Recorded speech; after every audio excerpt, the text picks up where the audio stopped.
6 o'clock.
As the Elgin Police Department continues to participate in the Distracted Driving campaign, they wanted to share some tips from the National Highway Traffic Safety Administration website regarding safe driving.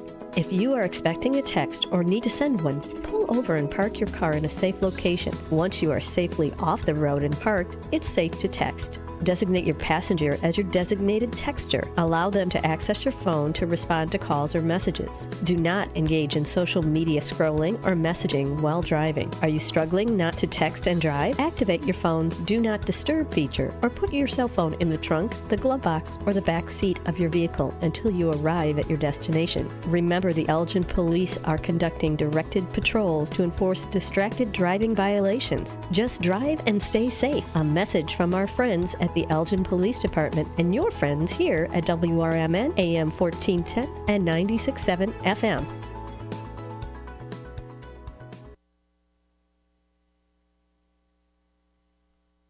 Family owned for over 40 years with 3 locations around the Elgin area, Beef Villa is open and ready to serve you. Stop in or drive through and get your lunch or dinner hot and fast. Enjoy burgers, dogs, chicken, and of course beef is waiting for you at either Elgin locations or South Elgin location of Beef Villa. Stop in for the Friday fish special, Villa Burger, pulled pork, or the incredible salads available from Beef Villa. Need help feeding a large group? Catering is always easy with Beef Villa. Go to beefvilla.com for catering options. That's beefvilla.com. For nearly 2,000 severely injured veterans, everyday life has become filled with barriers. So we build specially adapted homes at Homes for Our Troops. And thanks to our donors and supporters, this life-changing gift of freedom is provided mortgage-free to these veterans. But we need you to join us too in completing this important mission. Please visit hfotusa.org and help build homes and rebuild lives.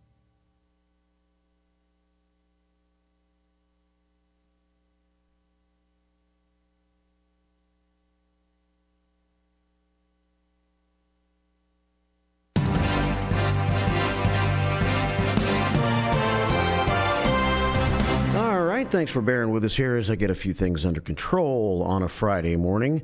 I'm so out of control. 44 degrees right now and overcast skies. We are in for an out-of-control rainy day on this Friday, but everything's going to be okay. Some sun is back for the weekend. We'll check that Fox Valley forecast coming up in just a few moments as we get the first shift going here on a Friday. WRMN News Time is 6:07. Excuse me. It is the 8th of March. Let's win this day. Elgin and the Fox River Valley are open for business, and the first shift is on the way. Larry and Jake's in about an hour, and we'll get things going today. With your AM 1410 WRMN News Flash, I'm Sean Kernan. Brought to you by Linzess. There's a big celebration planned this weekend for the 42nd anniversary of the State Street Market Shops. Opening their doors 42 years ago, they'll be celebrating on Saturday from 10 a.m. until 5 p.m. at 701 North State Street in Elgin. Homeowners who are embracing DIY or planning professional renovations should take note. The City of Elgin is emphasizing the importance of obtaining building permits for a range of projects from window or roof replacements to full-on remodeling. Contact the City of Elgin to find out about building permits. The Brightside Theater in Naperville debuts the play Death Trap tonight at 8 p.m. with another show on Saturday at 8 p.m. and a show at Sunday at 2 p.m. You can find out more by contacting the Brightside Theater at brightsidetheater.com. Death Trap is one of the longest-running comedic thrillers in Broadway history. With your AM 1410 WRMN News Flash, I'm Sean Kernan. Progressive presents advice on new teen drivers. You know, the hardest part about teaching your teen to drive is the chafing from the seatbelt. But the best part is the grip strength you build in your knuckles. Okay, now let's pull out of the driveway. Here's another tip. Offset a chunk of the cost of adding a teen to your insurance with Progressive's Teen Driver Discount and get a break from the brake. Progressive Casualty Insurance Company and affiliates, not available in all states or situations.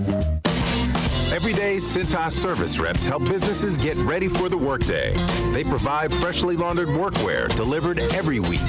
Mats, mops, restroom and cleaning supplies. First aid and safety products to help your employees stay safe. They even test and inspect fire extinguishers and emergency lights. Cintas helps keep your business running smoothly. See what Cintas can do for you. Visit Cintas.com. Oh, I'm ready! And get ready ready for the workday.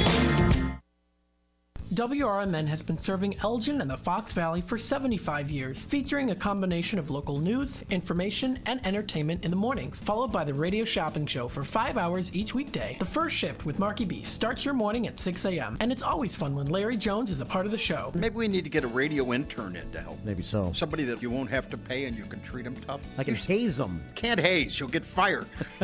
Remember that guy from Northwestern? Yeah. Gone. Did he really do it? You don't have to really do it. If somebody says you did, yeah, good enough. Maybe I'm going to accuse you of hazing me. I don't have to prove it. And then there'll be a lot of people that come out of the and say that I also hazed I him. remember when Mark hazed me. I've been hazed. Mark hazed me back in 2012. 2012. I remember in Memphis one time. He was really mean to me. It's first shift fun and information in the morning, combined with the radio shopping show to save you money. And you get it right here on WRMN AM 1410, WRMN 1410 Radio on Facebook, and WRMN1410.com.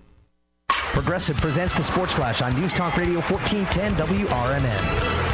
The Bears and Jalen Johnson have agreed to a 4-year, $76 million extension. The Bears placed a non-exclusive franchise tag on Johnson Tuesday. The deal is worth a reported $76 million that includes $54 million in guaranteed money. Johnson turns 25 in April. He was named a second-team All-Pro and earned Pro Bowl honors last season. He had a career-best 4 interceptions, 10 passes defended, a forced fumble to go along with 36 tackles. The Bulls beat the Warriors 125-122 last night. Nikola Vukovic had 33 points and 11 rebounds. DeMar DeRozan with 33 points. DeRozan converted a 3-point play with 26 seconds left, helping Chicago win their 3rd straight. They remain 9th in the East, 17.5 games out of first place. 8th place Indiana, 3.5 games ahead of them.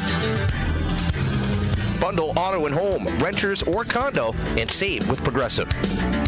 I'm Chuck Sanders on News Talk Radio 1410 WRMN. People who come to Cricket stay with Cricket, just like our customer Jaron. I'm the singer and guitarist in a band, and I use my Cricket phone for everything. It's basically like another band member. Don't miss a single beat. Switch today and get a free Samsung Galaxy A14 5G. Smile, you're on Cricket.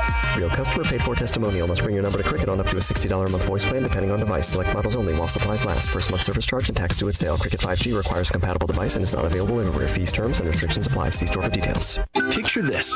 It's Saturday morning and you're on your John Deere compact tractor. You're effortlessly breaking ground on your new landscaping project. Next, you're moving piles of rocks just by moving a lever. And now, you're enjoying the warmth of the sun as you clear brush across your pasture. We could keep trying to put you in the moment, but to really understand everything you can do with a John Deere compact tractor, you just have to get in the seat. Learn more at johndeere.com/get-in-the-seat or visit a dealer near you. All right. Well, I got to get my throat underway here, or under control.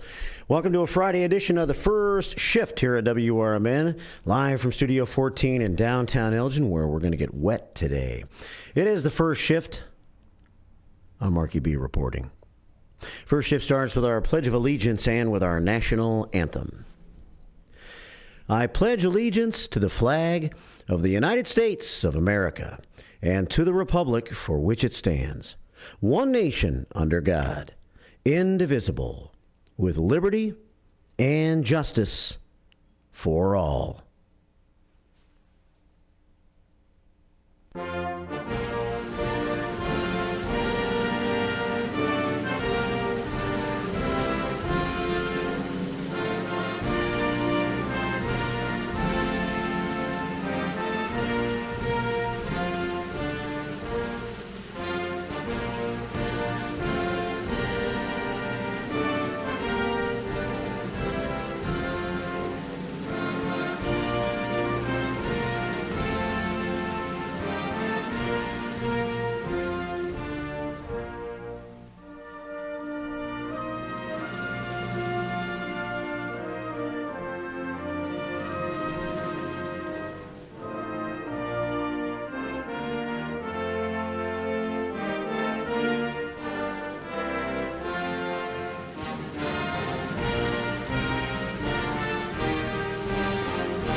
And happy weekend from WRMN and from Fox River Valley Media Network. I got to practice that one.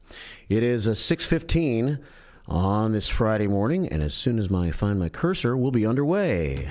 Welcome to the first shift, right here on the Voice of the Valley, WRMN AM 1410 and 96.7 FM. Don't get that excited. I'm only introducing Marky B. Exactly. Featuring local news and sports, your Fox Valley forecast, and local traffic twice an hour at 15 and 45 minutes past. Timely interviews, a radio shopping show preview, milestones and memories, and born on dates of the lates and greats. Elgin Trivia, and all of your phone calls, texts, and Facebook comments as part of the staff meeting. The First Shift is the most informative, entertaining, and interactive morning show in all of the Fox River Valley and beyond. You liar! Well, okay. At least it makes great background noise, whether you're at work, in the car, or at home. Whatever. Your host, Marky B, maintains an upbeat attitude every day despite the fact that he's saddled with an overall lack of talent, a delusioned ego, and false hope for a bright future. Loser. Yeah, he's pretty much a loser. But at least he tries. Welcome to Studio 14 in downtown Elgin for the First Shift on WRMN AM 1410 and 96.7 FM. Why you guys got to call me a loser? It's 6:16 here at WRMN. It's Friday. If the shoe fits, wear it. Maybe I'll just wear it.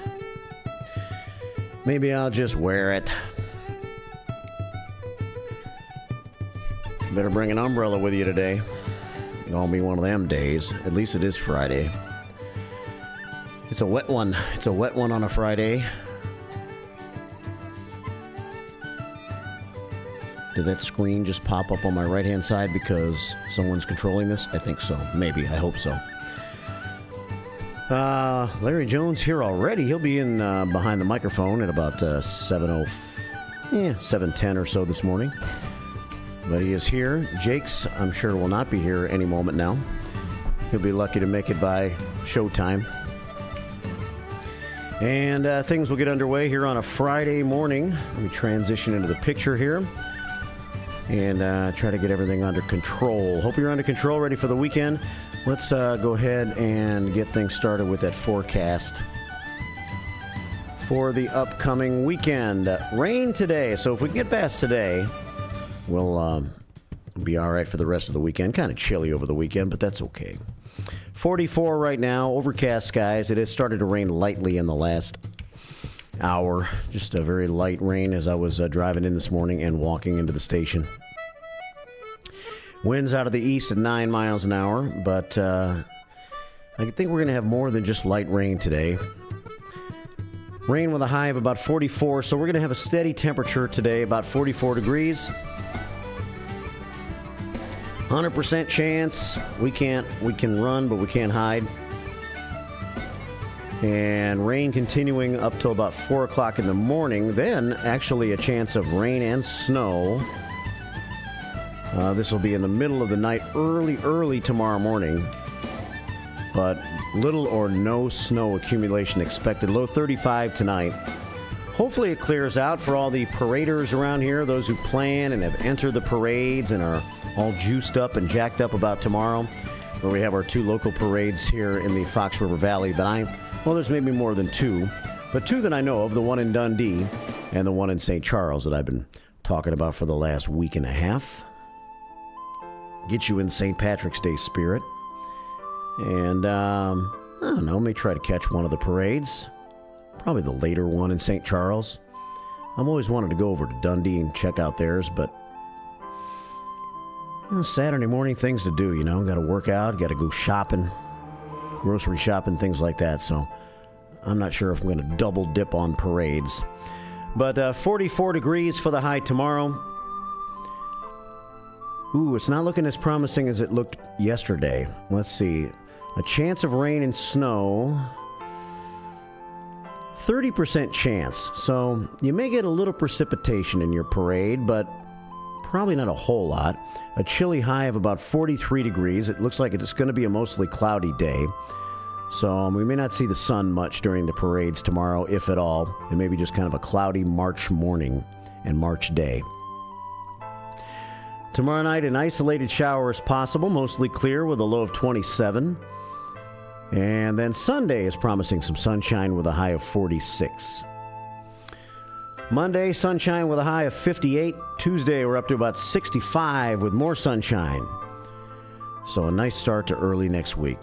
Basically, we just have to skip past, well, not skip past it, because every day matters. But just take on the elements the next 24 hours or so, which will be mainly rain, carry an umbrella, and realize that we're going to be heading into a nicer weather pattern again, starting probably tomorrow afternoon or so. This morning, a little light rain around the area to get us started here on the first shift. 44 degrees, winds are out of the east at 9 miles per hour. And that's the way we roll as we roll into the show today. I'm switching some things around based on the way the new show is operating. So, generally I've done the dumb daily holidays this hour. I think I'll save those for when Jakes and Larry are here. Maybe one of those holidays will be worth talking about, maybe not. But I'm going to try it anyway. And that would leave me this hour with flipping and doing a little first shift 411 for you. First, let me tell you about the 411 of the show today. And that is, Larry and Jakes are here, and our showtime now starts at 7 on Mondays, Wednesdays, and Fridays. Well, the showtime starts at 6, but they join me at 7. Cover some news stories. I did not see the State of the Union address last night with Grumpy Grandpa Joe. So we'll see if Larry or Jakes saw that at all. I can read about it a little bit.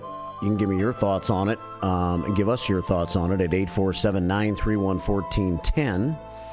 I was actually at a dinner last night over at Elgin Community College, so I was not able to watch the State of the Union address. Thanks to my friend Shane Nowak. He invited me over to dinner last night with him. He's a trustee at ECC, and they have these cultural dinners, and last night happened to be one of them. And we had like a 4-course meal. I would be doing the culinary chefs injustices to try to describe the food, because I would describe it in a very simpleton kind of way. We had an asparagus with some egg on it. That was course number 1. We had some like salmon with like scalloped potatoes. Course number 2, that's my way of describing it. All that had fancy names, of course. Then we had some, like, I don't know, beef tips on some mashed potatoes. I'm sure that wasn't the name of that either, but kind of resembled that to me. And then dessert. It was all very good. And Shane's pretty active in local politics, and we chatted. That's what we chatted about, basically, for most of the night. It's not like we're old friends or anything. So we talked about the local political scene a little bit, the national political scene a little bit, and enjoyed some dinner. Dr. Sam was the MC of the event. And I saw Betty Brown, the legendary Lady of Elgin, who was celebrating her 92nd birthday. I saw Miss Myrna, who's kind of a part of CK and the Sunshine Band. She's not an active band member every day, but every once in a while we see Myrna. She was there at the dinner. Judge Keith Brown was there. And so not too many people that I know, but I'm not, in all the who's who of everywhere, so. But a nice night, so thank you, Shane, for that. It is 6:24 here at WRMN. So coming up on the show today, Larry, Jakes, eventually we will have Tim Calderwood at about 9:15 this morning. We'll talk sports for a bit. I heard the Sportscast guy say that the Bears locked up Jalen Johnson on a 4-year contract. So they had put the franchise tag on him. I don't know what all that means, but I've never really been much of a sports fan as I am. Some of these terms and what they mean, I don't care about really. But maybe the fact that they've signed him to a 4-year deal now takes him off of the franchise tag and actually makes him, a regular contracted guy. For 4 years, it's $76 million. So it's a big old fat contract for Jalen Johnson, who turns 25 years old and will be the heart of this Bears team, which better get a lot better in the next couple of years. They have all the pieces materializing to become a really, really good football team for the next several years to come.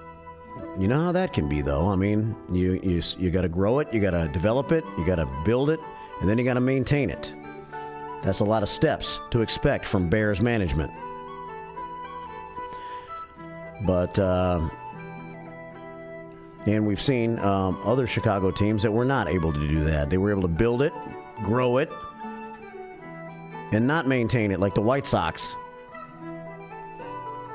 The White Sox were supposed to be good for years to come, and they've fallen apart quickly, a lot more quickly than they were supposed to. The Cubs built it,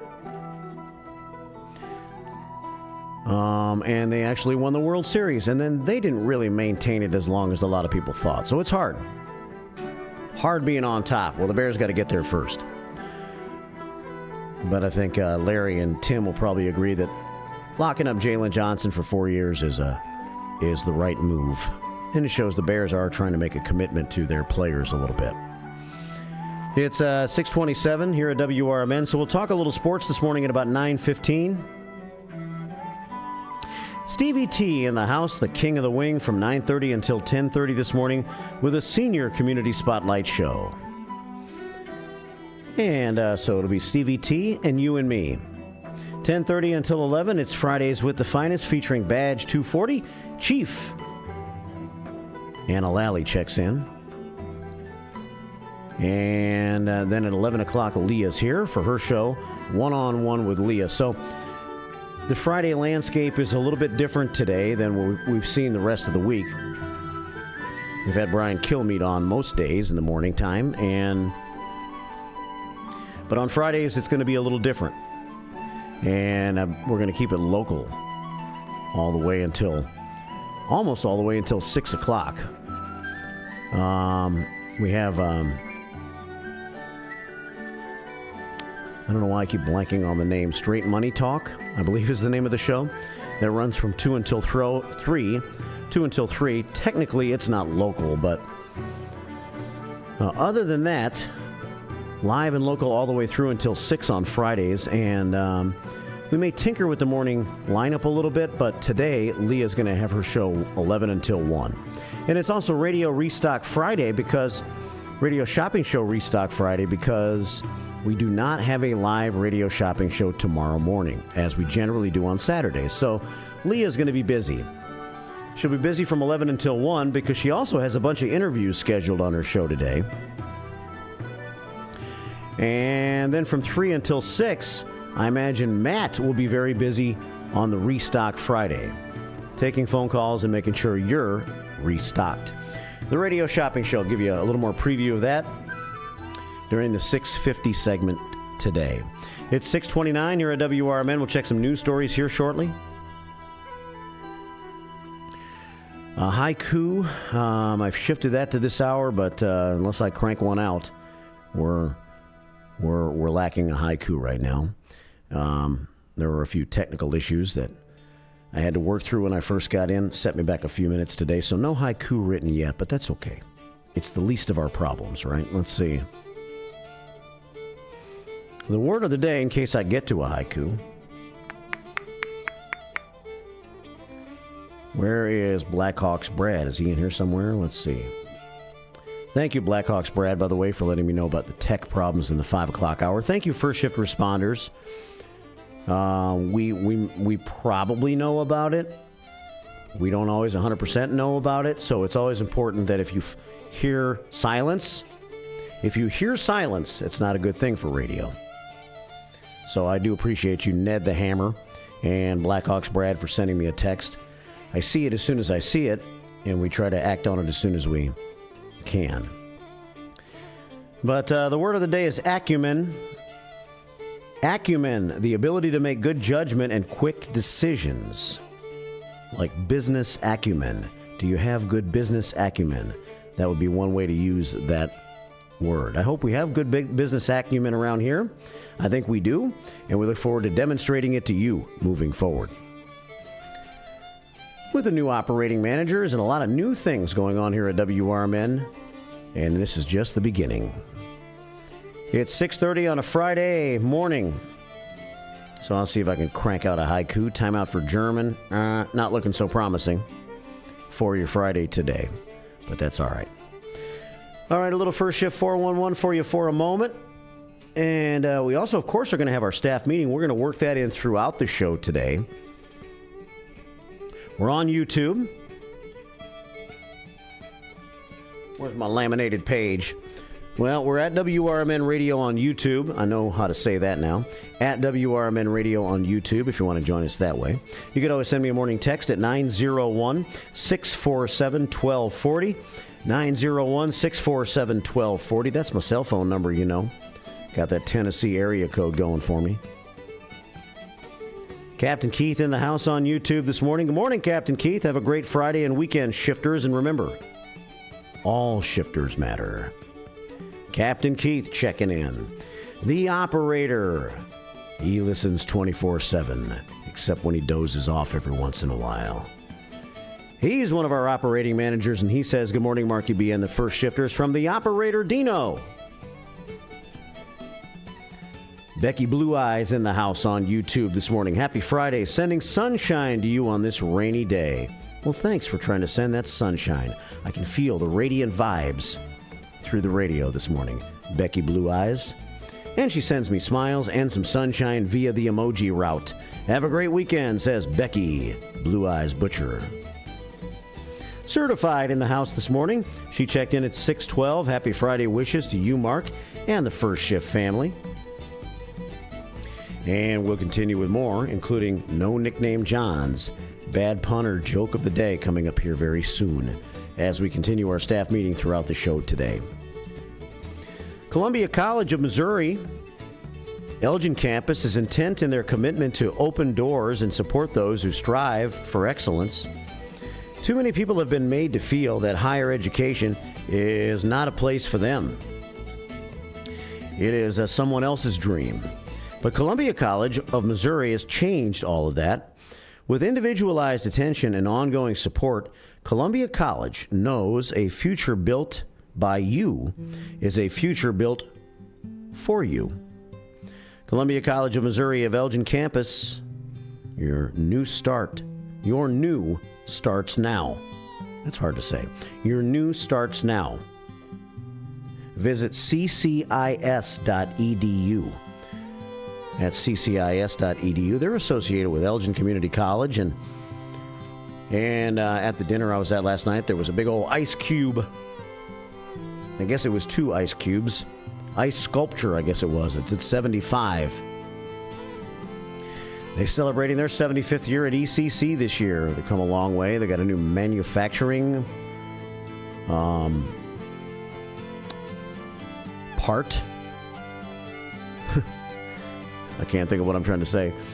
A little manufacturing area where they'll be able to, you can get a degree in some blue-collar type things moving forward at ECC and then get out with an associate's degree and make some really good money in professions that pay really well.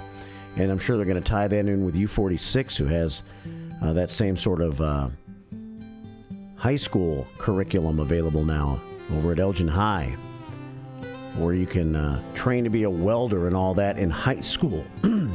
Excuse me, in high school, and then continue at ECC. And then you're in your younger 20s and you're already a welder because you had the proper education and you got your degree in that. So congratulations to ECC in their 75th year. Dr. Sam was making a big to-do about that last night, which he should. They have 9,770 students now. I guess that's the most students they've ever had at ECC. 9,770. All right, a couple of other bits of First Shift 411 while we're at it here, and then we'll move on with the show. It is Turn Your Clocks Forward weekend, Spring Forward. Thank you to the operator for sending me this reminder yesterday. So whenever you get a chance, time change is this Saturday. So that would actually be tomorrow, right? Tomorrow morning is when we switch the clocks forward? I believe so. So what does that mean for daylight? That means longer days, but starting a little bit darker for a while, right? It'll get a little darker earlier in the morning again for a little bit. I think that's how that works, yeah. But it will stay lighter longer, which is always a good thing. Daylight savings kicking in this weekend. Here comes Anna the Chairman, Director of Foreign Affairs, walking in this morning at 6:36. The Honker's Log is underway. Studio 14 Naked Eye Cam activated this morning at 5:37. Yeah, it's Friday. I'm a few minutes behind my game today. Anna the Chairman is in. Gregarious Gina, she was here at about 6:08 this morning. She's in the green room. And friend of Brenda went by at 5:59. She is in the hut this morning, next to Eaton's Redwood Inn, watching daytime unfold. All right, so remember daylight savings. Let's see, what else do I need to touch on right now? Not a whole lot. Let me see. I thought I had something else that I put here with my First Shift 411 yesterday. Yeah. Well, the Hanover Township, I wanted to mention this yesterday. Hanover Township Assessor Kaja Moynudin and Supervisor Brian McGuire are hosting a tax-saving exemptions seminar at 7 p.m. next Tuesday, March the 12th. Is that next Tuesday? Yes. Today's the 8th, so that would be next Tuesday. March the 12th at 7 o'clock at the Senior Center at 240 South Route 59 in Bartlett.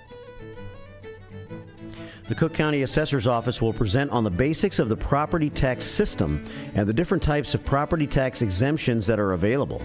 Residents can learn how to check which exemptions were applied to their property and find out which exemptions automatically renew. A question and answer session will also follow the presentation, and registration is not required. Exemption applications for the tax year 2023 are now available at cookcountyassessor.com/exemptions. I guess that is if you live in Cook County, right? Property tax savings from exemptions are only reflected on the second installment tax bill. Residents seeking assistance in completing the application can attend the seminar or visit the Township Assessor's Office at 250 South Route 59 Bartlett during office hours. The seminar is co-sponsored by Cook County Commissioner Kevin Morrison.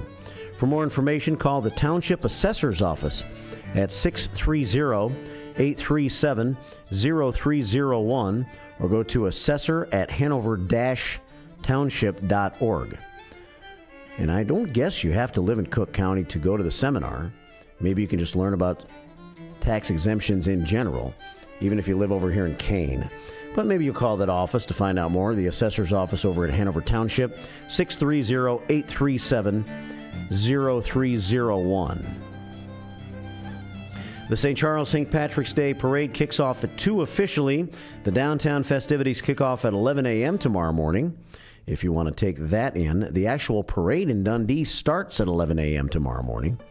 So there will be a lot going on in downtown Dundee and downtown St. Charles tomorrow. Bagpipers and marching bands and colorful parade entries and, politicians walking down the street trying to make sure you know that you should be voting for them. It's all a part of a parade right around here. And there will be a St. Charles 8K and 1 mile family fun run at Potawatomi Park that starts at 10 a.m. tomorrow morning in St. Charles. So a festive day around here tomorrow. Hopefully the weather will cooperate. All right, it's 6:40. We'll have some news coming your way next here on the first shift. Good morning. Oops.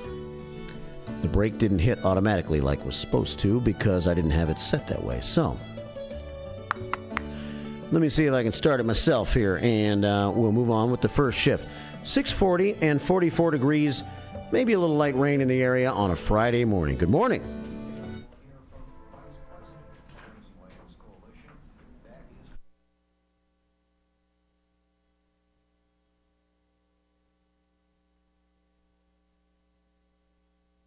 WRMN has been serving Elgin and the Fox Valley for 75 years, featuring a combination of local news, information, and entertainment in the mornings, followed by the radio shopping show for 5 hours each weekday. The first shift with Marky B starts your morning at 6 a.m., and it's always fun when Larry Jones is a part of the show. Maybe we need to get a radio intern in to help. Maybe so. Somebody that you won't have to pay and you can treat them tough. I can haze them. Can't haze. You'll get fired. Remember that guy from Northwestern? Yeah. Gone. Did he really do it? You don't have to really do it. If somebody says you did, yeah, good enough. Maybe I'm going to accuse you of hazing me. I don't have to prove it. And then there'll be a lot of people that come out of the and say that I also hazed I him. remember when Mark hazed me. I've been hazed. Mark hazed me back in 2012. 2012. I remember in Memphis one time. He was really mean to me. It's first shift fun and information in the morning, combined with the radio shopping show to save you money. And you get it right here on WRMN AM 1410, WRMN 1410 Radio on Facebook, and WRMN1410.com. Check. I have no idea what that was all about. Okay, well, let me see. Let me click on this here, and that should set us up for the 7 o'clock, top of the hour. How about that? Why don't we just quietly resume the program? It is 6:42. Whatever you just heard in the last minute and a half didn't happen. Scratch that. Erase that, please. I guess we're getting back to the show a little faster than I thought. All right, 6:42 here at WRMN on a Friday morning. Thanks, everybody. You know, it's a new system, so please bear with us as we learn. Learn by making every mistake possible, right? I will be turning on the other camera in a little bit, and we'll see if we can position Jakes and Larry Jones properly over here and get the camera in the right spot for them. We'll work on that at the top of the hour break.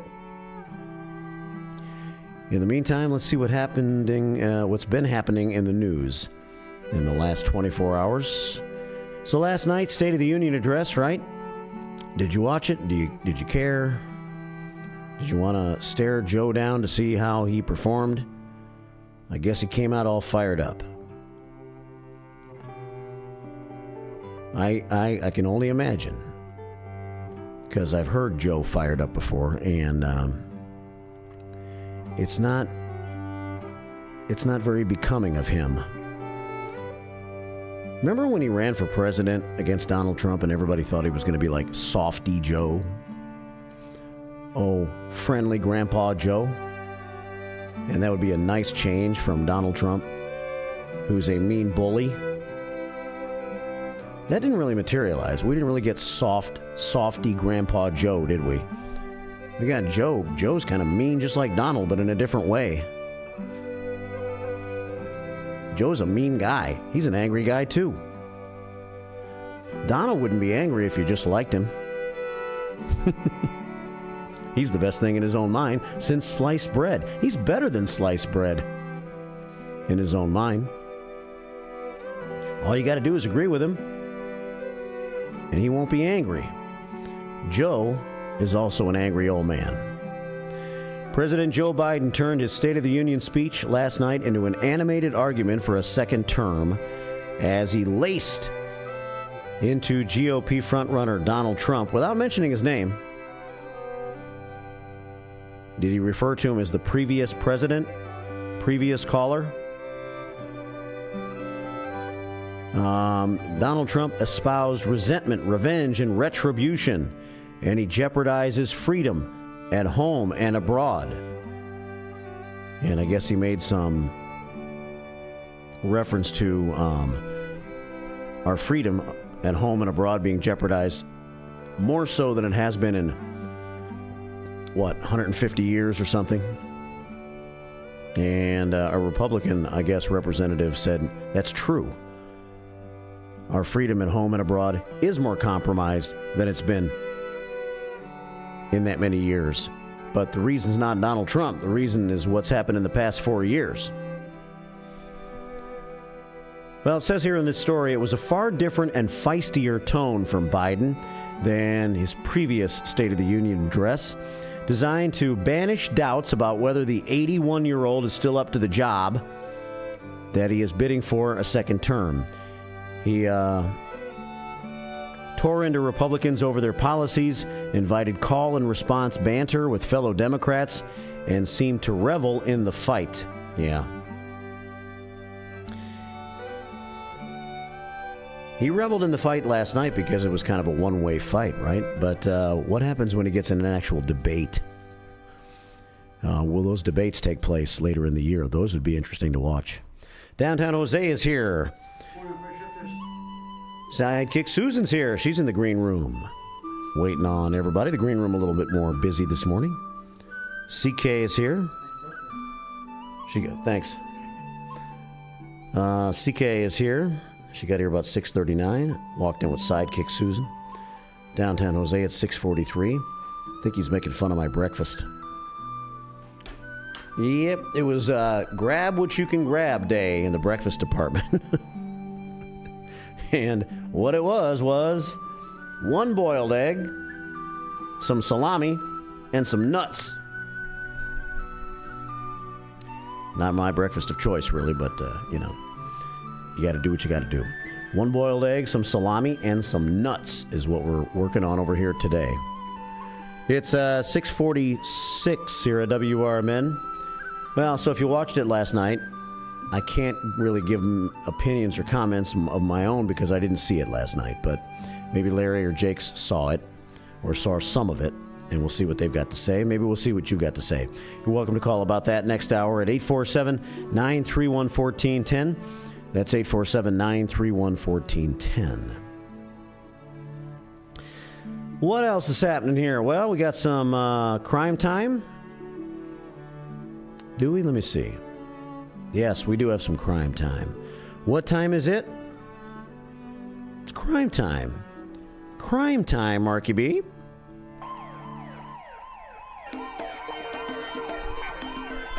And I entitled this story, What Was He Thinking? I might bring the story again up next hour, maybe, depending on how the show goes.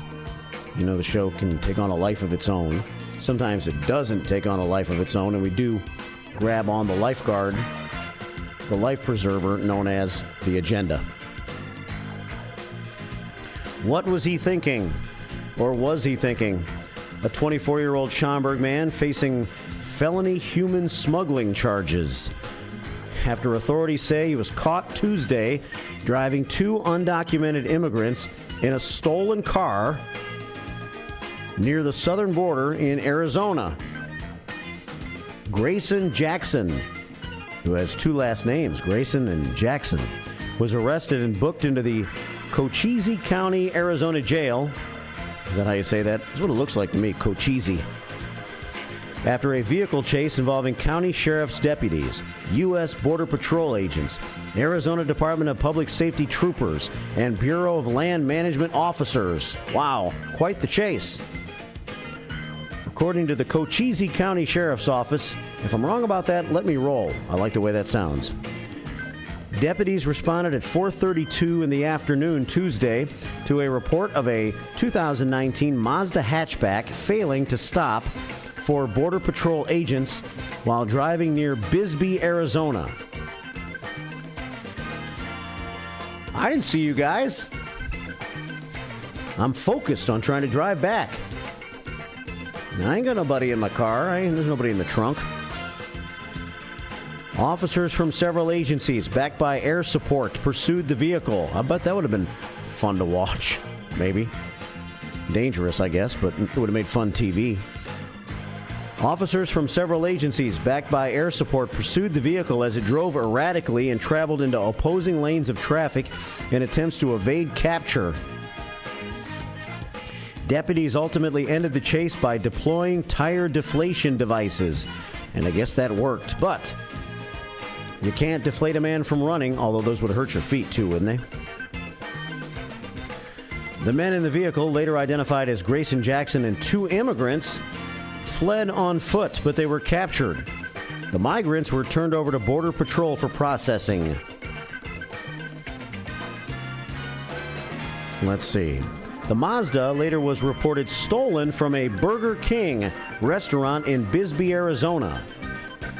Cochise County Jail records show Jackson remained in custody yesterday on $150,000 bail. Jail records indicate he's facing additional charges, including resisting arrest and fleeing. And it says here he also might have an address in Streamwood. Do you get charged for that too? It is illegal to live in Streamwood. If you're in Arizona and you're from Streamwood, you might face charges. It's the way the story is written, I guess. He might face additional charges, resisting arrest and fleeing, and having an address in Streamwood. 6:51 here at WRMN. All right, let's see. Do I have time for one more story here? I think so.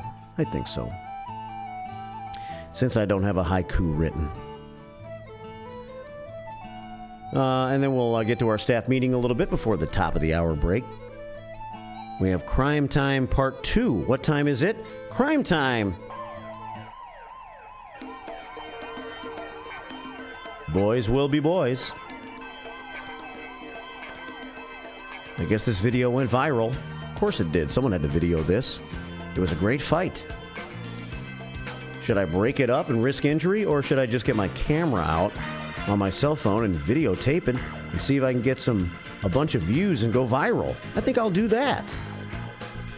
2 Wheaton Warrenville South high school students are facing felony battery charges after a fight at the school late last month sent a 3rd teenager to the hospital. Hey, it happens, trust me.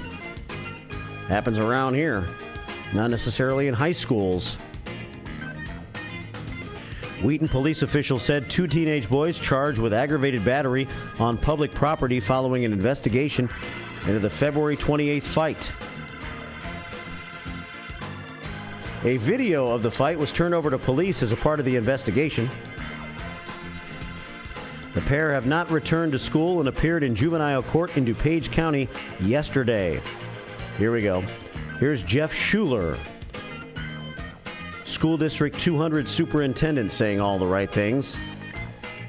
I want you to know that anytime there is a safety concern or student misconduct, we, along with local law enforcement, thoroughly investigate the incident and take necessary disciplinary action to the full extent outlined in our student handbook, said Jeff Schuler. 2 videos of the altercation last week have gone viral, so it must have been one hell of a fight. It's 6:53 here at WRMN on a Friday morning. Must have been one hell of a fight, as Joe Biden might say.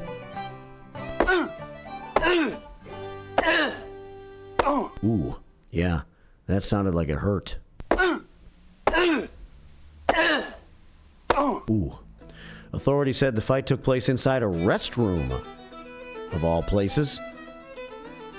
Don't really have a lot of room to spread out in the bathroom, so to speak, but I guess that's where it took place.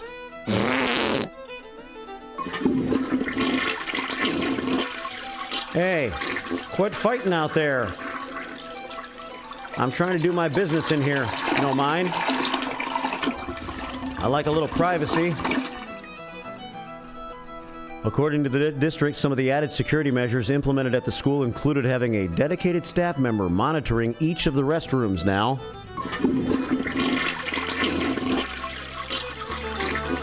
That'd be a fun job. No more than 3 students would be allowed in the restroom at one time, and no more than 1 student is permitted out of a classroom at the same time. Good plan, good plan. That'll help avoid fights from taking place. 6:55 here at WRMN. Heading for the top of the hour on a fabulous Friday morning. The rain is going to ease its way in, I guess. It's raining maybe just a little bit outside so far. But it is definitely settling in today. We have No Nickname John checking in on YouTube. Good morning, First Shifters. It's Be Nasty Day. Really? Be Nasty Day. During a recent medical exam, my ditzy nurse, No Nickname John says, for the record, my ditzy nurse pulled a rectal thermometer out of her pocket. Exasperated, she said, "Now, what did I do with my pen?" Rectal thermometer. Exasperated. What did I do with my pen? Please be quiet. Okay. Shut up! That's all I got for you. No Nickname John. Shut up! Thanks for the Friday effort. The operator says, Marky B, not only a morning show host, but now a culinary critic. We have to work on those descriptions. Yeah. Asparagus with an egg on top. What is that called in the culinary language world? It was asparagus with an egg on top. Okay? That was course one of the 4-course meal. Then we had some salmon. And we had a little, I don't know what you call that, like saucer-like potato-shaped things. They appeared to be potatoes. It was all good. It was all prepared by the culinary students that go to ECC. And Amanda, who works at a restaurant, I guess, in Michigan, and was an ECC grad, she was like the head chef. And they brought the whole culinary team out at the end of the night to introduce themselves to the people at the dinner. So we're going to get all culinary in here. Don't you worry about it. We had Greg Shannon in the house yesterday for Out to Lunch, and he's got the Elgin Public House up for sale now. And sooner or later, I think we're going to be having Greg around here, and we're going to do our own little culinary demonstrations here on WRMN. And could be a new cooking show. In the not-too-distant future, it could be hosted by Greg Shannon. The possibilities are endless, thanks to Dino, and thanks to Sonar, and thanks to the new direction here in the 75th year of WRMN. 6:58 here on this Friday morning. Then it was like meat on mashed potatoes. Would that be the official way of saying it? No! Don't insult me by saying my delicacy as a chef. You're describing it as meat and mashed potatoes? Are you serious? Classless son. Mother. I worked hard to learn my profession. All right, well, let's see what else is happening. We got Hector and the fam checking in. Good morning, Mark and the First Shifters from Hector, Ninny Rose, Jeremiah, and Uncle Boom Boom in the house. Ooh. Pop those lips, Marky B. Can't get them going strong. Sloppy lips. We don't like sloppy lips. Trusty Pat says, good morning, all. I think Larry getting in at 7 o'clock will be a good thing. Tired of Mark talking by himself all the time. Wait. He didn't say that. I just added that myself. Good morning, all. I think Larry getting in at 7 o'clock will be a good thing. Have you thought about doing the news stories with Larry and Jakes to comment? Much like Larry Lujack and Uncle Larry segments. Why, yes, I have. Trusty Pat, it could be a part of the game plan. I guess we could force ourselves to do those news stories, or we could let the conversation develop as it does. I guess we have to refine that part of how the show is going to go. But that would be good. Me read a few news stories. I could be the straight news guy, and those two guys can make comments on my stories. Let's see. Video Whitehawk checks in from San Antonio, Texas. Good morning, Marky B. I can't continue with his comments right now because I'm about to be cut off. It's 7 o'clock. News on the way. Larry and Jake's coming your way next. Maybe I'm not going to be cut off. Okay. Well, let me go ahead and do this on my own then and see what happens. Your hometown radio station since 1949. We are WRMN AM 1410, Elgin time, 7 o'clock.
right, it is the 7 o'clock hour, the first shift here on this Friday morning. And as you see, I'm adjusting the camera shot right now, and it looks like Larry and Jake's are going to be a little dark over there. So I'll see if I can add a little light to the situation. If you're watching on YouTube right now, you see what I'm talking about. So we'll work on that in the next few moments. Meanwhile, how about this? Let's see. Let's go back to me by myself until I work on that dark spot on the other side of the room. It's 7:05. It is 43 degrees this hour. Winds are out of the northeast at 10 miles per hour, and temperatures probably holding in the mid-40s for today.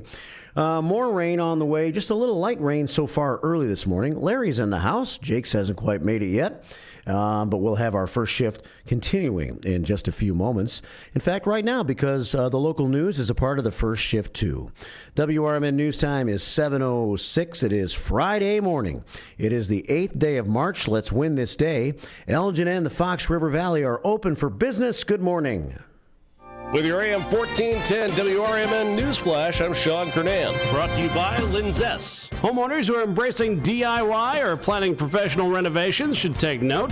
The City of Elgin is emphasizing the importance of obtaining building permits for a range of projects, from window or roof replacements to full-on remodeling. Contact the City of Elgin to find out about building permits. The Brightside Theater in Naperville debuts the play Death Trap tonight at 8 p.m. with another show on Saturday at 8 p.m. and a show at Sunday at 2 p.m. You can find out more by contacting the Brightside Theater at brightsidetheater.com. Death Trap is one of the longest-running comedic thrillers in Broadway history. There's a big celebration planned this weekend for the 42nd anniversary of the State Street Market Shops.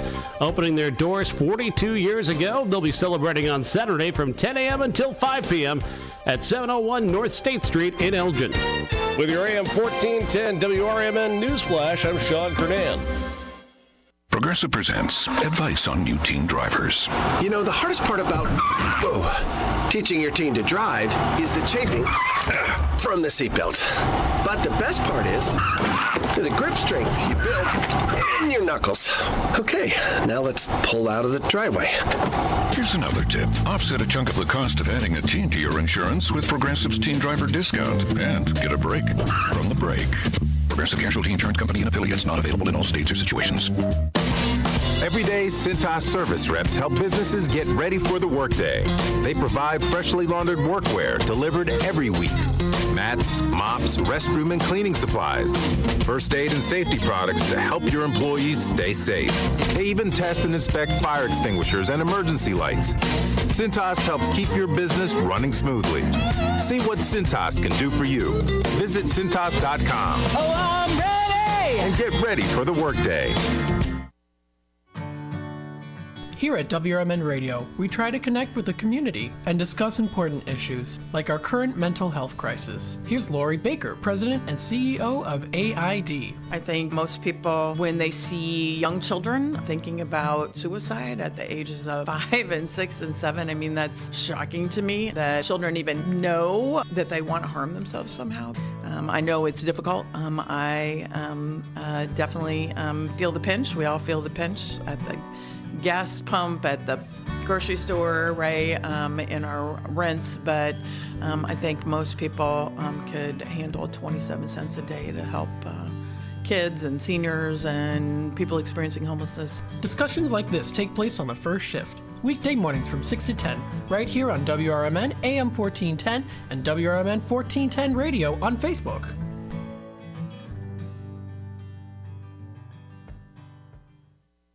Progressive presents the Sports Flash on News Talk Radio 1410 WRMN. The NHL trade deadline is today. The Blackhawks made a move on Thursday, sending Anthony Beauvillier to Nashville in exchange for a 2024 fifth-round draft pick. The Blackhawks have 9 picks in this year's draft, including 7 over the first 3 rounds. The Bulls beat the Warriors 125-122 last night. Nikola Vukovic had 33 points and 11 rebounds. DeMar DeRozan with 33 points. DeRozan converted a 3-point play with 26 seconds left, helping Chicago win their 3rd straight. They remain 9th in the East, 17.5 games out of first place. 8th place, Indiana, 3.5 games ahead of them. The Bears and Jalen Johnson have agreed to a 4-year, $76 million extension. The Bears placed a non-exclusive franchise tag on Johnson Tuesday. The deal is worth a reported $76 million.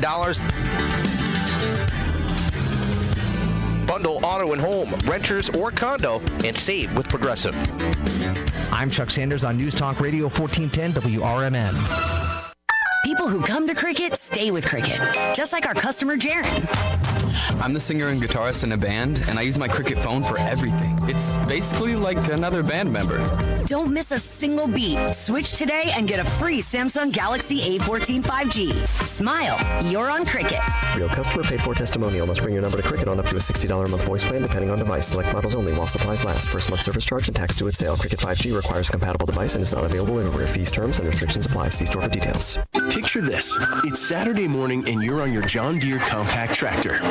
You're effortlessly breaking ground on your new landscaping project. Next, you're moving piles of rocks just by moving a lever.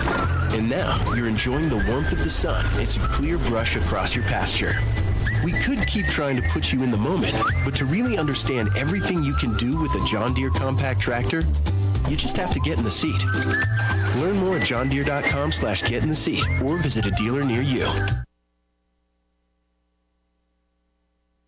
By love of food and wellness, Mockingbird Bar and Garden of East Dundee encourages you to eat seasonal and clean while still indulging a bit. Whether food is served fresh or wood-fired, nothing is overcomplicated. Mockingbird Bar and Garden promises to give your palate something delicious and new and aspires to be a hive of buzz and activity. Start your weekend with an espresso or complement dinner with wine, specialty cocktails, or craft beer. Visit mockingbirdbarandgarden.com today. It's the time of the year where storms and inclement weather can pop up unexpectedly. If you have a generator powered by a small engine, keep it running like a top. Don't do the tune-up yourself. Let Ames Small Engine Repair at 674 Laurel Street in Elgin handle your generator. Ames can do oil changes, spark plugs, and make all the necessary adjustments. From simple tune-ups to major repairs, Ames Small Engine can do it all. Don't forget it's not too early to think about a lawnmower tune-up. Call 847-742-8750. There's a hidden gem in Elgin's South End. It harkens back to the days when going to a diner with family and friends was where everybody gathered for a delicious breakfast or lunch. Ray's Family Restaurant at 801 St. Charles Street in Elgin is a diner that you'll love with tasty food. The atmosphere and the staff are friendly and fast. They're open until 3 p.m. daily. You can never go wrong with Ray's. Visit raysfamilyrestaurant.com. That's raysfamilyrestaurant.com. Hit the open road and experience the fresh air of Wisconsin at the Grand Stay Hotel and Suites in Mount Horeb. This award-winning hotel is just outside Madison. Mount Horeb is known as the troll capital of the world. Families can go on a troll hunt through the historic downtown or check out Cave of the Mounds just minutes down the road. The Grand Stay offers a beautiful pool and a hot tub with year-round fun. Visit grandstaymounthoreb.com today to schedule your visit. Be sure to catch the first shift weekday mornings from 6 to 10 a.m. for important information like fire tips from Elgin Fire Chief Rob Sagan. The thing in the winter that we're more concerned with is carbon monoxide, because that we don't get in the summer. That carbon monoxide issues occur because of heating equipment. Anything that burns natural gas, if it is faulty, can generate high levels of carbon monoxide, which in time can be fatal. So I can't emphasize enough the importance of having carbon monoxide detectors in your home. Every single year you will see somewhere in the country, and usually we'll get one or two in the Chicagoland area, where you'll see multiple fatalities in one home. You can't smell carbon monoxide, you can't taste carbon monoxide, you have no idea it's happening. And so it's critically important that you have the right detectors in your home. It's the first shift weekday mornings at 6 a.m. with me, Marky B, right here on WRMN.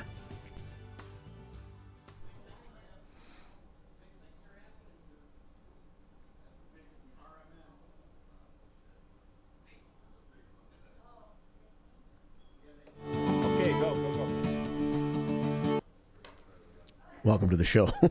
What a smooth beginning. It's 7:14 here at WRMN on a rainy Friday morning. I've got your picture that you gave to me, and it's signed with love, just like it used to be. The only thing different, the only thing new, got your picture. She's got you. Welcome back to the show, 7:15. I've got the record. Larry Jones is here. Headset's okay, Larry? It's great, buddy. Really? Oh, yeah. Your level's good for a change? Not bad. Jake's is here on a Friday morning. I'm trying to figure out what we're going to talk about for 2.5 hours. This is new. This is new to me. Same amount of stuff, we talk slower. Yeah. Right. Patsy Cline starts us off. Larry, sad week in the life of Patsy Cline because it came to an end. Yeah, that I imagine. If you had to pick what's your saddest week, that could be it, I guess. Yeah. The week you die in a plane crash. Yeah, she was. I love her. I love her singing. Wait, did that happen this week? 1963. Oh. No, talking about it like it just happened. Not this actual week. You know, Patsy's been dead for 61 years. Okay. 61. But some people aren't over it. Clearly. Yes. Let's see. 1963. Patsy Cline, Cowboy Copus, and Hawkshaw Hawkins. Hawkshaw Hawkins. Yes. Died in a plane crash near Nashville, Tennessee. Yeah. It was really sad. Patsy had some really good songs. Crazy. Yeah. Walking After Midnight. Yeah. Right. Welcome to the show, Friday morning. So we got the split camera thing going on here, doing the best we can to get everybody in the picture, including CK. She's in the picture right now, passing out coffees. Thanks very much, sweetie. Yeah. Yeah. What were you going to say, Larry? Is Jake's in the picture? It doesn't look like that. Well, of course, he's up there, so, you know. Yeah, it's got a really good focus of my right eyebrow. Really? It is the side of your head, yeah. I'm not sure what, I mean, I could move a little more if you want more camera time, you know. I think it's fine. You sure? It's all right. What about your fans? We'll figure Have you thought about your fans? I did. Okay. Yeah. They'll be fine. Everyone will be fine.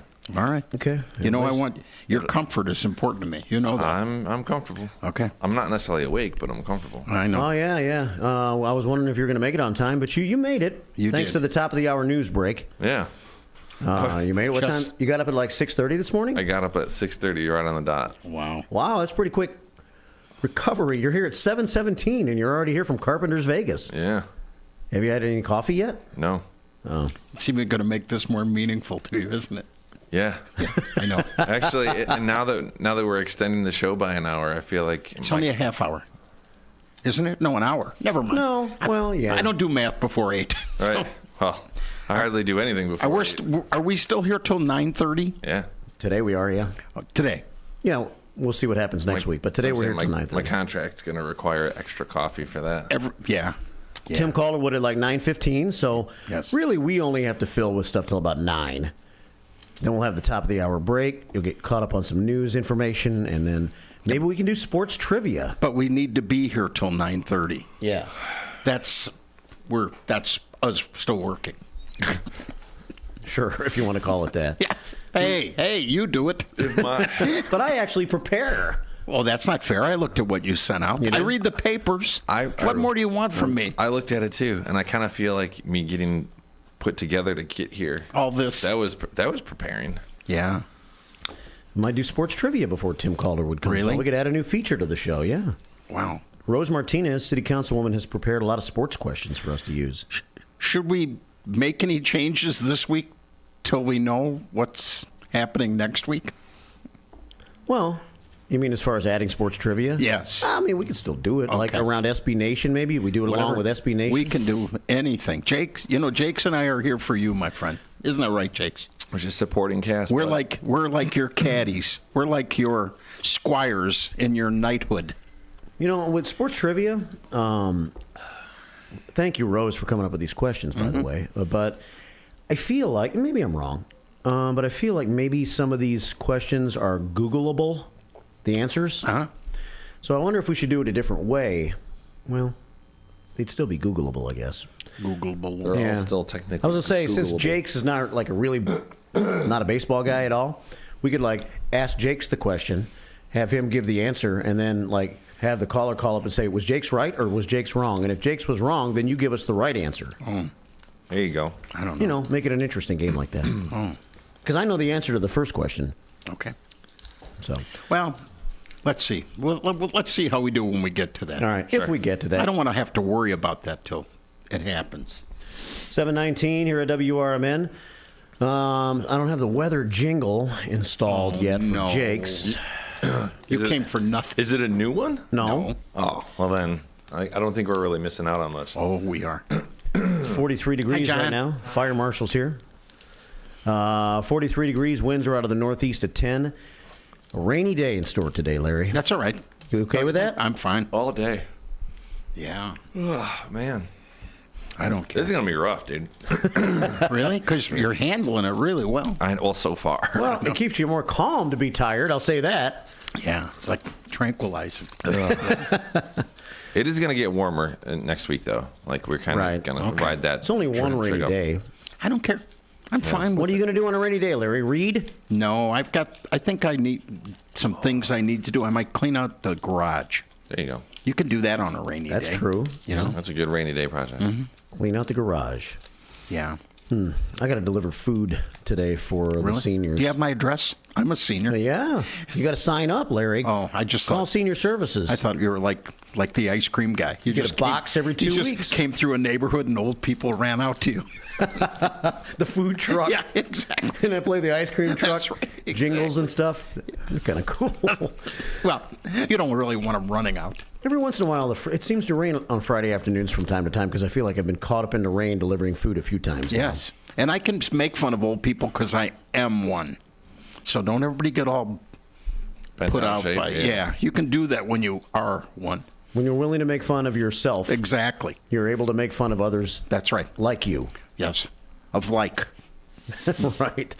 So 40. It's only going to be in the 40s this weekend, like 45 tomorrow, but I think it'll become sunny as the day goes on tomorrow. Maybe. And then Sunday, sunshine for sure, and a high of about 48. But like Jake said, like 60 by next Monday. Yeah. And like 65 by next Tuesday. Yeah, 68 Wednesday. Got anything exciting for the weekend plan? I have nothing. I have a friend of mine who moved to Poland. He's back until Sunday, so I've been hanging out with him a lot this week, seeing friends, and there's more of that to happen. But that's about it. Nothing really on the actual schedule. What about the St. Patrick's Day parades? No. No? St. Patrick's isn't for a week. I know. You don't want to peak too early. And you only have so much green. But right? there's one in Dundee tomorrow morning. Jake said it's not too far from where you live. I know. Parade starts at 11. Yeah. I'm not going to go. Why? Because St. Patrick's Day is on a Sunday, so why not hang out that Friday and Saturday before that Sunday? Well, Santa's at the Thanksgiving parade. Santa's at the Thanksgiving parade. Really? Right? Isn't Santa Claus always at the Thanksgiving parade? Yeah. You could, Sure. You could do multi St. Patty's parades, I think. I guess. I just think you seem like a St. Patrick's kind of guy. I know. I would think you'd enjoy St. Patrick's Day. I do enjoy St. Patrick's But you Day. only want to do it, you want to save it all up for the big...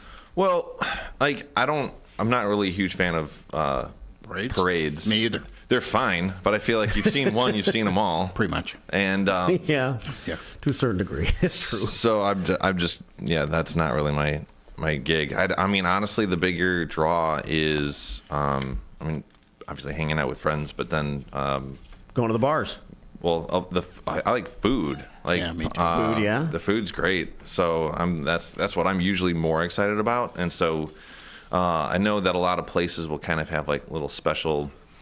I don't want to say appetizers, but like small plates for their like St. Patrick's menu. Yeah. And I would much rather go from like restaurant to restaurant trying like little tidbits here and there than like sitting and watching a parade. I'd like to have, I would like to have a buildup of corned beef like till St. Patrick. I really like it. Yeah, me too. And I could just about have it for the week leading up to St. Patrick's Day, I think. I had a pastrami sandwich yesterday. Does that count? You did? I love pastrami. That's about the same as corned beef, isn't it? No, it's not. It's kinda. It's a lot of the best pastrami has a little. They have like a ribbon of fat that kind of runs down through it, and and it comes from a different part. Well, I mean, it comes from a different part. Like it's the same part as like a brisket. Yeah. It's Big Angie's Eatery out in Arlington Heights on Euclid and 14. No, Euclid and is it 14? Anyway, it's a small place. Epic food, man. So good. The pastrami sandwich blows your mind. Really? Oh, yeah. There's a place in Naples called Pastrami Dan's. Oh. And you don't have to look at the menu very long. I was going to say Pastrami Dan's sells the best fish. Just excellent. The guy that runs is from New Jersey, and I don't even know if they have other choices. I've never seen anybody eating anything else there. It's really good. Yeah. Well, when the name is going to be Pastrami Dan's. You better. Dan's. Yeah, I love pastrami. Oh, we don't have Yeah. We don't. The old guy. Dan used to do that. It's 7:25 here at WRMN. 847-931-1410. We go to Rosie O'Hare's. I'm sure they're going to have a big to-do on St. Patrick's Day Parade Day. You know, I've only been there once, but I like that place. I think it's got a lot of personality. I've been there a couple times now. We were there together one day, remember? Yep. Well, I mean, we didn't go together, but we showed up and you were there. Yeah, hung out for a while. That was a really, really nice Saturday afternoon. Right? Mm-hmm. Wow. So, yeah. All right, so parades tomorrow. So why would Dundee and St. Charles be doing their parades a week before so they can get business twice? So they're not fighting with the city? Maybe. So they're what? Yeah, you're probably right, Jake. So they're not in competition with like the St. Patty's Parade in Chicago or whatever? It's like, so you're not potentially losing people. Because there's so many people in Dundee that drive downtown for the Chicago Parade. So that's not the reason then. I don't know. Why would they were not worried about competing with Chicago's St. Patrick's Day Parade. What do you think? I think it's so they can get twice the bang for their buck. But I don't understand what you mean on, well, I guess, although they're, okay. I'm not going to argue about this because I don't have an opinion about it. I think the parade and the organization of the celebration is so it's not in competition with the big city. Now, all the bars and everything, that probably is also so they can get a double bang for the buck. And good for them. Good for them if that's what they do. That's marketing. And we're all about marketing. We sure are, yeah. Honestly, I feel like if you're going to do family type stuff with whatever, like, everybody's obviously going to be partaking tomorrow because it's going to be local, and so there's going to be families there and going to probably have lunch or whatever. So the restaurants and everything, like, kind of get ready for that. But when it comes down to, like, the bars and the bar life, that'll probably be the following weekend, I would have to guess. Yeah. It's 7:27. Hey, if you want to call us on the show today, you're welcome to. Phone number is 847-931-1410. That's 847-931-1410. We have one early phone call. It's not David. What? Uh-oh. So it's good. I know. I'm just, Yeah. Sometimes I like to get it out of the way early. Yeah. Let's go to the phones and see who this is this morning. Good morning. Welcome to the show. Good morning. Good morning. Sorry, my voice is a little hoarse, so sorry about that. But I do know the answer as to why Dundee has the parade a week early. Good. And it's not a joke. It is because of getting talent. Otherwise, if they hold it St. Patrick's Day weekend, like they have the Jesse White Tumblers, they have such a stringent calendar, they can't get them the week of St. Patrick's Day. Oh, huh. Makes sense. Okay. So that's kind of how it started. It started off this little big wheel parade initially, and then it just kind of grew. So that's how it started. So I wonder and that's why they have it the week before. But Dundee and St. Charles are not fighting for talent amongst each other, I guess. I guess you can hit both parades. You can. Is St. Charles an evening parade? 2 o'clock. 2. What about Dundee? Yeah, 11 a.m. Yeah, you probably could. Yeah. So if you're like a politician seeking attention, or you can in your you can be voted for by people in Dundee and by people in St. Charles. You might as well try hit to them make both. it up. You bet. Yeah. Mm-hmm. Right, and then if you're coming out from the city to be in the parade, you can do both parades in the same day. Yeah. There we go. All right. Genius, everyone. Genius. Wow. I generally have a hard time getting a lot of talent during the week, too, so it's totally fine. Yeah. And everybody's pretty well tumbled out by the time I get to them. So, yeah. Is this Carrie? It is. Hey, Carrie. Yeah. Well, thank you for calling the show. Yes. You're welcome. Have a great day. Happy St. Patrick's Day a week early, weekend early, and the weekend after. Okay. The weekend of it, I should say. Same back at you. Thanks. Okay, bye. That makes sense. So, it is very competitive I know when the 4th of July parade, they would have to try to get their requests in early for the Shriners and their magic carpets or their little go-karts and all, because they're pretty booked up. Yeah. Yeah. I mean, if you watch Jake said parades, for instance. If you've seen one, you've seen them all. Mm-hmm. Does the same not apply for the Jesse White tumblers? No. Have you seen the Jesse White tumblers once? Yeah. It's going to be the same thing every time you see them, right? I saw them on like TV the or something. Globetrotters. You can never get too much tumbling, I always say. You saw what, Jakes? I actually saw them on TV. I don't know, like some morning show news thing or whatever, so I kind of feel like that's pretty good. Tumbling. If you take the word tumbling, isn't that just like gracefully falling? It almost is, isn't it? Yeah. Because if you took a tumble or stumbled, you can't, if you have tumble is in stumble, it's just gracefully falling. I don't know. Maybe they decided that. They got a lot of bravery, I'll say that, because I don't even like diving off high dives. I mean, I can jump off high dives, but diving head first, I'm scared. Diving regularly, I'm kind of scared, actually. I've never really been a straightforward into the water dive guy. Right. Well, nobody really ever goes head first into things. If you would have been tumbling since you were 4 or 5, you probably would be fine. You got to know exactly when to tuck so you don't bust your head on the mat. Yeah, I know. That's true. You know what I'm saying? I do know. Yeah. I used to have, when I had my old vintage Chicago police car, I'd get invited to parades in Chicago. And we would go to the Columbus Day Parade, which seems huge, right? I mean, the networks carry it. The parade is about 2 blocks long.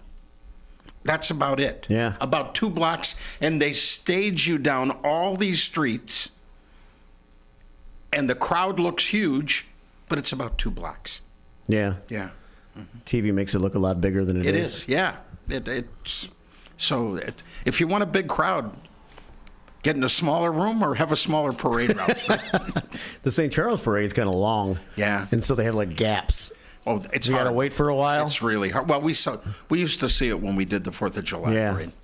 Yeah. 7:32 here at WRMN, 847-931-1410. If you want to join the show here today. And you should. Yeah. We're on YouTube. We're on YouTube now, Jakes. We were on YouTube last week. Oh.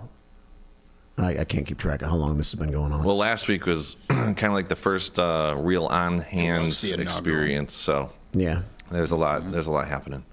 So we're on YouTube. Oh yeah, I was kind of frazzled last week, wasn't I? Yeah. Not like today. You're a rock. Today. I'm under control today. You are totally solid. Control. Yeah, so totally. smooth. Man. I better smooth radio. Yeah. 847-931-1410. And so on YouTube, Trusty Pat checked in a little while ago. He said, good morning, all. I think Larry getting in at 7 o'clock will be a good thing. Mm-hmm. Have you thought about doing the news stories with Larry and Jakes to comment? Much like Larry Lujack and Uncle Larry segments. Yeah, it was Larry, Uncle Larry and Tommy Edwards. Little snot-nosed Tommy. Yeah. So I would just read the stories, and you guys would give me your thoughts on each story? Well, we can do anything you would like. It was like the other way around when I produced the Don Imus show in Memphis, Tennessee for a little while. Imus had his own news guy, the straight guy, Charles McCord. Mm-hmm. And he had a sports guy, Mike Bream. And so they would just do kind of straight news. Bream was kind of sarcastic with the sports, but McCord was pretty straightforward with the news. And Imus would be the guy that would comment on all the stories. I liked Don Imus. He was so caustic. I did too. Did you ever have a chance to it? I really liked him. Of course, he got in trouble because he was a little too caustic sometimes. Yeah. And I never saw him during his heyday when he didn't have some of his issues under control. Yeah, big alcoholic problems. Yeah. I didn't hear his show till later afterwards either. Yeah. But that's probably when he was better because he was more under control. He studied politics more. He studied what was going on more. Yeah, he wasn't just there to just rant and carry on. Yeah. Well, let's check in with Trusty Pat right now, who wants us to develop that idea. Okay. Good morning, Pat. Hi. I guess I kind of stumbled on Larry Lujack and Uncle Larry, but yeah, it was little snot-nosed Tommy. But those animal stories were hilarious. You go back and listen to them on YouTube, and I thought, you guys could almost do that with the crime time stuff. Especially with Larry being an ex-police chief and his comments on things. And Jake's always has some good comments. Jake, a recovering criminal. I just thought that might be something to do. Might try it sometime, see what happens. Okay. it could be a whole new segment that could draw a lot of listeners. You never know. We'll try it in just a minute. I got a crime time ready for the guys. Yeah, all right. Yeah, that's good. So be ready, guys, and you didn't share with them a little bit so they could prepare, though, did you? Well, they saw the agenda. They said they read the agenda last night, so they should be prepared for this. So there's a lot of F's in that agenda. They wrote the little comments they were going to make on their notes. Yeah. When Mark says Then this, my I'm going dog- to say this. then my dog ate it. Well, have fun with that. I just was kind of egging you on, but take care, guys. Thanks, Pat. Thanks, Trusty Pat. Okay, see you guys. Take care. Good morning to Northwest Wesley Jr. He had a special limo driver this morning. Oh. As Northwest West is out in California on business. Business. So Northwest West and Junior and his mom Kristen drove by a short time ago. Shut your mouth, you thong-wearing fatty. I like that soundbite. I know. It's one of my favorites. Shut your mouth, you thong-wearing fatty. The official soundbite of Northwest West. I did question Mark when he first played it for Northwest Wesley Jr. I was thinking it was odd to play that every time you mention a young person's name like that. Yeah. But his dad gave me the seal of approval on it. I know. I mean, you have an elementary school student that on his way to school. And you're like, listening to The Rock yell at somebody. Yeah. Yeah. And then moments later, we had Hector and Jeremiah drive by, south to north on your radio dial. Hell yeah. That's their soundbite. So you have 8-year-old Jeremiah hearing this. Hell yeah. Sanctioned by his father, Hector. I'm for it. You got to learn early. You got to learn sometime. Yes, they do. You got to learn the bad words. Hell yeah is a really bad word. Totally. 7:37 here at WRMN. Wow, the time's just flying by, ain't it? Yeah. And we don't start till 7:15. That makes it better. So should we do crime time then? You got your notes ready? We don't need notes. Oh. We don't need no stinking notes. No, this is all from the hip. That's right. Okay, from the hip. Lockbox. What time is it? It's crime time, fellas. There we go. Oh, this is good music. I like this. 24-year-old Schaumburg man facing felony human smuggling charges. Well, that's a him problem. What do you mean? Like, what was he doing it for? I doesn't say in the story. I wonder why he went down personally to try to smuggle a couple of people up here. Who knows? Maybe they met in a bar. They said, "What are you doing after you leave here?" He said, "I'm going back to America." I'll get my car. And they said, "Ours isn't running. Can we get a ride?" And he said, "Sure." Yeah. All right. Wait. We're coming with you. We need some. I'm going to need a little gas money. But yes. Yeah, that's what it was. He was on vacation in Mexico. That's right. Drinking, hanging out. And these guys, their car, they had a story. Boy, it sounds like Schaumburg's a really cool place to live. Would you come back and get us? Yes. Yeah, of course. That's generally what happened. Yeah, like out of the entire U.S., they're like Schaumburg. Schaumburg. That's the place to be. They were standing on the side of the road with the sign that said Schaumburg. Absolutely. It's by that sanctuary city, Chicago. Yeah, right. It's within, well, it's not walking distance, but yeah. Yeah. With enough time, you can get there. So, I mean, if the guy needs us, Jakes and I could go be a witness. If they want to be able to put reasonable doubt in this case, we could go say, well, just because they were with him doesn't mean he knew that. Yeah. So he came back up to Schaumburg, according to our story. Yes. Got his car. That's right. Drove it back down there. Well, said, I'll be back in a couple days to pick you guys up. Was it his car or was it a stolen car? Oh, it was a stolen car. So he didn't have time to get his car. Exactly. He just had to find one that was laying around. These guys said, we really need to get to Schaumburg right now. Hey, there's a Burger King, and I see that car looks like it might be available. That's right. Are the keys in it? That's right. Yep. It's the only Burger King that's actually on the border. That's right. Yeah. Yeah. So there you anyway. go. You talk about somebody who's being falsely charged. That poor guy. You can't even be nice to people anymore, Jakes. Honestly, he was just giving somebody a ride. Just a lift. Going my way? Yes, I am. Grayson Jackson, and he decided he wasn't going to stop when the police tried to pull him over. Because they kept saying, we're in a hurry, go on. You know how you see a police car behind you and you hope that they're going to something else? Yeah. That's what they kept saying. He's going to something else. Keep going. Speed up. Speed up. The police will eventually give up. Yeah. When they realize that we were in a hurry. We're just in a hurry. Yeah. I've waved out the back window twice. Well, officers from several agencies, backed by air support, Yeah, it's hard to beat air support. pursued the vehicle as it drove erratically and traveled into opposing lanes of traffic in attempts to evade capture. Yeah. No, you can't do that. Their evasion, his just speed up, expedite. So they put down the tire strip things. And, Yeah, that seems to work. Yeah. So they got out and ran, but they captured him. Yeah. On foot. So. All right. Now he's in trouble. Grayson Jackson, age 24, and I guess his friends from Mexico are going back, I suppose. Well, that'll teach them a lesson. Well, yeah, they're probably being detained and processed, and then they'll be released back into the wild. Now, do not come back again. Okay. I won't. I won't. We tried. It was fun while it lasted. Yeah. I've learned my lesson. Well, I think we'll get somebody that has their own car instead of a stolen car. You know, you go through, you're sitting around talking to your friend, and you're going, what do you think went wrong with that? What do you think went wrong? Well, get somebody with their own car, so if the police run a plate, it doesn't come back stolen, and maybe look for something closer than Schaumburg. Maybe like El Paso. Yeah, for real. Brownsville. Yeah, exactly. Yep. 741 here at WRMN. Got another one. Really? Yeah. Okay. There's a lot of space in Texas. Yeah, it's a big state, It's a big state. There's a lot of nothing out there. Yeah. You'd think it'd be easy to hide, maybe. A lot of wide open space, though. I don't know, though, if people want to illegally enter the U.S. to hide in an open space in Texas. If they wanted an open space, isn't there a lot in Mexico? You would think. Yeah. I don't know. It's also hot in South Texas, kind of like it is in Mexico. Yeah, I don't think the 100 miles makes a big difference. No. Yeah. I don't know. A state court judge in Illinois last week admonished a 54-year-old man who admitted cutting up a 52-year-old woman's face with a knife. He admonished him? Yeah, I don't know what that means.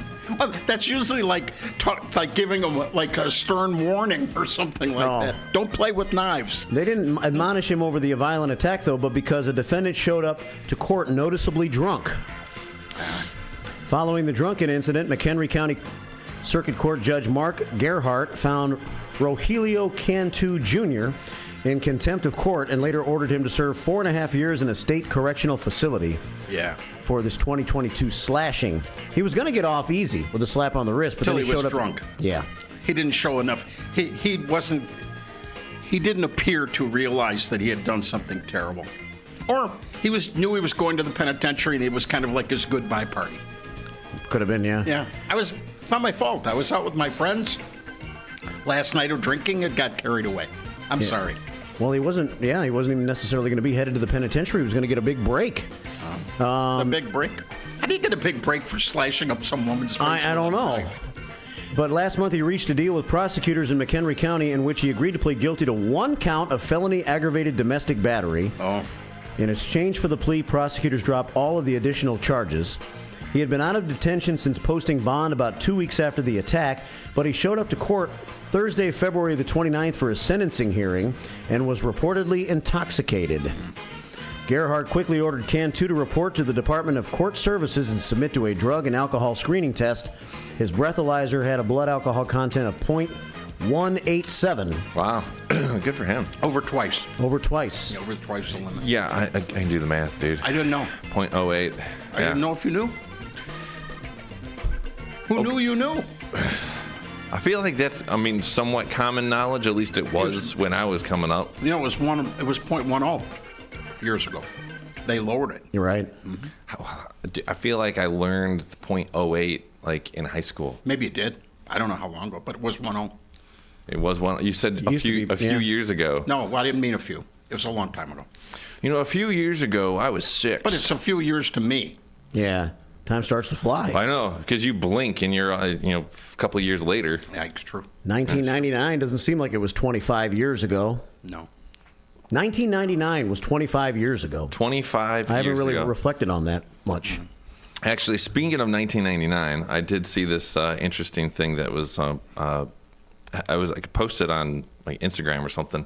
Someone found a Taco Bell receipt from 1999 in a library book that was obviously used for a bookmark. Yeah. Now, the last couple of times I've gone to Taco Bell, I can't get out of there without spending like $20 just for myself alone, and that's not even getting a lot. Like back in the day, you could buy the entire production crew of like a movie set lunch for $20 at Taco Bell.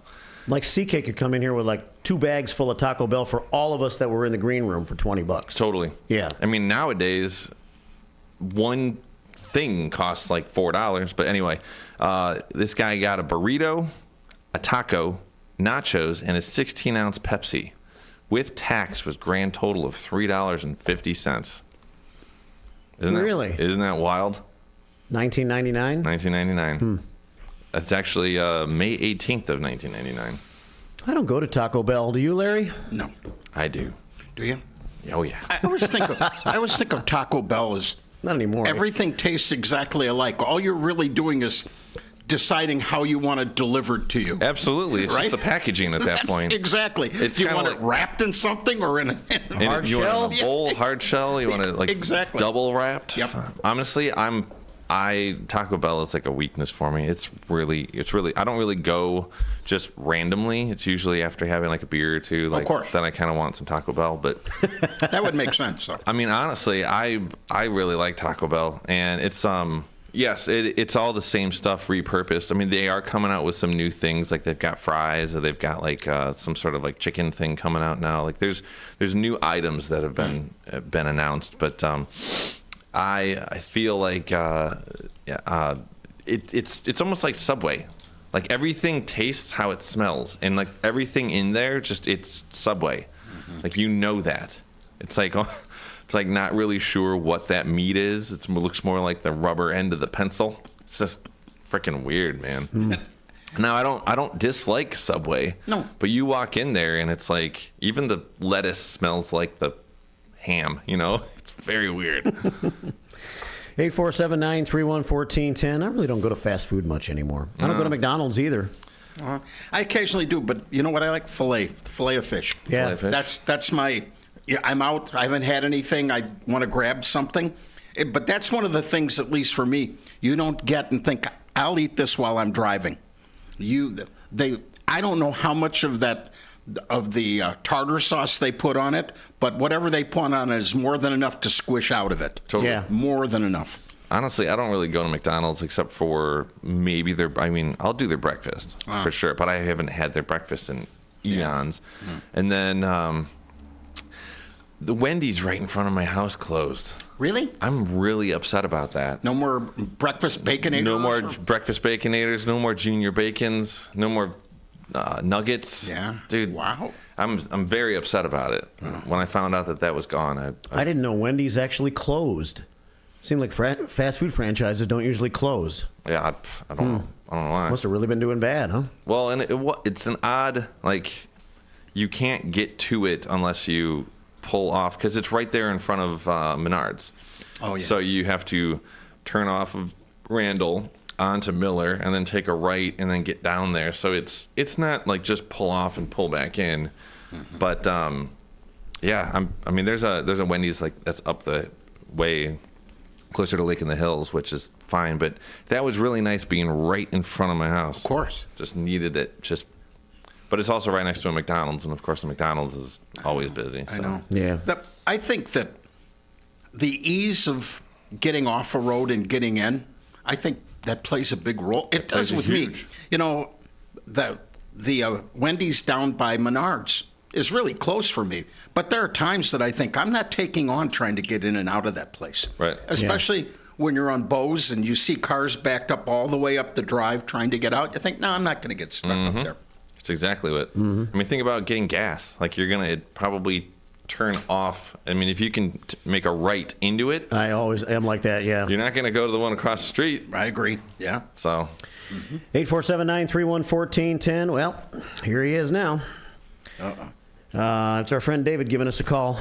Well, I said friend, but yeah, I guess he's a friend. Yeah. 749, a colleague, David. Well, he's not really a colleague. No, he's not really. No. Good morning, David. Hi. Eeg, Dan, and the Steely Les. another way of saying Steely Dan and the Eagles sing tomorrow at the United Center. They're playing together? He was talking about the Eagles. That's Yeah. what it was, yes. Yeah. So that's the weekend plan we have. So looking forward to that. Wow. That's a big plan there for you, David. You're going to the Steely Dan and the Eagles. That must have lightened your wallet a little bit. Yeah, $720, something like that. Wow. Whoa. Yeah, I would do that. Yeah, I didn't want to do that either, but it might be the last final tour of the Eagles, maybe, and I never saw Steely Dan, and so once in a while you got to give a little back. Does Donald Fagen still play with Steely Dan? I'm not sure. I never followed him. I didn't care for him that much over the years. I think he does. Okay. How could it be Steely Dan without the two guys that make up Steely Dan? Well, With Steely or Dan. Died, I think one of them died. I think the main singer is still alive, but the bottom line, they're an excellent band. They're quite different, but many times, not all the times, different is good. Yeah. So I can't stand the Eagles. Really? Man, I do not like the Eagles. I don't get That's un-American. Why? Yeah, why don't you like the Eagles? Call the FBI. I just don't like. I mean, first off, I think they're highly overplayed. Well, yes, okay. So if that's the reason you don't like the Eagles, I can maybe accept that. I But just as far feel as like they're- I don't know. I just But don't. you know why they're overplayed? Because everybody else likes them. Yeah, I know. I gathered that much. Thank you. Yeah. Usually I talk for the radio audience, but in that particular case, that was meant for you. That's totally fine, man. That's totally fine. Okay. Just don't like they it. are overplayed, but it's nice to hear a live version of their songs, and I like a lot of the stuff that Joe Walsh does. Oh yeah, Rocky Mountain Way. Remember those public service announcements? How you doing? This is Joe Walsh. It's okay to rock and roll, right? Don't drive drunk. If you drive drunk, call me. I have a limo. Come and get ya. I love when David does imitations. I know, right? That was fantastic. Yeah. Why would Joe Walsh be doing drunk driving commercials? Well, that's kind of the right. Yeah. But he was stumbling through them because that's the way he's. Yeah, that's how he talks. Yeah. That's his real Yeah. talk. Yeah. Yeah, and that's his voice. And remember he had that. Was it his solo song or was it the Eagles song where he said, "I go to parties sometimes until 4. It's hard to leave when you can't find the door." Yeah, I think it was a solo, or it was with the James Gang. I can't remember which. Life's Been Good. Yeah, Life's Been. That's a good song. Yeah, it is a good song. Yeah. But it's. I think it's a testament and a spoof to a lot of, to getting drunk and high. Basically, why? I mean, yeah, people do it to drown out the problems, but bad stuff many times can happen. And, I recommend what the Bible recommends, just a little bit, not overdoing it. So, well, all the bad consequences from overdoing it. So what are you guys doing for the weekend? Probably If you drinking want heavily to and doing things roll. that are against the Bible. Alcohol and drugs. Sounds like a I'm plan. going to Mexico and driving people back myself. Hell yeah. Party. Yeah, exactly. And I don't know. Maybe I'll go to court drunk, too, if I have enough time. Plenty of controlled substances, for sure. No, I don't know. I have nothing going on. I don't know. But, I was watching a thing about the Eagles, and Joe Walsh said when they invited him to come back, part of them saying you could come back was you cannot be that guy. Right. You can't be that guy. And he went into, they helped him go through treatment and stuff, and he's been sober a long time now. Because he used to tear up hotels, like you really said in the did. song, right? He has an accountant. That's right. I have an accountant pays for it all. That's right. Yeah. Yeah. Yeah. Mm-hmm. Well, the one former drummer, James Kotek or something, I can't remember his name, was fired from the Scorpions years ago for alcohol abuse, and he recently died in the last several months. He did because of alcohol. Sorry, sad to hear that, but it sooner or later it comes back around to bite you. It does. And it bites hard. So don't let it bite. Don't get to the bite stage. Have a good weekend, everybody. Bye. Right. Bye, David. Bye, David. Man, that's like a very long, drawn out, weird PSA. Don't do drugs, kids, and stay away from alcohol and liquor. Have a great weekend. Bye. Right. Yeah. David likes to be the doctor of morality. Don't end up like Joe Walsh. Yeah. Or Making millions. Or James Kotek. Making millions and having a fun life? Yeah. Don't be like that. Don't be that guy. I have a mansion, forget the price. Ain't never been there. They tell me it's nice. Yeah. I live in hotels, tear out the walls. I have accountants pay for it all. Sounds like a rap song. Yeah. Probably could be made into one. Probably like 50 Cent or something. Mm-hmm. I like it when... Yeah. So I got me an office, gold records on the wall. Just leave me a message. Maybe I'll call. He talks about how he's like the same guy and everybody else has changed in his songs. Mm-hmm. Yeah. 7:55 here at WRMN. Hour 1 of Studio 14 mornings, the first shift on a Friday morning. I'm radio's Marky B along with Larry and Jakes, resetting the stage so you know what you're listening to. If you're listening for the very first time this morning on YouTube. That's a good plan. Yeah. We don't do that enough. We always think everybody's here from the beginning. Right. If you're not on the boat when it leaves the dock, I know, it's you like don't count. It's like showing up to a party mid-party and being like, wait a minute, who are these people? That's right. What are we talking about? The party stops, and the guy grabs the mic. Hey, welcome to the party. Let me introduce you to everybody and reset the stage. Video Whitehawk on YouTube says, good morning, Marky B and First Shifters. Friday, and I'm hankering for some good catfish for dinner tonight. The wife just wants shrimp Alfredo. She doesn't like my catfish. Sounds creamy. You like catfish? Yeah. I do, too. Mm-hmm. How about you, kid? I don't know. I'm sure I've had it. Never had no catfish? I'm pretty sure I've had it. I couldn't tell you if it's... It's okay. I mean, I like fish, so... I do, too. Did you hear I went to that ECC dinner last night? That's what I was trying to figure out, like, what you were talking about. Because you were talking about how, like, you had the asparagus, the egg. Yeah. And then you had some salmon. And then, like, the culinary people were doing all of it. Like, what was that? It was, well, I guess they do it every semester. They have one cultural dinner night at ECC. They do. Yeah. And Shane Nowak, a friend of mine, I guess a political colleague, kind of, invited me to come with him. He gets one guest. He's a trustee for ECC. And so it was like a chance for all the students in culinary school to demonstrate their cooking skills for the people that were there. That's very cool. So, so the first course was like, it was just like some asparagus with like a boiled egg on top of it, kind of. That's how I describe it. Now, she called it something else, I'm sure a fancy name. I'm sure. It was good. Yeah. Had some little sauce, you could, And then it was like catfish, not catfish, salmon with some like flat potato things, I guess. Salmon and flat, I think that's what they said it was. Salmon and flat potato things. It's good you probably didn't print the menus for it. Yeah, I'll have the salmon and flat potato things, please. Sounds like au gratin potato, like something. Yeah. And then the main course was like beef, meat and mashed potatoes is what it looked like to me. It was on top of like mashed potatoes. Yeah. I'm not sure what the meat was, but it was really good. My mom would have said it's meat and potatoes. It's when meat we were and growing potatoes. up, what are we having for dinner? We're having meat and potatoes. That's good. What's this? Oh, it's Wheaties à l'orange. Yeah. It's basically cornflakes and orange juice. Yeah. Right. Sounds splendid. Yeah. Well, it's good. Well, they do. And they have the Spartan Terrace, and you need to go online to see when it's open. Yeah. It's open for lunch, though, a few days a week. And the students prepare the meals there. And it's a very unusual menu, and it's very reasonable. Very reasonable there. It's kind of fun. Fair. Huh. But you just have to see, it's not open all the time. Maybe it's 2 days a week or 3 days a week. But it's pretty nice, too. Spartan Terrace? Spartan Terrace, yes. 2 days a week, 3 days a week, when they decide it's a half moon. They kind of. 70% humidity outside. It is You kind might of, be able to catch it for 5 minutes. hitting a moving target. It's kind of hard. But, yeah.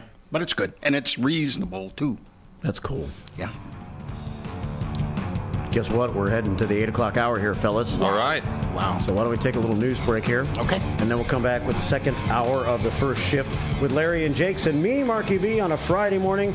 Rain really hasn't kicked in yet, just kind of cloudy, maybe a little light rain around the area, but a rainy day in store with a high about where we are in the mid-40s on this Friday. More of the first shift coming up here on WRMN. Keep it right here. Your hometown radio station since 1949. We are WRMN AM 1410. Elgin time, 8 o'clock.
43 degrees as we hit the 8 o'clock hour of the first shift on this Friday morning.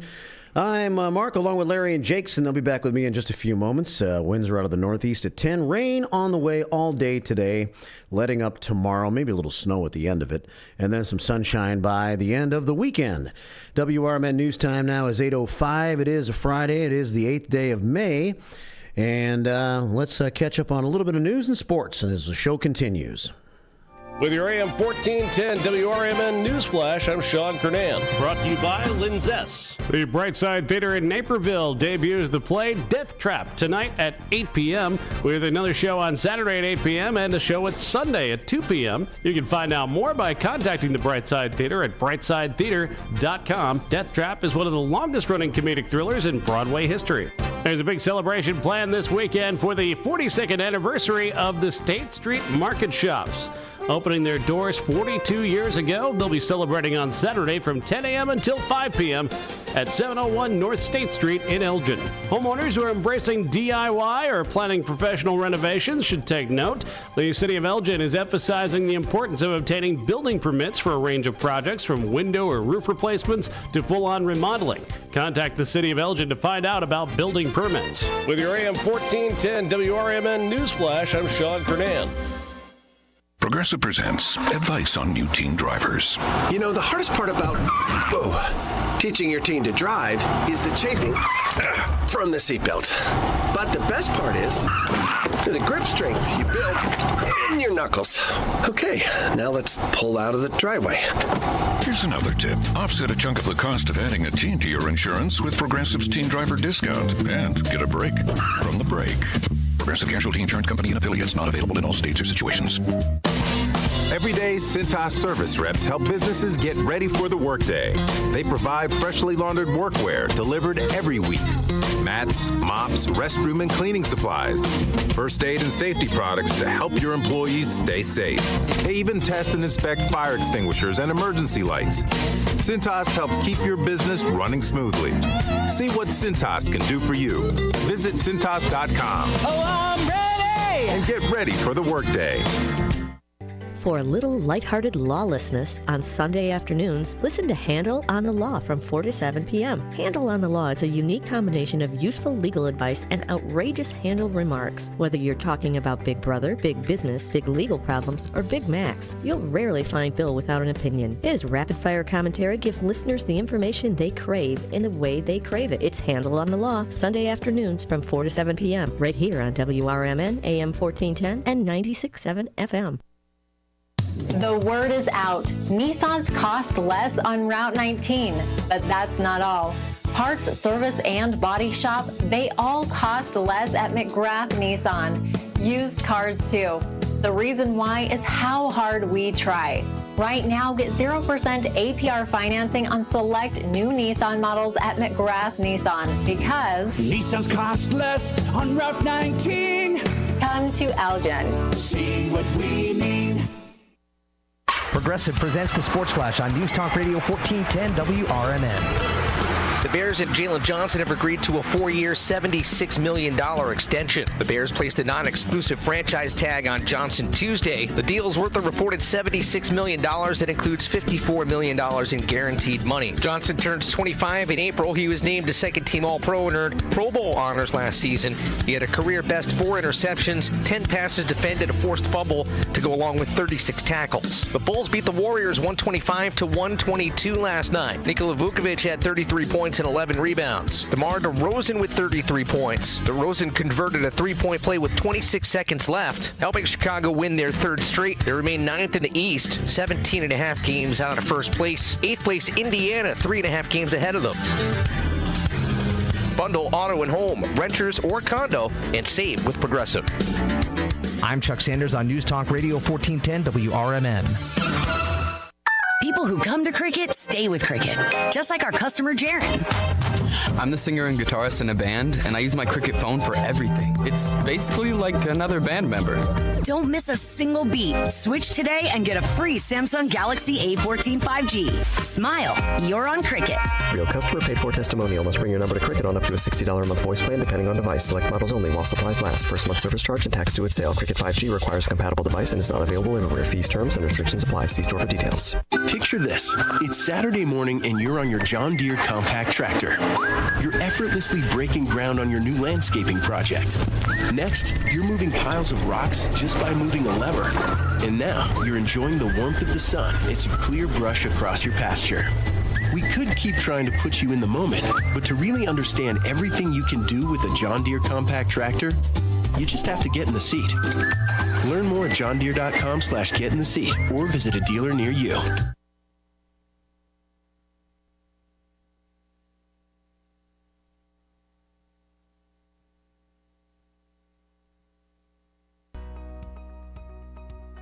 Celebrating 70 years of serving the Fox River Valley, WRMN AM 1410 and 96.7 FM is proud to inform and entertain you every day with great local shows that keep you connected with the people in your community, like the Radio Shopping Show, where listeners are encouraged to let us know about their experiences with our business partners. I usually go to Tripleberry during the week. It's not so busy. I had my normal lumberjack omelet. It's like a meat lover's omelet, and their fries are awesome. Just the texture of it, they're a little crisp, soft on the inside. I mean, really good. The voice of the Valley and the home of the Radio Shopping Show. You are listening to WRMN AM 1410 and 96.7 FM.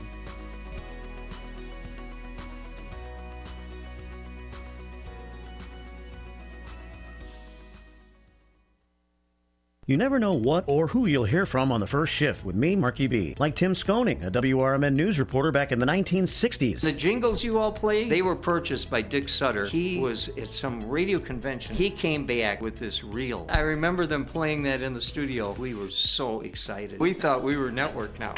And it's the same jingles today. That's great. Every time I hear them, I get excited about it. Sure. It's a lot of fun. Fun times on the first shift, right here on WRMN, AM 1410 and 96.7 FM. Looking for a place to try for breakfast or lunch? You'll find a gem of a restaurant with amazing food and great prices at the Tripleberry Cafe, 435 Angela Lane in Crystal Lake. For breakfast, try Tripleberry's strawberry cheesecake French toast, ribeye steak and eggs, or carnitas skillets. At lunch, there's the AM burger or Chipotle chicken BLT. There's delicious homemade cream of mushroom soup. For tasty home cooking, Tripleberry Cafe is the place to be. Visit tripleberrycafe.com.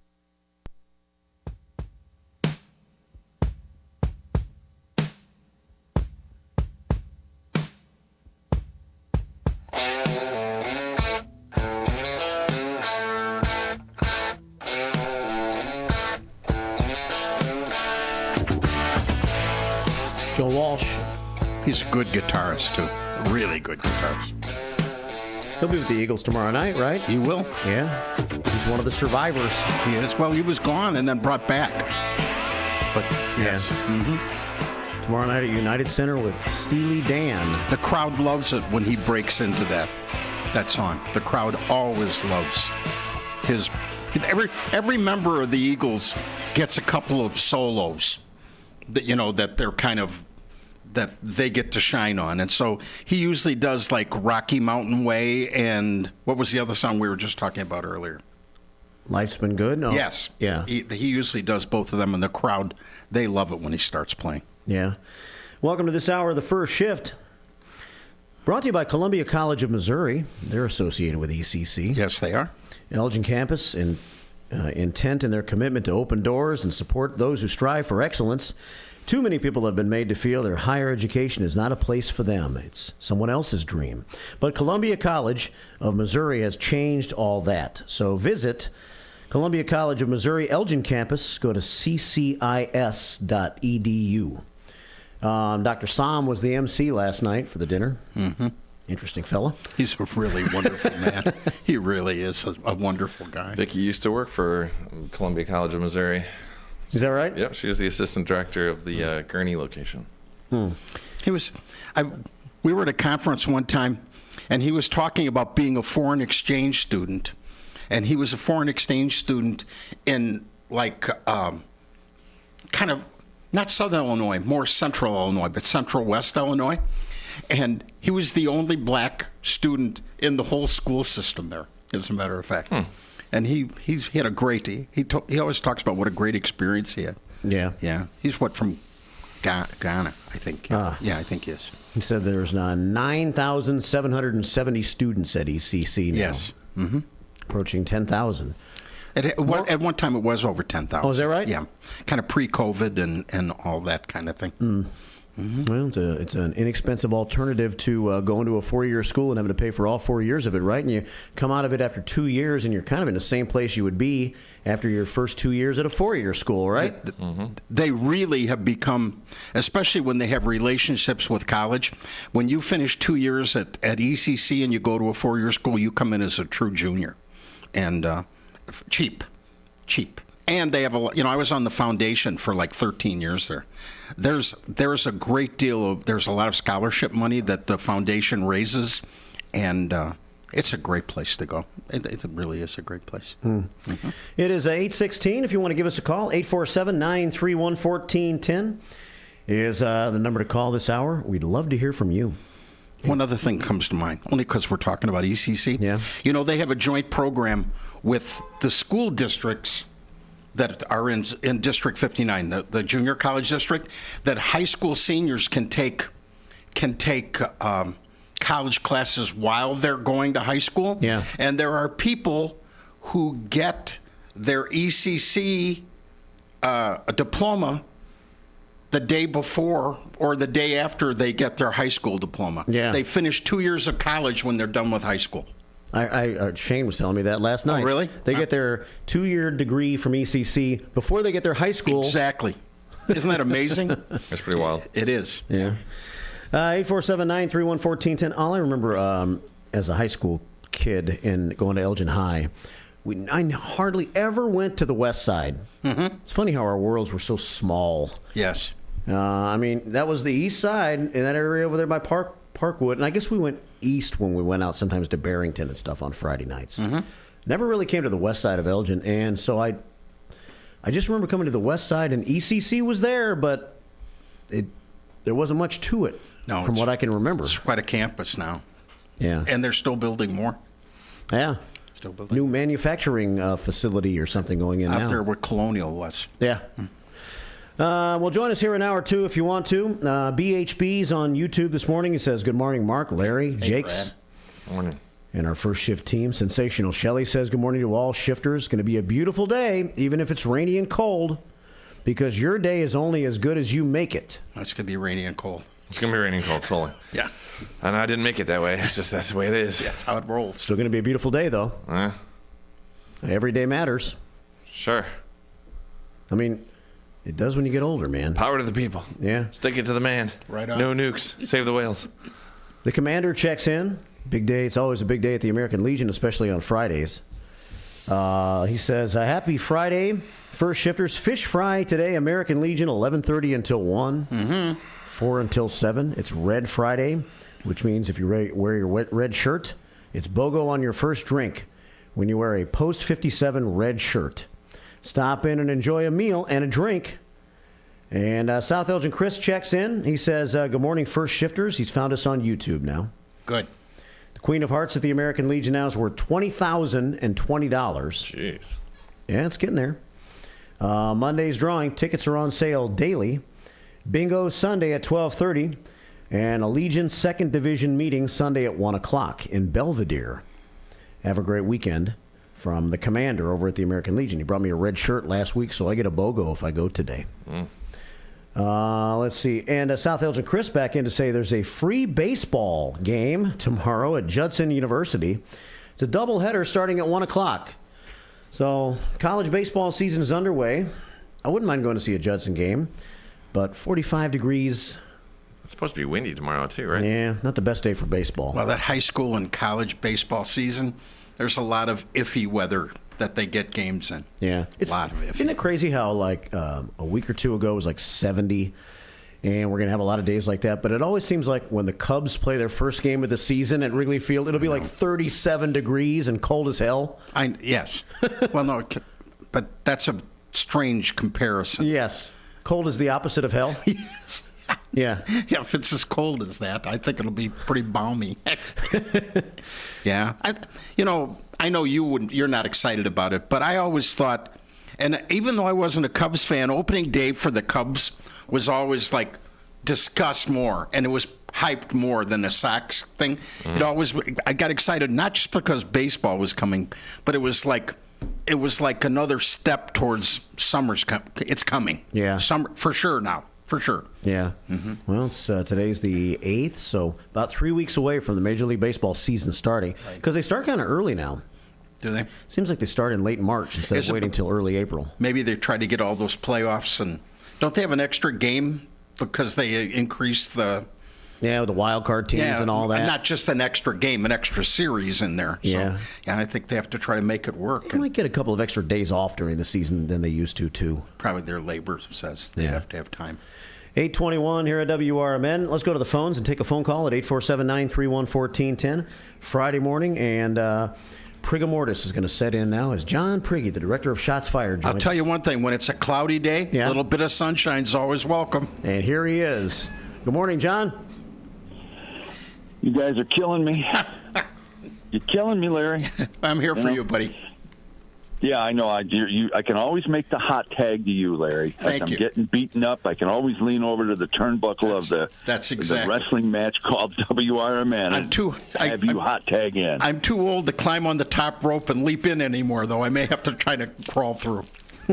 You'll find a way. I will. I'm there. Again, I'm there for you.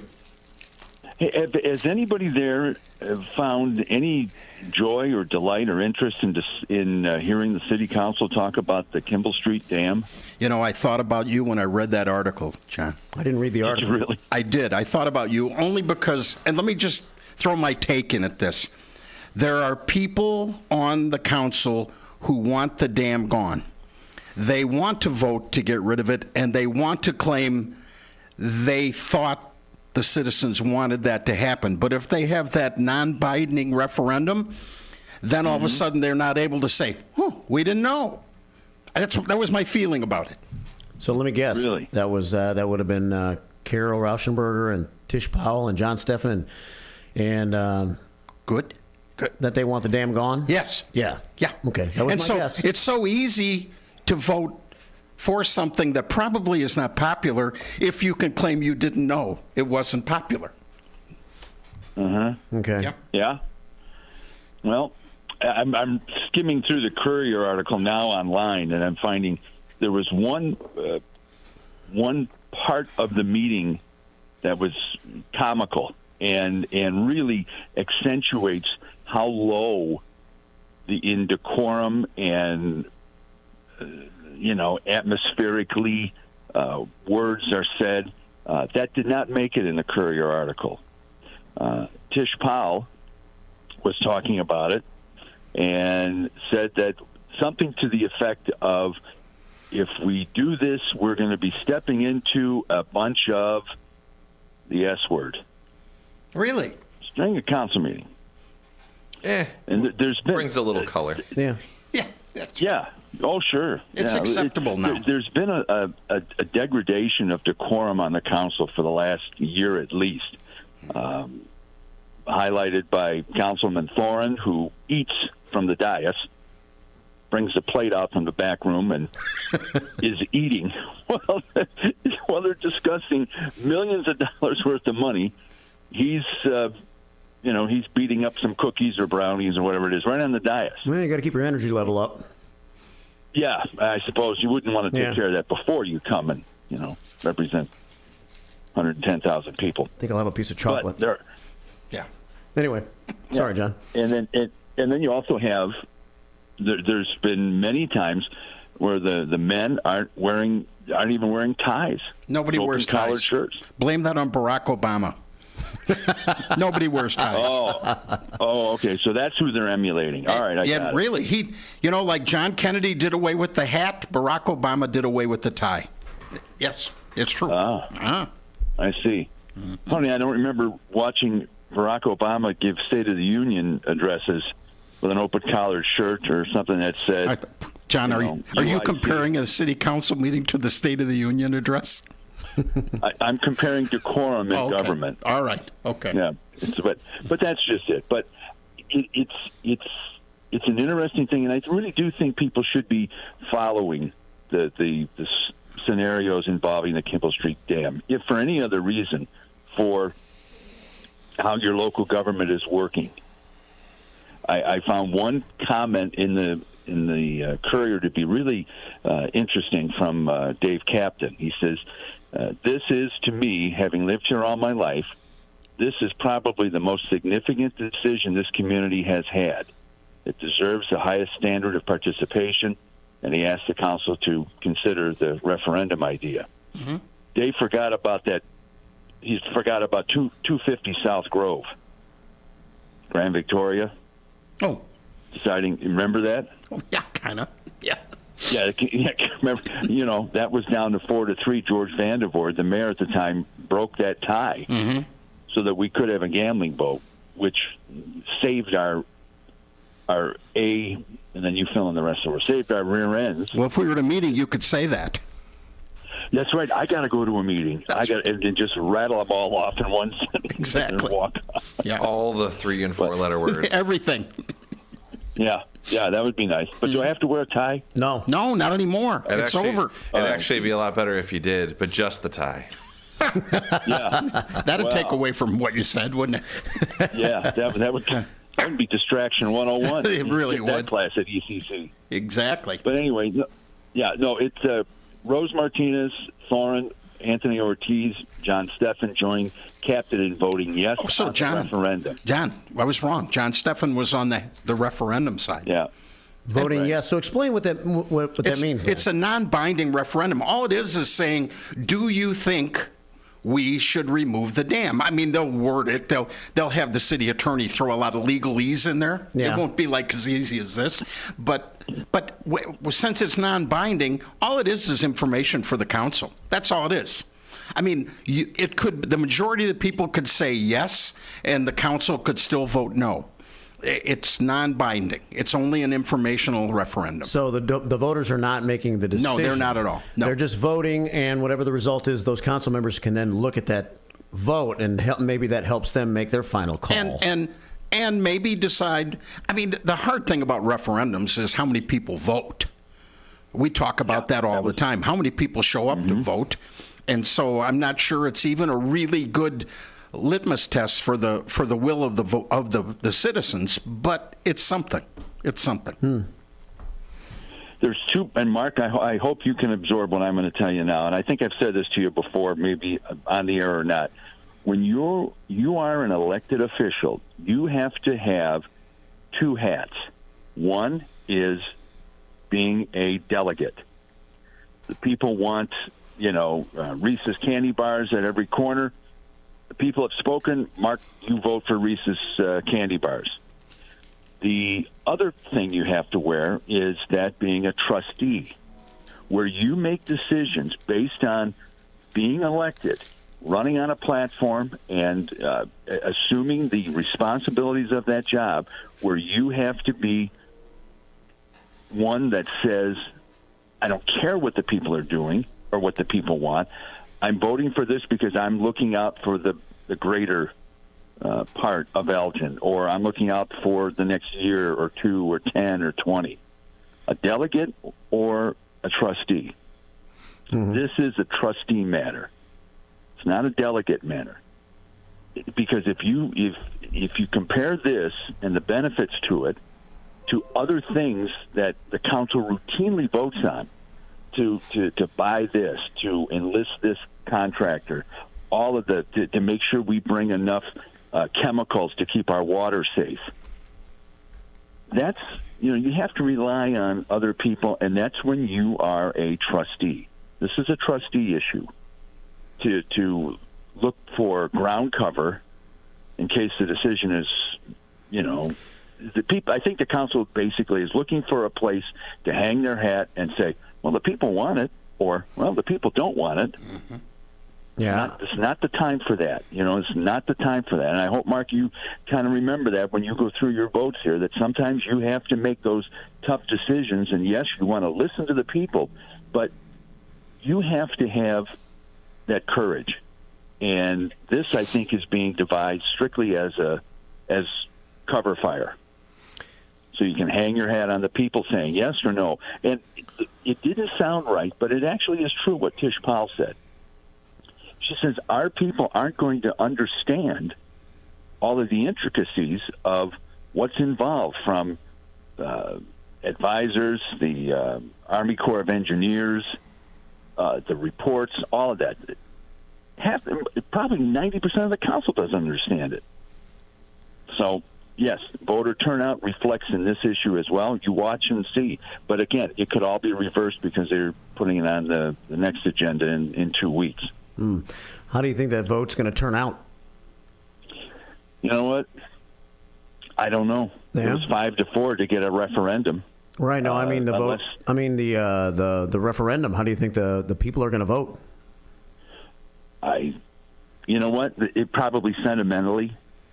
Oh, the dam has been there for a long time. I think that's for those who vote. And I think there's so many people that are going to say, I'm not putting my head into this. It's too technical. We elected people to do this. So I think the turnout will be low, and I don't know where it'll go. I haven't put my head around this thing. I'm not going to stick my face in hundreds of pages of documents and reports from the Army Corps of Engineers and everybody else that's getting in on that. You have to trust those people. You have to trust and say that's their business. Jakes knows all about beers, right, Jakes? Yeah. You know more about beer, than the average person. So when I come up to you and say, I like a beer that has a little caramel flavor and then really sticks to your ribs, you could probably give me a name, right? Mm-hmm. All right. Yeah. That's what you got to do.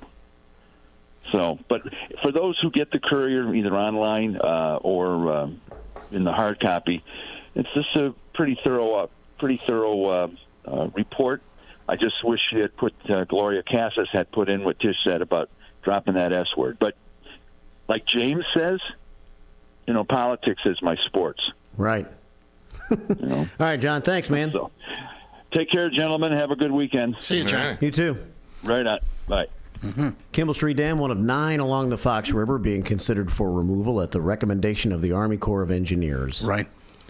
Allowing communities to make the final call. Removing the structure will restore the river to its natural flow. Of the 9 communities with dams, Elgin is the only one that takes its drinking water from the Fox River. Right. Lowering the water level may impact that ability, requiring the city to relocate its pumping station or find another solution for obtaining the water supply. So, basically... That's a trickle down. And the thing to remember is the Army Corps doesn't care at all about Elgin's drinking water. No. That is not on their checklist at all. It's like, you need to figure that out. But when you make a decision, it all has to be weighed into by the city, right? But the city can decide not to remove the dam. They can, sure.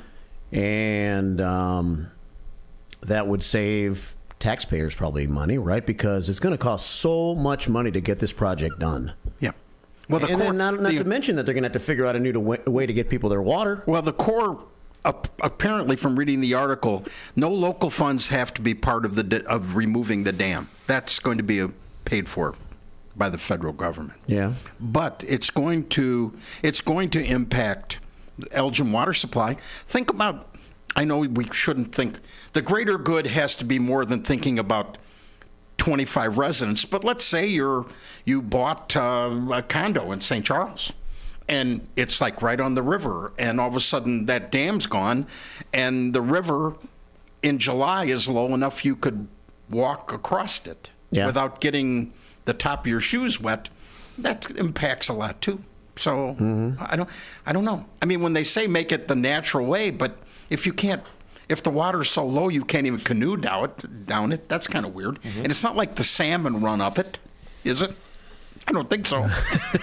Right. I mean, I'm not saying it's good or bad. Why does the Army Corps of Engineers really feel like these dams need to come out? Well, I'm not sure. I think, again, the greater good is probably to get back into a more natural, and maybe I made a joke about salmon, but maybe they think fish should be able to move up and down the river, and things should happen like that. All the dams were put in place all hundreds of years ago was for the power to operate things with the mill wheel kind of thing. Right. That's why they're there. Now, I don't know about in Algonquin, but I don't think Kimball Street's got many things that are hydroelectric or hydro-powered or whatever. So the purpose was there for that. So the natural flow of the river is supposedly better for the ecology, exactly. the fish. Yeah. But isn't it good enough? I mean, aren't the fish okay the way it is? I mean, it seems like just the cleanliness, just cleaning the river and taking care of the river it's much cleaner. Has made it a much better place. Of course. The last 30 years or whatever, the river is, it's such a change. Now, after you telling me what 1999 was, the last 50 years has been much better. Yeah. But I don't know. I think, again, the Corps' job is the greater good of everything. And they don't look at it on a per-case basis. They just... Yeah? Yeah. How do you think the vote's going to turn out? Any idea? I don't know. I don't know. I mean, the passionate ones will vote, right? The ones that are more passionate are probably the ones that would be wanting the dam to be removed, I suppose. Well, there are groups like Save the Fox and some of those that are pretty active. And I don't know how many of them are registered voters in Elgin. But, people by their nature don't vote in local elections. We talk, 13%, something like that? Well, the November election is going to be a pretty... Oh, yeah, I hadn't thought about that. Yeah, there's a couple of... The headliners in that concert are pretty big. Yeah. It's going to be a big concert, which means some of the opening acts are going to be voted for more than they might have been. Yeah, what do you think, kid? You got a background in water. Yeah, what about it? What do you think? Yeah, about the vote. I mean, honestly, at that point in time, that's more like drinking water and water quality. Mm-hmm. Like, I kind of feel like the dam, the ecosystem, and all that. I mean, I kind of with you on this whole thing of like, I kind of feel like it's okay where it is. Keeping it clean, that's the biggest thing. It is.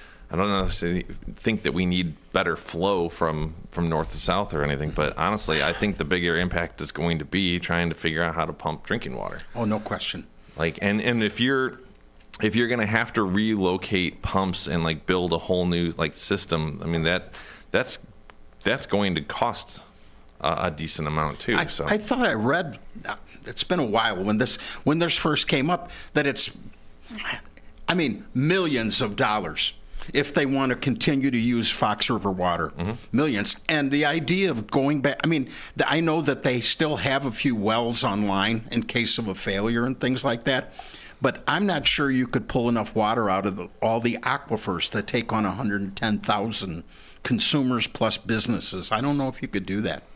So it's not as easy as, that's why I say the Corps they don't take that into consideration. That's not them. It's all about what's good for that river right there, right now. Right. Not the other effect that it has.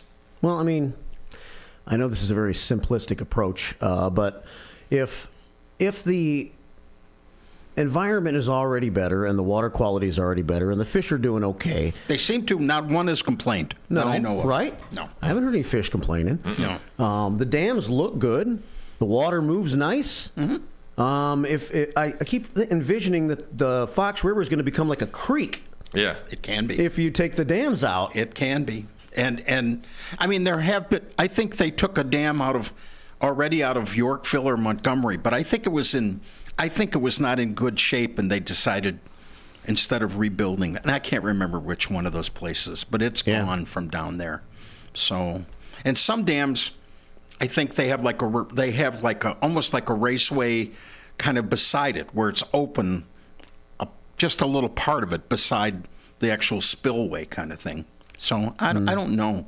I mean, I think the river, when I was young, the river was almost like if you had property on the river, residential, I think the river would have been something that you would look up and say, I hope we can sell this place because it's stinky and it's oily and it's nasty, but it's become a real plus. And so I don't know. It's a destination now. It is. More people want to live along the river. It is. So I think about Joel.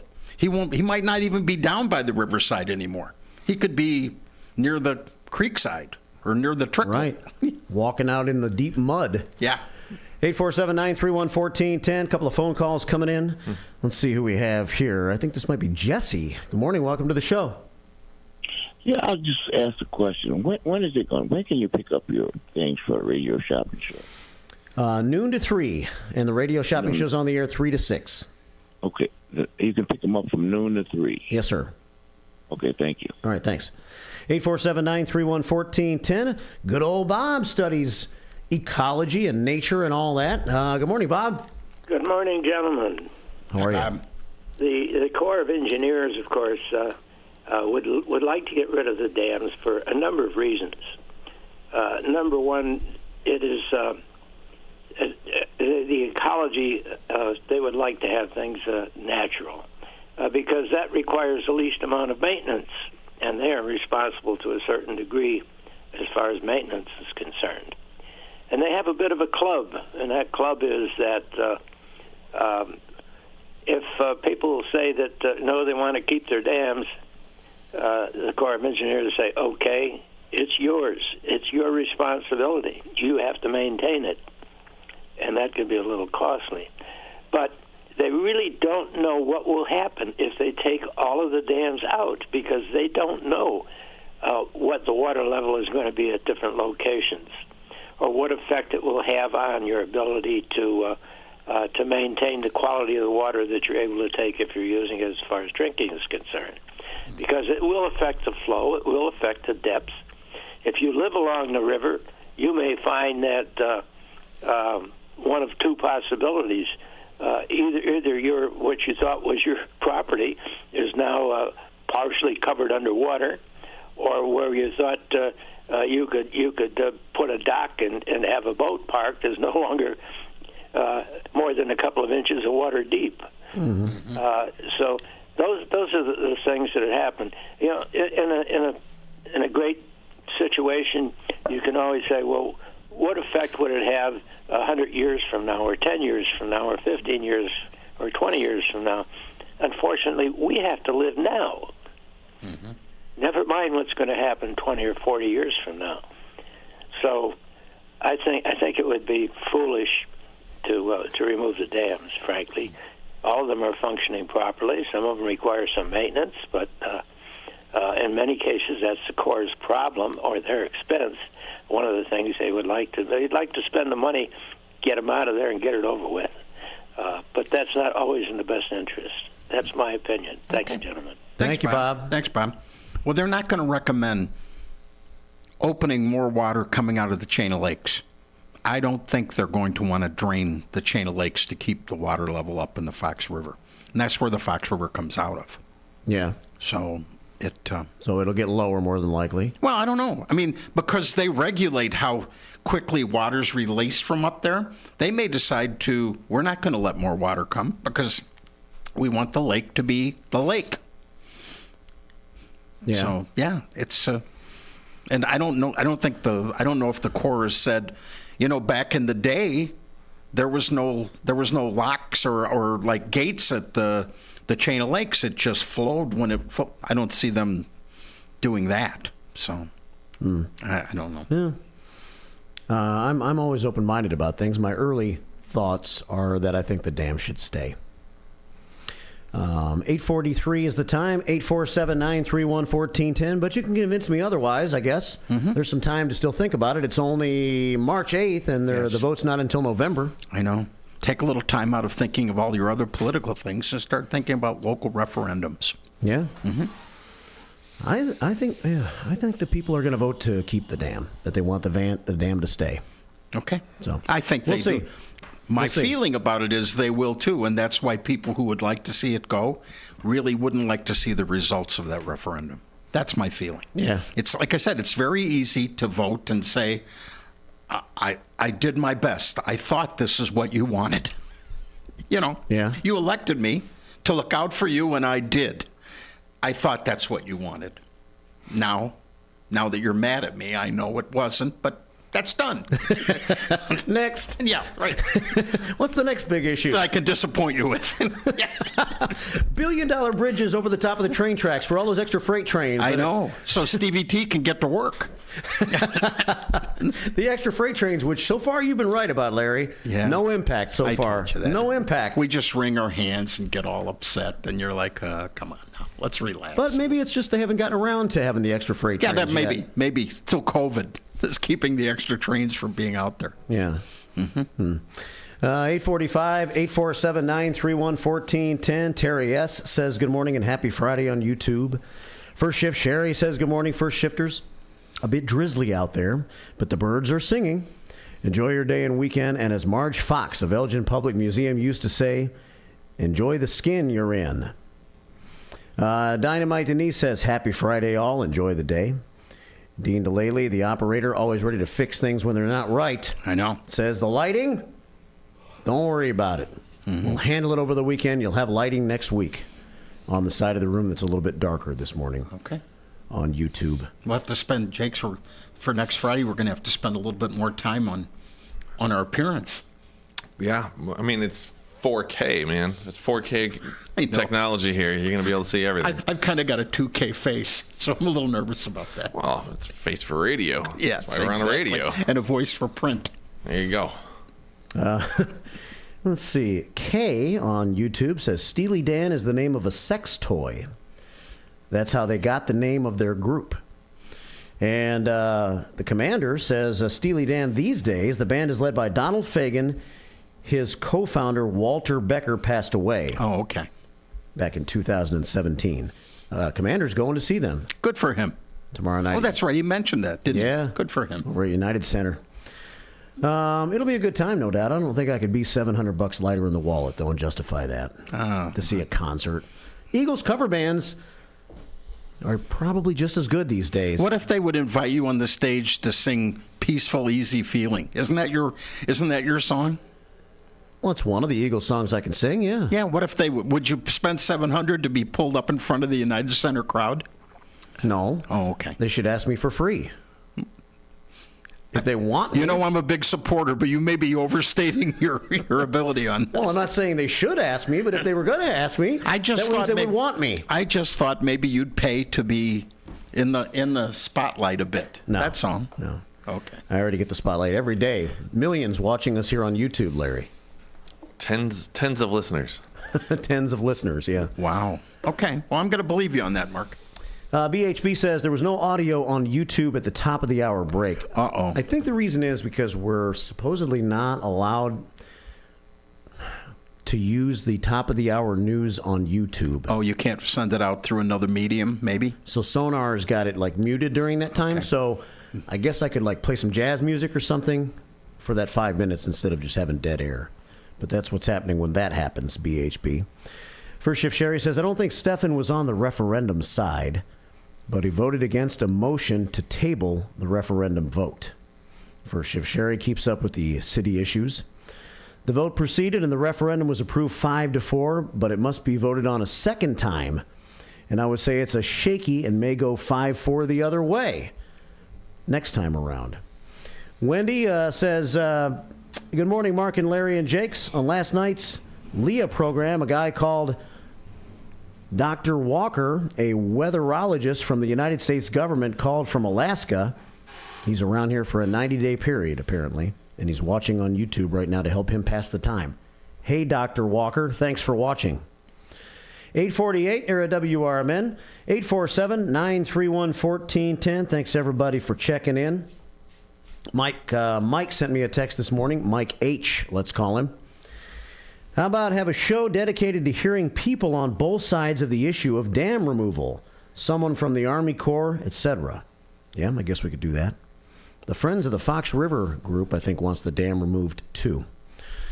849 here at WRMN, if you want to call the show. Did you guys watch the State of the Union address last night? Only for a minute. Yeah? That's all I can take.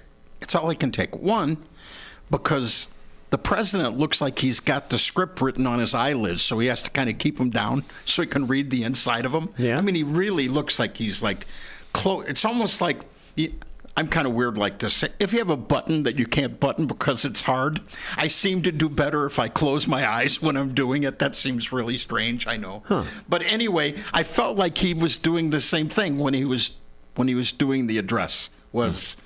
I have to really concentrate, and so I'm just going to close out everything else that's going to bombard my senses. And I felt like that.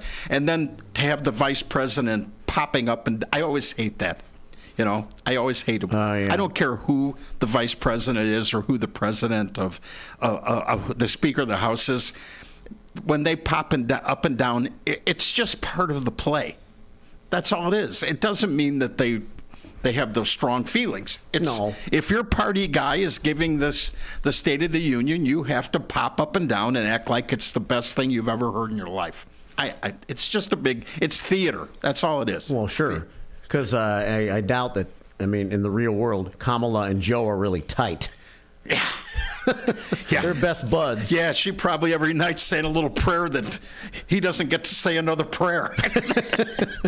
But she has to sit there and stand up and clap all the time, and right? again, act like he's the wisest person she's ever seen, even though during the debates, I think she hinted he was a racist. Well, yeah. You know, back when I was thinking about this earlier this morning when I was talking about it on the air, didn't a lot of people think that voting for Joe Biden at the time was voting for a guy that was going to be this grandpa, nice, softy old man guy, the nicer of the two between he and Donald Trump? Yep. They're both, like, totally mean. I mean, Trump's always been a mean bully, but Biden, he's a closet bully. He's not a bully. He's just mean. You can't be in politics as long as him and not have and not be jaded, I think. Yeah. Don't you think so? Oh, totally. Yeah, I think so. 8:51 here at WRMN. What else is going on, Jakes? Nothing. You kind of fading. I'm struggling over here. Fading on me. I know. I'm trying. I'm looking for like something to jump in here. Like, we're talking about all this damn stuff. The damn stuff. We're not talking about any more damn stuff. The damn stuff. We're not talking about damn stuff. I don't know how much more of damn talk we can have. Okay. But then, I didn't watch the State of the Union address because honestly, I don't even know the state of our own president. Like he's in a state of his own. He's a weird. I can't stand him. I did watch the Bulls game last night. You did? Really? I don't usually watch basketball. I have not watched a Bulls game. They won 125 to 122 right at the last minute there. I mean, it was neck and neck. It was a good game. I heard on sports radio, maybe going home Wednesday, that they said that the Bulls are a great last 2-minute basketball team. Really? If they can be close at the end, they're pretty strong. The problem is they're not always close. I don't even care about. I just can't make myself like it anymore. Yeah, I don't really care either. But it just happened to. Sure. It was the thing that we were watching last night, and it was a great game. Good. And the Bulls won. They're the most mediocre team in the NBA. They linger right around just slightly below 500 all the time, it seems like. Yeah. Let's go to the phones and take one phone call as we approach the top of the hour here. When we do talk politics, he generally likes to jump in on the topic. Is it James? Yep. Yeah. So we hit all three of them today. We had the trifecta. There we go. I knew that once Priggy called, James wouldn't be too far behind him. Yeah, really. I was like, wow, this is actually kind of impressive. There, no James call yet. And wow. Here we are. What are you saying? Yeah, he's getting ready for the time change and kind of resting up, things like that. Mm-hmm. Hi, James. How are you? Good morning. Hey, Again, I'll repeat. Just when I thought I was out, they pulled me back. Welcome back. I got a heavy schedule today, and I wasn't going to call in. I was just listening, and so you did it to me again. You pushed my button. So you guys are just making comments on the personality stuff again about the candidates, and the word bully came up in the conversation, and that's one of those words that's thrown around at will nowadays. This guy, this bullyism, bully this and that. And so I look at it this way, okay? There's an old saying that politics is a blood sport. it's not a kind thing. You got to be a tough individual. You have to be a liar, a deceptive person. You got to say things that you don't mean, to impress people. This is what people have to see through, I think, with politics. So you have to look for that candidate, I guess, that appears to be, on track with the way you think and believes in the same ideology. It's like the party system, right? Does this party portray your ideology? And so that's who you go with, right? It's just like sports, right? Which is not my subject, but it's just like sports. You go with the team, you like the coach, this, that, and the other thing. There's all the dynamics involved in all this. But I just want to say something in defense of Trump on this bully issue. There was a story about him when he was in school, and the story goes that it was written in a book, actually, where he defended a student against bullies. A young Jewish kid that was in his school that was being picked on by some other people, and he stood up for the guy. So there's a lot of things I think people don't know about these people that we vote for, okay? We're learning, right? We're learning about the Bidens, what a bunch of thieves they are and everything else. But that's not the point in my conversation here to bring that up. But as far as Trump is concerned, I think a lot of his philanthropic stuff has been overlooked. He does it quietly. He sends money to people. He makes phone calls to families that have had devastating things like this young girl that was killed in Georgia. So I think the media image of Trump has been that he's this bullyish type guy. Plus, you put that together with his old TV show, you're fired and all that kind of stuff. But that was all showbiz, So anyway, that's all I wanted to comment on. Okay. Well, thank you, James. Thanks, Jim. Thoughts. Enjoy your day, buddy. I will. Okay. 8:56, 3 minutes till the top of the hour. Time to squeeze in one more phone call. I think that Donald Trump wouldn't like the title bully, but I think that he kind of would say, yeah, I am kind of. I mean, if I think I'm right, I'll kind of bully. Yeah, I think so.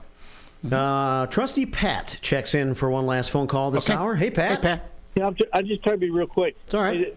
It got me thinking about last time we had I recall, not last time, but we had a voters referendum on a North End Bridge, and I know that Mark, I don't think you were around back then, but the voters voted no. All the information that the city had said that we should build it, as I recall. I recall that Dan Fox, Cheryl Proppel, Sue Moylan were some of the council members at the time, and I was very much for the North End Bridge. I had lived on the North End for many of my years when I first married, and I moved to the West Side. It was kind of comical. So my daughter was supposed to babysit for Dan Fox, for Councilman Dan Fox, and I got caught at the Kimball Street Bridge. I was right there. There was a car behind me. I couldn't get out, and literally the train sat there for 20 minutes. I don't know what had happened, but I called Dan on the phone, and I said, Dan, if we had a North End Bridge, I wouldn't have been late. And it was kind of funny at the time, but that's when I recall that the voters said no, but the information the city had, that I recall, said that it should be built. So was that going to be a Big Timber, Pat? Yeah, I think it was supposed to come across Big Timber, and it was supposed to link up to Congdon Avenue. Okay, yeah. And and I thought Congdon was a perfect street because Congdon is a wide street. Mm-hmm. I thought they could handle it one way or the other, but I knew at the time, I had my business was up on Dundee Avenue at the time, and it was tremendously long to get anywhere on the west side where we could go to Dundee quicker than we could go anywhere on the west side of Elgin. And I thought maybe it might help the west side businesses, the north end businesses a little bit at the time, but that was my personal thoughts from living up there and having a business up there. But I don't know if it was good or bad, to be honest with you. I don't recall, but I do remember that referendum. I don't know if you do, Larry. Mm-hmm. I do. Yep. Right. But anyway. Yeah. Well, thanks for calling. Thanks for Pat for calling back. Yep. Take care. All right, Pat Hudgens checking in, and it takes us to the 9 o'clock hour. We can do a little sports trivia when we get back, maybe. Tim Calderwood about 9:15. We'll talk about what Tim wants to talk about. And what you guys want to talk about, you're always welcome to call during sports, too, to talk sports at 847-931-1410.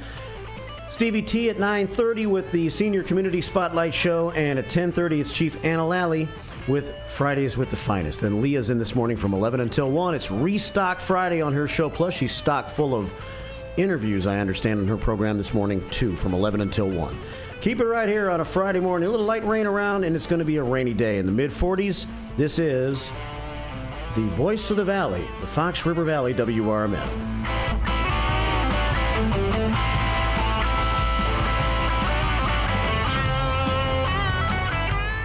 Your hometown radio station since 1949. We are WRMN AM 1410, Elgin time, 9 o'clock.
I am Brenda Rogers, Democratic candidate for Kane County Recorder. I am asking for your vote on March 19th. As a realtor and former elected official, I know the importance of keeping individuals informed and staying abreast of technology. As your next recorder, I will make sure the website is updated, user-friendly, and our residents are aware of the services offered to them. Proud to receive the endorsement of the Daily Herald, paid for by citizens to elect Brenda Rogers. Renata's Old Salem Cafe is now Renata's German restaurant, with old family recipes for delicious Bavarian dinners. Renata's is also known for breakfast and lunch. Renata's German restaurant has fresh baked German pastries. For a hearty breakfast, try Renata's for pancakes, skillets, and more. They've also set the standard for catering excellence. Try Renata's German restaurant off Irving Park, west of Wise Road in Hanover Park. Visit renatasgermanrestaurant.com.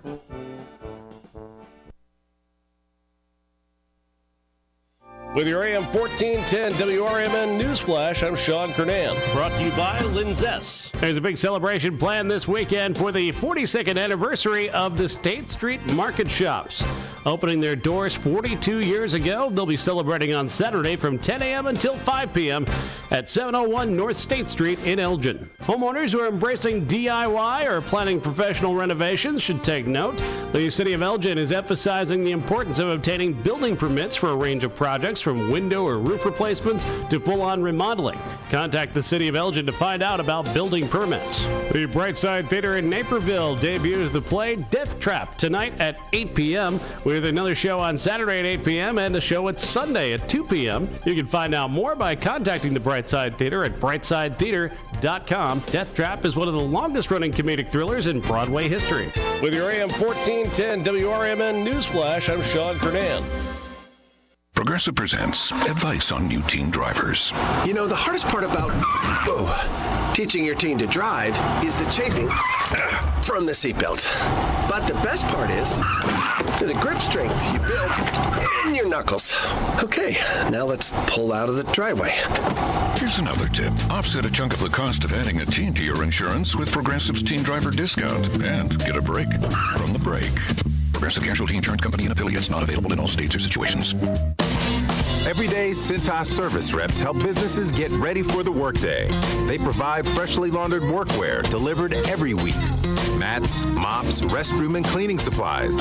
First aid and safety products to help your employees stay safe.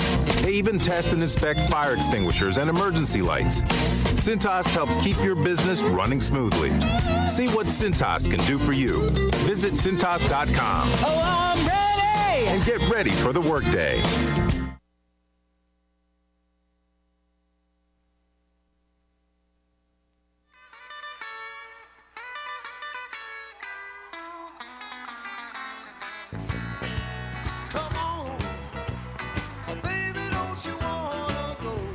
Check, check.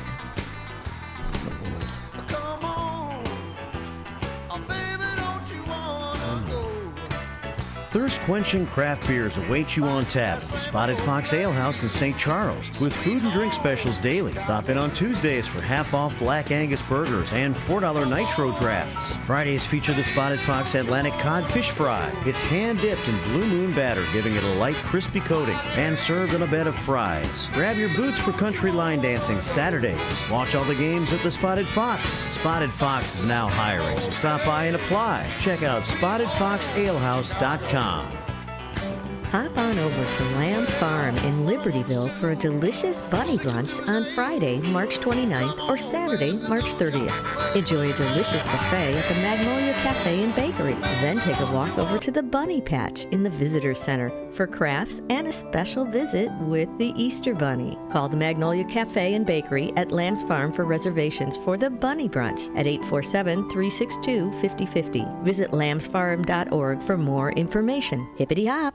I am Brenda Rogers, Democratic candidate for Kane County Recorder. I am asking for your vote on March 19th. As a realtor and former elected official, I know the importance of keeping individuals informed and staying abreast of technology. As your next recorder, I will make sure the website is updated, user-friendly, and our residents are aware of the services offered to them. Proud to receive the endorsement of the Daily Herald, paid for by citizens to elect Brenda Rogers. For an absolutely amazing meal and attentive smiling staff, try Red Ox Restaurant and Bar in Hampshire. They have a delicious Friday night fish fry. There's so many great dishes on the menu that'll keep you returning. Try their savory French onion soup. Then for your main course, choose from a wide variety of steaks and chops, fried chicken, shrimp, or juicy prime rib, done just the way you like it. Red Ox also has daily specials and a full bar for you and your friends. Visit redoxhampshire.com today. You never know what you might hear in the morning on the first shift with Marky B and friends. And for many years now, Mark's best friend on the radio has been his radio partner, Larry Jones, who joins him Mondays, Wednesdays, and Fridays at 8 a.m. And they really do seem to get along swell. The summer just got away. Yeah. Yeah. We look forward to summer for so long. I don't think I want to live like somewhere where it's never cool. Yeah. Yeah. Maybe have 9 and 3. Yeah. Yeah. 9 months summer, 3 months winter. Yeah. Yeah. How about a 7-2-1-2 split? Yeah. Yeah. Yeah. Yeah. Like 7 months of summer. Yeah. 2 fall, 1 winter. Yeah. So we can have that taste of winter and Christmas. You know, that's not a bad formula, Mark. Yeah. Yeah. Yeah. Yeah. News, weather, traffic, sports, and local information and entertainment in the Fox River Valley. It's the first shift, weekdays from 6 to 10 a.m. right here on WRMN, AM 1410 and 96.7 FM.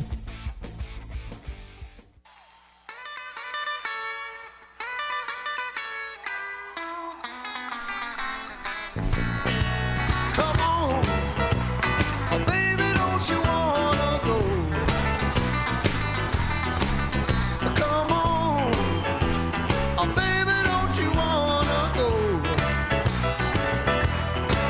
back to that same old place, sweet home, Chicago?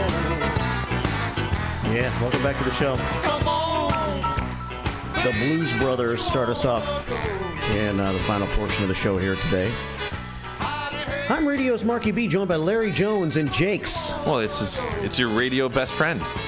I know. You're going to have to do a promo that he's on the air best friend. That Jakes is also your best friend. Now he's hurt. I hope you're happy. It's a rainy day. Yeah. I'm tired. He's tired. He's a little cranky. And then he's got to deal with that, too. That's not fair. Did you stay up late last night? You're a bully. After the Bulls game? I mean, I went to bed around like midnight, but that's not any different. Like, however, I did wake up an hour earlier than I usually would. Right. At 6:30. I can't believe you got it here so fast. So you're sleep starved. A little bit. A little bit. I mean, I'm just also, I always think like the night of, and when I'm reading the agenda, or I'm thinking like if this show was like later in the day, I know we just had the discussion, we don't want it to like be in the middle of the day, but it'd be a completely different show. Like I generally don't wake up until probably like 10 or 10:30. Oh. And I'm not saying like I don't wake up and get out of bed until 10:30. I'm not like alert and ready to go.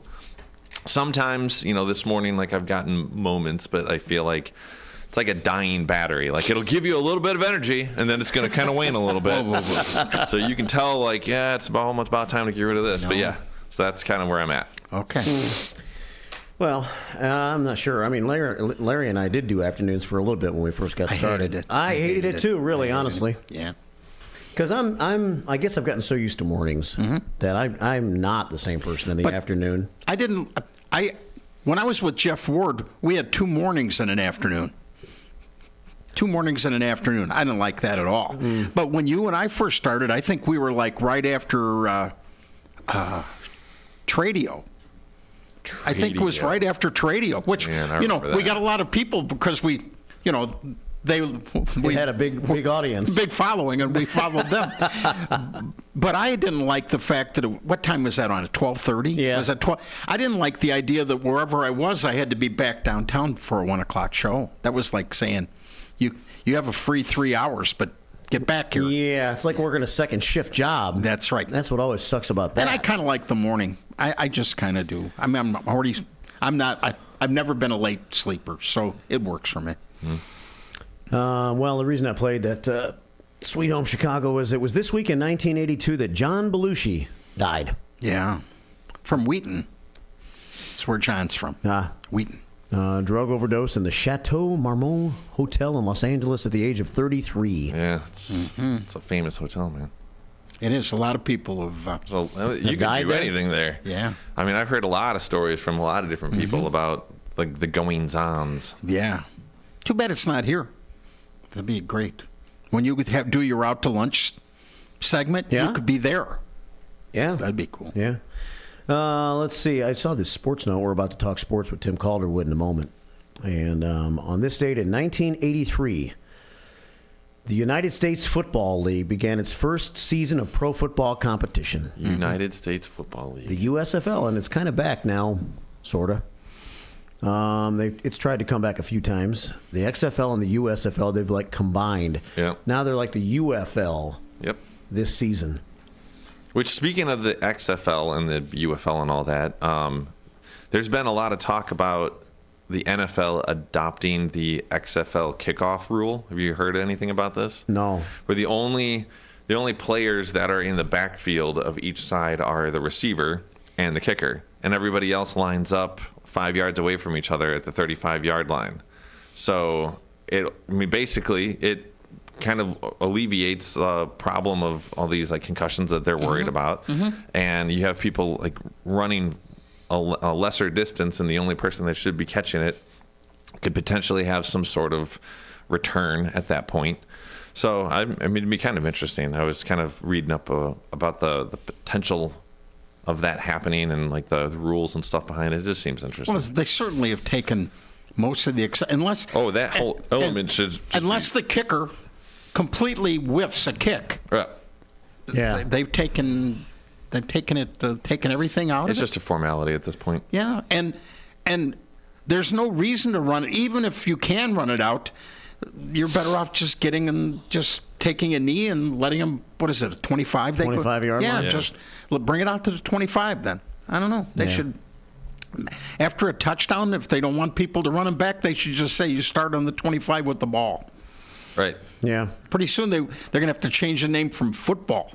I mean, going to have field goals and running ball. That's right. Handball. Well, no, that's taken. Well, there's already a thing there. Yeah. So. Yeah. Well, 1983, when the USFL started, I think. Well, I guess they had the World Football League in the early 1970s, right, Larry? Mm-hmm. Yeah. I remember there was some excitement about the USFL back in the early 1980s, but now that there have been so many minor leagues that have tried, it's like, yeah, whatever. I'm not going to get minor excited. League. I'm not going to get. I think everybody got excited because, if I remember correctly, there is that downtime when football is done. And if you're not a hockey fan and you're not a basketball fan, it becomes, what are we going to do? Yeah, I kind of have that right now. Right, yeah. And it kind of was, it was a placeholder, and people were excited about a placeholder. But I think after enough failed attempts, you're like, I'm not going to get excited. It's not going to be around. Yeah. Right. Mm-hmm. Why even start to try to follow it? Right. When it's going to keep on changing. They're going to merge leagues, have less teams, more teams. It's not going to be the same teams every year. Right. Yeah. The 83 Chicago Blitz had George Allen as head coach. Really? The Chicago Blitz. Greg Landry was an old quarterback at the time. Remember Greg Landry? Sure. He actually played well for the Blitz. Any relation to Tom? Don't think so. No. Okay. Mm-hmm. Tim Spencer, Trumaine Johnson, some of the Blitz players. Chicago Blitz, pretty cool name for a football team. Yeah, it is. Yeah. Well, Tim Caller was here with us. Before we get to Tim, let's blitz into a little talk about SB Nation on a Friday morning. Place you can go and blog yourself and talk to others, right, Larry Jones? That's why Jake's is your lead-in guy, because I don't do it very well. Well, that's all right though. But I always am. Now you've done this twice. I'm waiting for the organ, and that's gone. That's in the closet with the gong. It is in the closet right now. We'll find it though. Okay. Well, anyway, it's down the hallway with all the other materials. Hearing that music makes me think about S and Sports, B is in Blog Nation. You know that. Yeah. And if you're thinking about sports, SB Nation is a good place to go. There's a blog for any sport you're interested in. To get to SB Nation, get the app for your smartphone or tablet. You can always log in at sbnation.com. When you get there, please stop by the Knights on Ice blog, see what everybody's sharp price writing about. Then you can go anywhere there is a blog. You want to leave your opinion, you can, but you don't have to. What I like best, you can go to SB Nation when you want to. So do us all a favor. Check out SB Nation and see if sports blogging is for you. Yeah. 919, Kimmy D's on YouTube. She says, happy Friday, Marky B and the First Shifters. It's raining cats and dogs in White House, Texas this morning. Really? Yeah. Prayers for her boyfriend, she says, and she's referring to the big boss man. He's in ICU right now. Is he? Yeah, he's got some diabetes issue going on. Oh, boy. Yeah. think he's going to be okay, but yeah, that's just the idea of it makes you really worried that we wish him the best, right? Yeah. He's a good guy, Yeah. really good guy. Yeah. 9:20. All right, Tim Calderwood is with us now. Hey, Tim, how are you? Good morning, fellas. What's shaking? We're just getting fired up about the UFL. How about you? I see this. Yeah, sure. Yeah. Yeah. I'm more fired up about NFL free agency. Yes. Yeah. Does the fact that Fox has been pumping the UFL on their NFL games, is that going to help the league at all? Try to gain some traction? No. I mean, I think it'll help their brand awareness, but it's not going to make me watch it. And maybe I don't know. Let's be honest. Maybe if there was a team in Chicago, I might be somewhat interested. But since there's not even a team really close to us other than St. Louis, and who the heck's going to cheer for St. Louis? Yeah. Right. All right. So NFL free agency. What do you know about all that, Tim Calderwood? Good question. Okay. I think we'll know kind of what direction the Bears are going to head in the draft, and by that I don't necessarily mean. I think everybody's pretty much set that they're going to take a quarterback, and Caleb Williams specifically at number 1. But I think the rest of the draft, where their focus will be, if they're signing offensive linemen, then they're probably not going to draft offensive linemen. If they're signing wide receivers, then they're certainly not going to target a wide receiver early. So it'll be interesting to see kind of what happens there. There's a lot of big names out there, too, that could really make this team a huge step forward for next year on the defensive line, depending on what they plan on doing. So that's another area that I would keep my eye on to see what happens here in free agency and see if any of those big names that are out there actually consider the Bears as an option. Is it a foregone conclusion that it's going to be Caleb Williams going to the Bears? I think it's going to be. I didn't think so for a while, but I think so. I would have to assume so. It seems like there's enough there. I don't really think it's a good idea to get rid of Justin Fields, but then again, the Bears are not necessarily the top team to make great decisions, especially on quarterbacks. Yeah, I think the record speaks for itself. Yeah, well, let's put it this way: there's always the possibility that they don't get rid of Justin Fields, right? I can't imagine. That they kind of do the opposite of Justin Fields, and they let Justin Fields kind of be the quarterback for a year while Caleb Williams sits back and learns. I don't see that happening, but it wouldn't surprise me either. I heard again. I don't know enough to do anything more than quote what I hear. I think, but about the Bears being surprised that Justin Fields didn't have more value to the league as far as teams who needed quarterbacks. Do you know what happened? The Bears overplayed their hand. Oh, okay. Yeah. I think they revealed pretty quickly that they were going the Caleb Williams direction, and so everybody around the NFL is like, well, you're obviously not going to keep Justin Fields. They got him right where you were. Yeah. So we're just going to sit back and wait until you're basically begging us to take Justin Fields. Well, that could be. You might be right, Tim. Because there was a time, remember, when they were talking about potentially having a first-round pick to be able to get Justin Fields. But now all those teams that would have been interested, and I don't know if this is true or if just it's them being smart, they put the feelers kind of out there to be like, well, we're actually looking at a free agent quarterback. And that's why I say free agency is going to be really important to find out what direction this team takes. Because if you're talking about like the Falcons and the Steelers, who were kind of the top two teams in the mix for a Justin Fields trade, if they go out and sign a quarterback, there's no way they're taking Justin Fields off the Bears' hands. Right. You're talking about a guy who was potentially getting a first-round pick that they might now have to settle just to get like a fifth or a sixth-round pick for him if they have to get rid of him that badly. Can you imagine that? That would be bad. Mm-hmm. That would be bad. I don't know. I've just seen so many highly touted quarterbacks flop over the Especially years. in Chicago. Yeah. Yeah. Especially in Chicago. That I would feel like we've wasted 3 years of developing Justin Fields to a point where he's ready to be an effective NFL quarterback, and he's finally going to have some tools around him, and he would have more tools around him if we traded the number one pick in the draft. That it's almost, I'm almost rooting for the Bears to try to keep Justin Fields as their quarterback. I honestly think that Justin Fields, given the opportunity to make a play, would actually do well, especially now that he's been able to be seasoned in the Bears organization. I agree. I feel like they turn people over so much that there's no opportunity for anything to like actually sink in. Well, I'm speaking as the oldest guy now here, around here.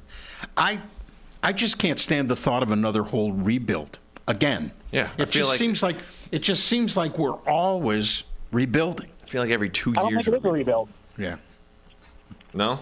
I don't think it is a rebuild because they won 7 games last year. And if you're talking about going out and making a splash in free agency, all of a sudden you're legitimately just that one quarterback away from being able to be a contender. And look at what happened with Houston last year, right? They drafted C.J. Stroud and we're in the playoffs. Well, I know. I get that. And that was a team that had won only, 2 games the year before? The Bears won 7 games last year. It's not often you have the number 1 pick be with a team that was, dare I say it, within an eyelash of the playoffs. No, you're right about that. Very, very few 7-win teams also have the number 1 pick. Yeah, very few. Well, what you're saying, Larry, it's a rebuild just because you're going to be starting with a brand new and a new offensive coordinator, and I just look at it, the idea that that's going to be successful early enough for it to be an impactful season in a division that's got people that are already in place and doing well. Mm-hmm.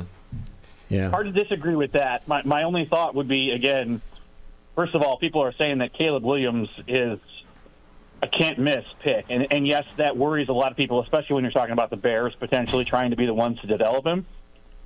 But I feel like that offensive staff that they just added, they wouldn't have come to the Bears if it weren't for the prospect of potentially being able to work with Caleb Williams. I've been a Justin Fields guy since they drafted Justin Fields. And look, I love the guy, and I don't think he got a fair deal here in Chicago at all. They never really gave him any talent to work with. There was a guaranteed tank year amongst one of his starting seasons. Yep. Who the heck knows what Luke Getsy was doing with him half the time anyway? But at the flip side, now I look at it as they've got a legit offensive coaching staff in place now, finally. And I don't necessarily know that a lot of these guys would have ended up with the Bears unless it was the prospect of working with Caleb Williams. Mm-hmm. I know I was kind of a fan of the Bears signing David Montgomery last year, and they let him slip away to Detroit. Mm-hmm. And the Bears' running game is okay right now, but I suppose this would never happen, whether it's Caleb Williams or Justin Fields, though. I've always been a huge fan, and many people have been, of Derrick Henry, King Henry from the Tennessee Titans. And he's a free agent now, and I know he's 30 years old, and maybe his best days are behind him, but he's still a horse. I think, and he might be a bargain because he is 30 years old and a running back. Well, they have to be bargains now. Yeah. Nobody's going to pay big money. The running backs aren't going to get paid a lot, but there are a ton of running backs out there, too. That's the thing to keep your eye on. Like, Saquon Barkley just got released by the Giants, and I know that his career has been filled with injuries, but he's a legitimate running back. Josh Jacobs from the Raiders is out there. Derrick Henry is out. There are names that are out there if you want to be able to find a marquee running back. Part of that, too, though, is the Bears had the second or third best rushing offense in the NFL last year, and now that is with Justin Fields, who is a big part of that running offense. I was going to say, most of that's our quarterback. But I don't necessarily know that a running back is the biggest piece that you need. Like, if you can go out, they made a trade this week for an offensive lineman. That's what we need is an offensive line. Yeah, it's not the biggest piece that you need, but if you have, whether it's Justin Fields or Caleb Williams, they're going to have their struggles. Isn't it nice to know that on a day when it's crappy outside and it's not going to be a good passing game day, or you got a quarterback that's struggling because he's young and he's learning the new league, that you got a rock like Derrick Henry behind you, that maybe if the passing game's not working out, you hand the ball off 25 times to Derrick Henry in the game instead. He helps you win instead of the quarterback while the quarterback matures. So I think one of the things that has happened with the new NFL is the guys like Derrick Henry, your workhorses, aren't necessarily there as much as the guys who are explosive, right? So if you think about the Bears last year in their running back situation, they had about 3 or 4 different guys that carried the football pretty regularly. You're guaranteed to get at least 5 carries out of 3 guys, and that's not including Justin Fields during the game. And I think that's the direction that the NFL has gone, because those big bruising running backs aren't as effective as anymore as someone who can touch the ball and get 7-8 yards before they're even hit. Mm-hmm. Right. And I do think there are a couple of those guys on the Bears. That's why, again, I'm curious to see what they're going to do in free agency, because I don't know that they necessarily need a running back. Remember, they drafted a running back last year in, the second round, and they have Khalil Herbert still.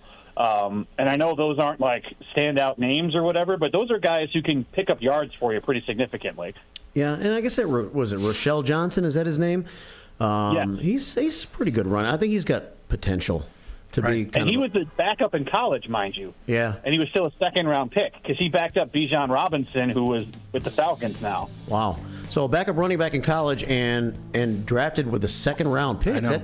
That shows him some respect. I right hear there. the Steelers are bringing Russell Wilson in to talk to him. Really? Yeah. Wow. Yeah. A lot of changes Well, going you've got on. Russell Wilson. You've got Kirk Cousins, amongst other free agent quarterbacks out there. Baker Mayfield. So, I mean, it's going to be interesting to see what happens with that, too, right? Like, those guys are trying to get paid, and that's why I say it'll be interesting to see what direction the Bears go, because if the Steelers end up signing someone like a Russell Wilson, well, they're not going to trade for Justin Fields. No. Right. You're right.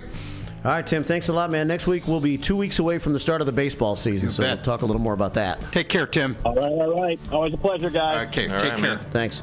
All right, Tim Calderwood, thanks, fellas. Thank you. Y'all worn out now after 2+ hours, right? We'll bounce back. Yeah. We're good. We'll recharge that battery for Everybody, you guys have a good weekend. Yeah, I'm going to try. Okay. All right, see you guys. 9:30 here at WRMN, and Stevie T is around the corner, and the Senior Community Spotlight Show is coming up next here at WRMN. Please stick around.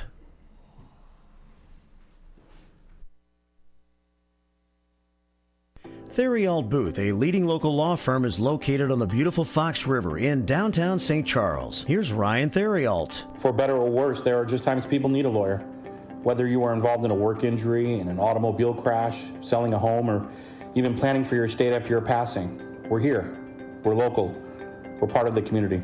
For more information, visit them on the web at tbfirm.com or give them a call at 630-526-4242.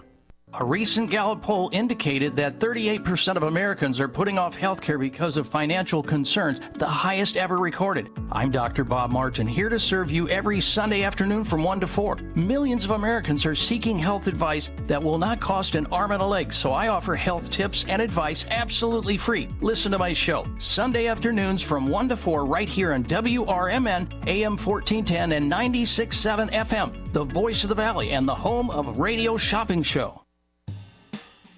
If you are 50 years and older, you are welcome to join Elgin State Bank's sponsored movie days at Elgin Marcus Theater.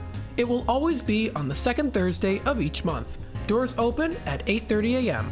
At 9 a.m., you will hear a very brief message from Sherry Aschenbrenner about upcoming senior events, and movies will begin at approximately 9:30 a.m. Coffee and a donut is complimentary. You can always call the movie theater hotline number of 847-888-7976 to find out what movies are playing each month. The cost is $3 if you are a member of Elgin State Bank, meaning you have an account there, and $5 if you are a non-member. And for more senior information, catch Sherry's Senior Showcase on the third Tuesday of every month at 9:15 a.m. right here on WRMN, AM 1410 and 96.7 FM. As the Elgin Police Department continues to participate in the distracted driving campaign, they wanted to share some tips from the National Highway Traffic Safety Administration website regarding safe driving.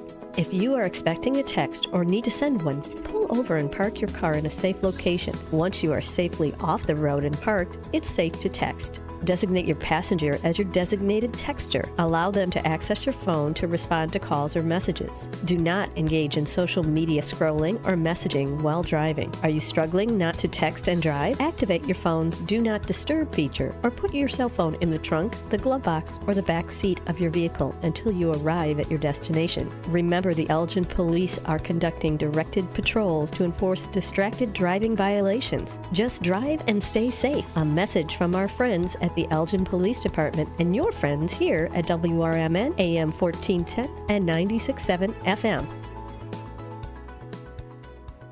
Hey there, this is Marky B from the First Shift Morning Show, and on my show, I try to make local movers and shakers feel comfortable when they join me for interviews, like Sherry Blazier of the Elgin History Museum. I think I need to note to you that I just looked at my mood ring, and it is perfectly purple, which means I'm very happy and content and sailing along. I figured if I immersed myself in the accoutrements, I would be in the mood for this. Huh. Accoutrement? Is that what you said? Accoutrement. What she said. Just join me mornings from 6 until 10 a.m. right here on WRMN.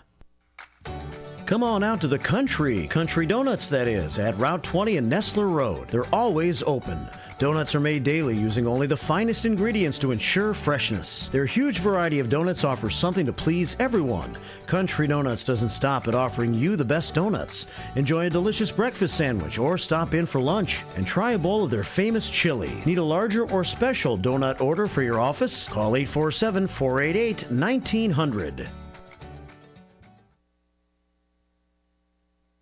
The Elgin Police Department is dedicated to working in partnership with the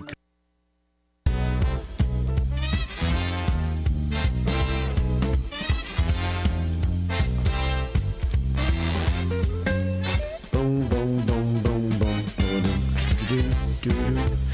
It is Friday. Continued rain falling here in downtown Elgin, but you can't dampen the mood of my main man to the right of me. He's Steve Thorne. He's a happy guy. He's in Elgin, living the dream, and he's here for the Senior Community Spotlight Show. Good morning, Steve. Good morning, Marky B. Yes, indeed, I dodged the raindrops and was able to make it in this wonderful city of ours, and, of course, in this wonderful studio with the wonderful producer. Good to be here, Marky B. Good show this morning. Oh, thanks. And always enjoy it. It's interesting how the adjustments are playing a strong role in the changeover here, the positive changeover. But I did hear a few little blank spots early morning when I turned on the radio for RFD. Yeah, your favorite show? Yeah. RFD Illinois. Yeah, we had a little problem with the computer shut down in the middle of the night, so we're still working that stuff out. Well, I know that from everything I've learned of sonar, Mr. Dennis Green, he's bringing a lot of new concepts, new equipment, new technology, and a new set of eyes and ears and mindset to how everything works, and I welcome it. Yeah. It seems to be nothing is fixed immediately overnight when you initiate a change. And you've got to go through the learning curve and the adjustments, and especially something like this. It's not like you can have two separate buildings and have all the new stuff in one until it's tested and ready and then switch over. I think that's what NBC would do, but we're not there. But everything is just working out great. And pleasant surprise to walk down the hallways this morning and see all the construction work. I know. It's amazing all that is going on here. So. And I sat in the new couch, and I had to get up from it. It's like getting into a Corvette. Well, you're not the first complainer when it comes to that, but there's going to be a lot going on that side of the building. Dean even said, I'm going to build some frames to put under that couch so it's higher up off the ground. Although it's only going to be that way for a few weeks, because then other things are going to happen over there, and those couches probably won't even be used anymore. So I'm not even sure the point. Yeah, I don't think of building the frames for a couple of weeks. Yeah, you don't need to raise it up. It's just interesting. It's like anything else. I'm not used to sitting in furniture that low. Yeah, and certainly not used to it in that room.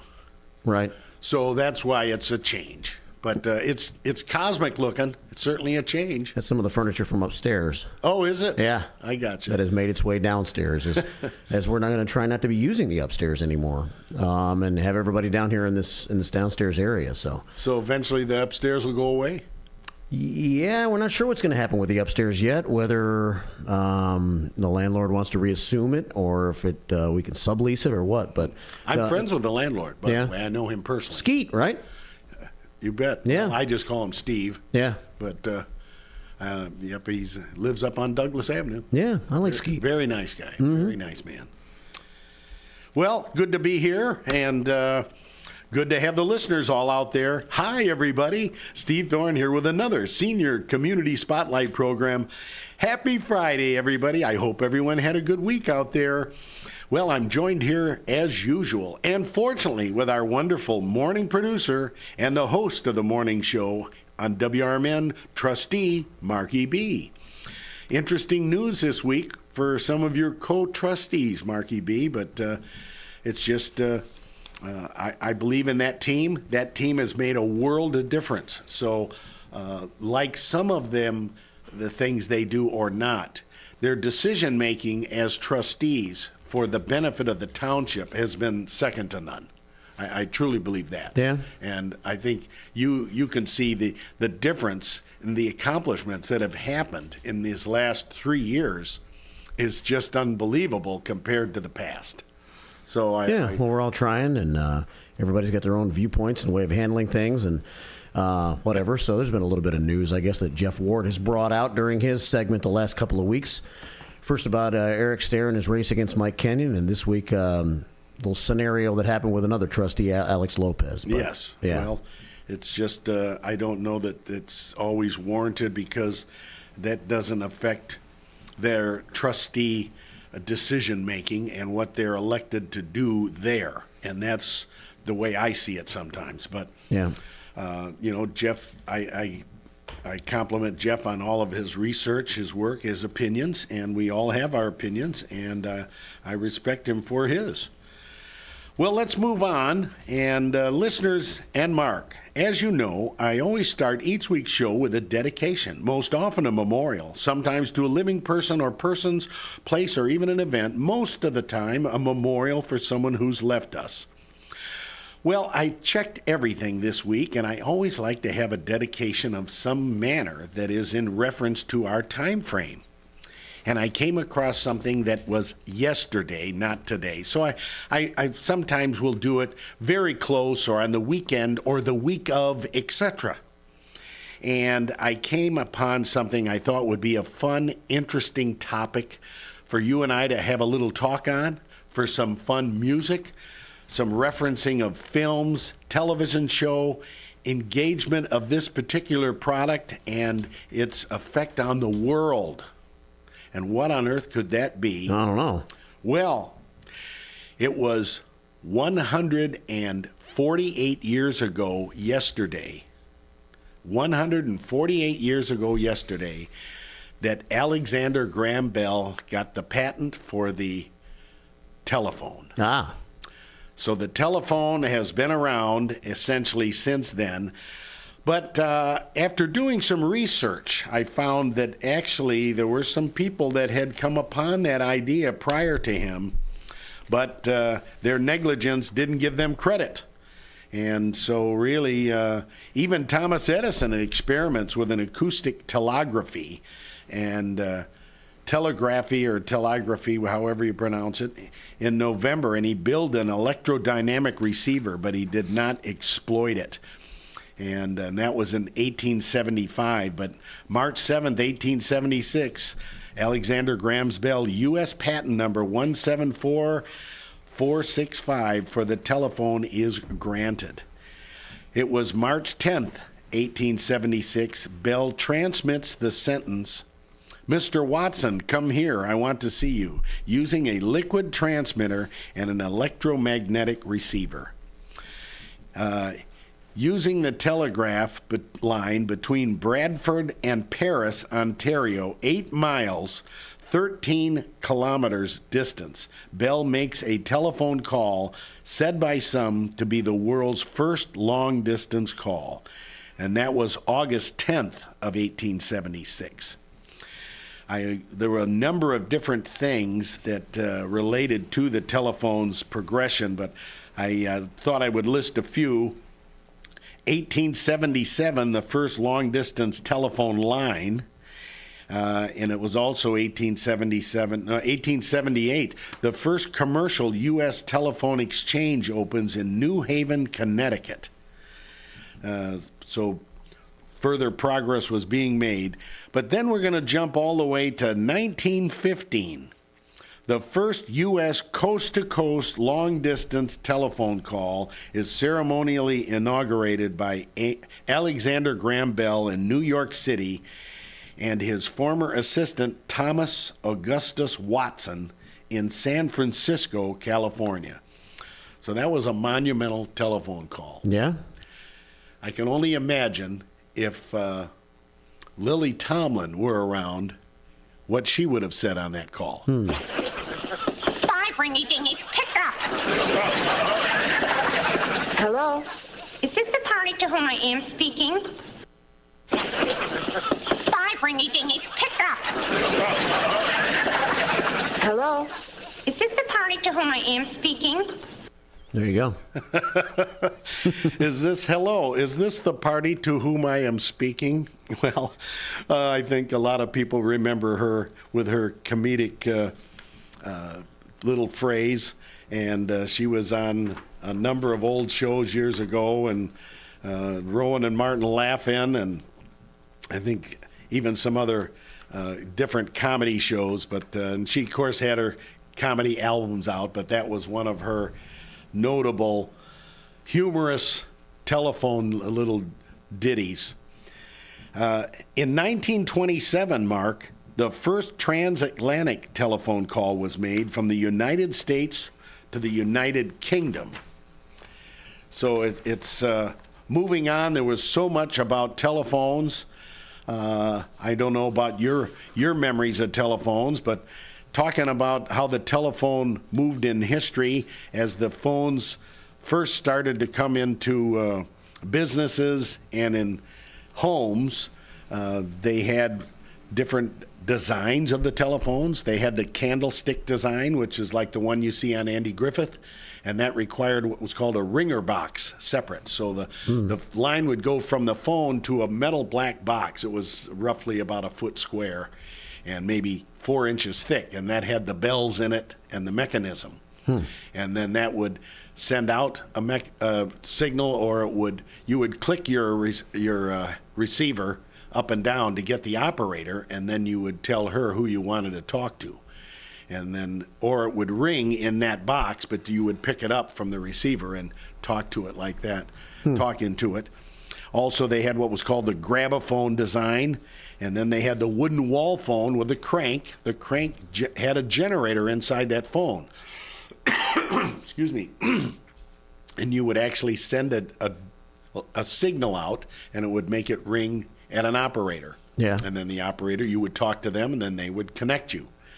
And I know that there were some early telephone numbers in Elgin were just, at one time, there was even a business in Elgin, and their telephone number was 1.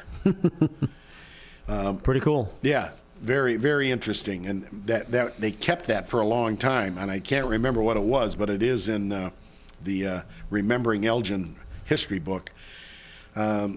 Party lines. I don't know if you ever experienced that, but when I was a kid, my grandma had a party line, so that meant that the phone line was shared with some other person. Generally, you didn't know them. Really? But so it was a little cheaper to have that than a dedicated line just to you. And you might go pick up the phone to make a call, and you'd hear someone having a conversation. So you just had to hang up and wait until they were done. Yeah. And then when they were done, you could use it.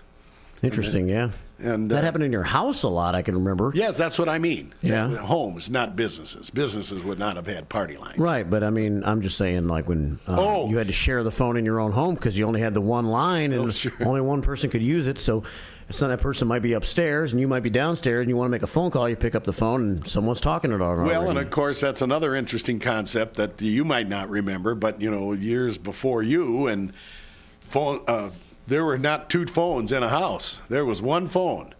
And there'd be a little phone table. That was a common phrase. A phone table was a little sitting table, and it had a little a chair. It had attached table to it to the right or left, and it had a little drawer in there for the phone book or notepads, pens, and then the phone sat on the little table. And I know that, like, when I grew up downstairs, my grandma had a telephone right there by her dining room and kitchen area, and a chair there, and she just sat in that chair, and the phone was on the counter, but that was her one and only phone. So if the phone rang, and the ring was pretty loud, louder than nowadays. Yeah. You could have those bells be pretty loud. So no matter where you were in the house, you'd hear it. But then, of course, time moved on, and pretty soon you'd have a wall phone, and you'd have another, and of course all those were the early ones, like Andy Griffith. There were no dials. Then pretty soon the dial telephone came in, about 1919, but they even had a little directory instruction on how to dial, because people weren't used to it, if they had a dial opportunity. And then they had the metal wall phones, and I've seen that on the Andy Griffith Show in their kitchen. They have a metal one. I have a couple of those at home, and they had pretty soon it was a little more upright. The cradle phone that was more common that you'd hold and with one hand, and it had the mouthpiece and the earpiece together. And then pretty soon you had a little bit more modernized of that design and multiple colors. Yeah. And, different colors of telephone. And then finally, it was, I think, either the late 60s or about 1970 that the push-button phone came in.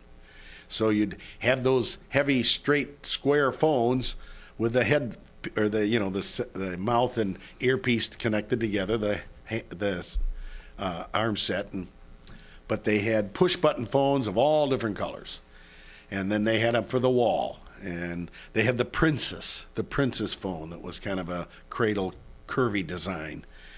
And then times move on, and of course we finally get to portable phones. And the first ones were the brick phones, those great big heavy jobs. But even before that, I thought it was a huge innovation when you could actually walk away from your phone with the phone in your hand because it was wireless or cordless. I mean, because forever you had to sit by the phone because the cord was connected to the pad or whatever, right? So no doubt, no doubt. But even before cell phones, when you had the wireless phone, you felt like it was a big innovation. They had an antenna on them. Yeah, on the part that you held, and you would have the dial part. It had a base that you had to set it in, the keep base it charged and so forth.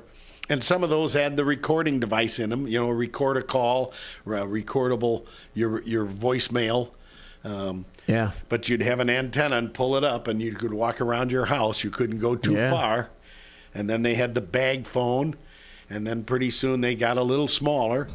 And then, of course, finally when they came out with the iPhones, just amazing. I mean, first the flip phones, and then I use the term iPhones. I don't mean Apple only. I just mean the phones that we're used to now.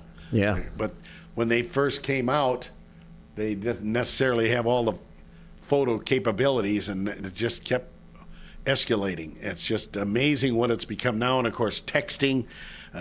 You get a young person today that's so familiar with current technology in the last 10 years, and then you give them a dial phone. Don't know how to use it. How do you use this? I know, it's crazy. And they just don't know. They have no clue because they haven't even watched a movie with it. And speaking of movies, many movies had the telephone as a main focus in it. One of my favorites, Alfred Hitchcock, Dial M for Murder. And that was the many of our listeners out there remember that movie, and the advertisement showed Hitchcock standing by a giant telephone for his prop that he made for his poster for the advertisement for that movie. And that movie starred Ray Milland, and a great actor back in the day. I'm sure you haven't seen it, Mark. No, sir, I have not. It was a good one. Another good one from that era was Sorry, Wrong Number. And that was a interesting one where a woman had picked up the phone and somehow the phone lines got crossed, and she overheard a murder plot. So it was a pretty interesting one. And how about phones in television shows that were notable that you remember? Do you remember the TV show Get Smart? Somewhat, yeah. Maxwell Smart was the secret agent. Do you remember where his phone was? His shoe. He would turn his shoe upside down and turn the heel, and that's where he would speak into. And, of course, Batman, the Bat phone. Yeah. Our Man Flint had a special phone, and it had a special ring to it.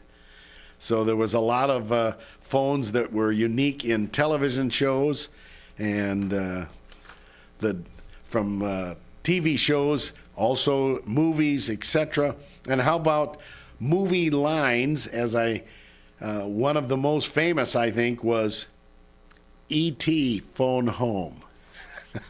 Yeah. So everyone remembers that.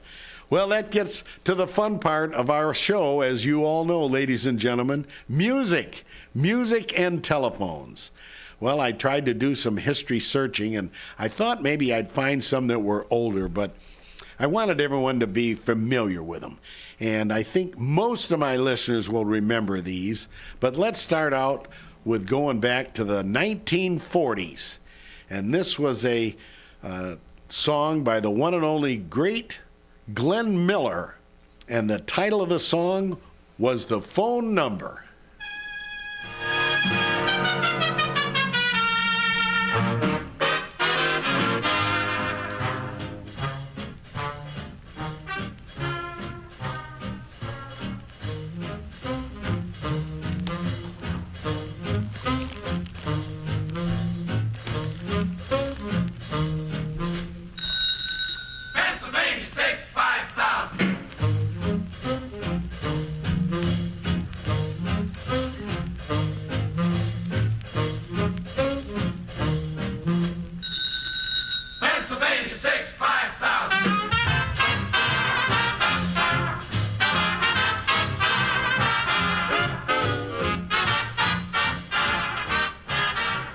Pennsylvania 6, 5,000. Mark, I don't know if you remember, but Elgin Exchange for years and years was always Sherwood. Sherwood 1 or Sherwood 2. Our home phone number was Sherwood 1, 9498. My grandma's Sherwood 2, 7533. And Dundee was Hazel. Really? Yes. Hazel. What does that mean? Well, those were the first two letters, SH, were the first two letters, 74. 741, 742.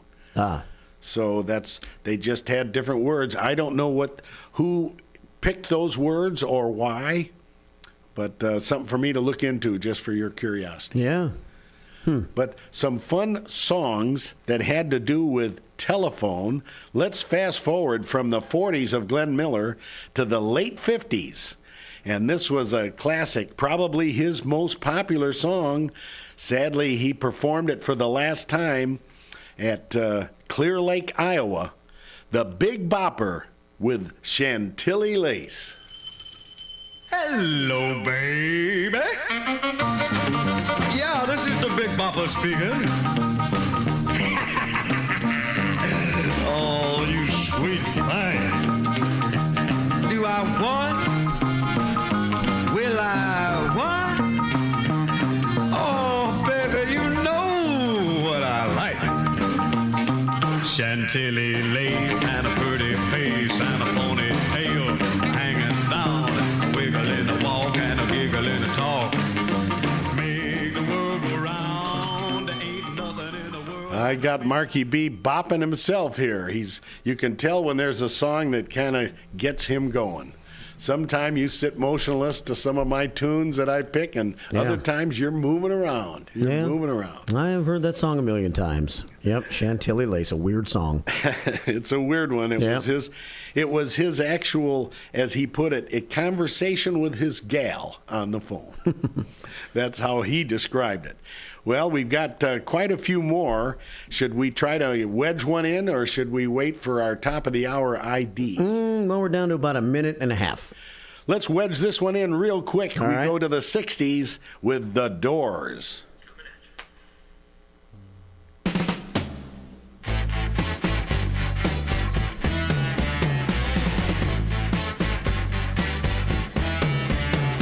Hello, I love you, won't you tell me your name? Hello, I love you, let me jump in your game. Hello, I love you, won't you tell me your name? Hello, I love you, let me jump in your game. She's walking down the street, blind to every eye she meets. Do you think you'll be the guy? Jim Morrison makes the phone call. Hello, I love you. Won't you tell me your name? Yep. Well, as the past, we were able to sometimes skip over the news, but excuse me. Now we've got to do a quick break. Yeah. Yes, it's good timing. Maybe it's good timing, huh? Steve's all choked up about it. Well, I'll save the day for him. We're going to go to the top of the hour news here, and then more of the Senior Community Spotlight Show is coming up in just a couple of moments on a Friday on WRMN.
Your hometown radio station since 1949. We are WRMN AM 1410, Elgin time, 10 o'clock. Welcome.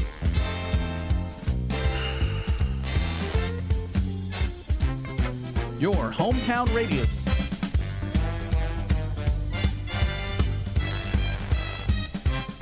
Check, check, check. Okay, how do I get it over here to the studio? Check, check, check. There we go. We're back. Station since If the ID would quit 1949. playing. We Let's are see. WRMN AM 1410, Elgin time, 10 o'clock. Well, we already had 10 WRMN o'clock. has been serving Elgin and the Fox Valley for 70. There we go. That's out of control, Steve. Sorry. Welcome back. We're still learning the system here. Senior Community Spotlight Show, Part 2 is on the air.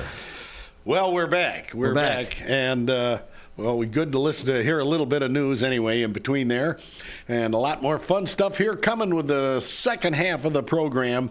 We're going with music that had to do with the telephone, songs you're familiar with. Let's keep that rolling right now. We've got 3 more that are regulars, especially for a lot of my listeners. They're from the 70s. Let's go with Steely Dan, a classic from their Pretzel Logic album.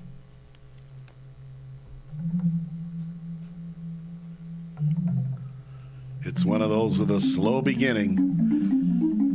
See that, yeah. Well, any day now, Steely Dan. Kick it in, guys. Pretzel Logic, the album. Steely Dan, the band. It's Ricky. There it is. Yeah. Don't lose that number.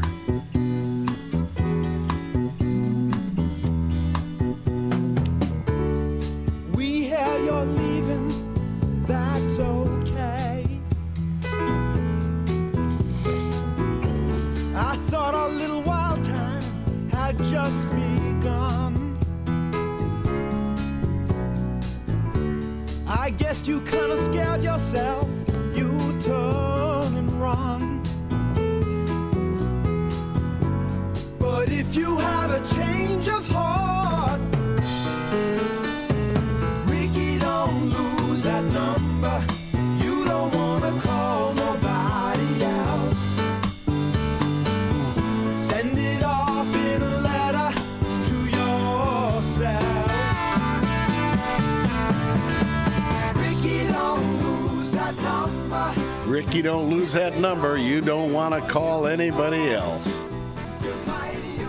Might use it if you feel better. Yeah, how about that? Yeah. And of course, if you didn't have that slow intro.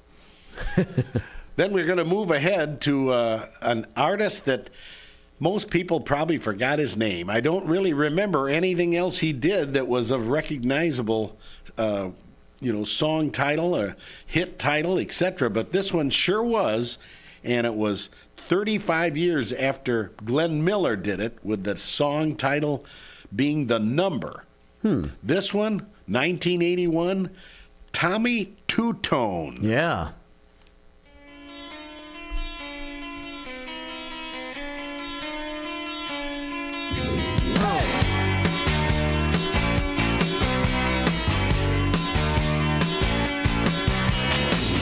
Jenny, Jenny, who can I turn to?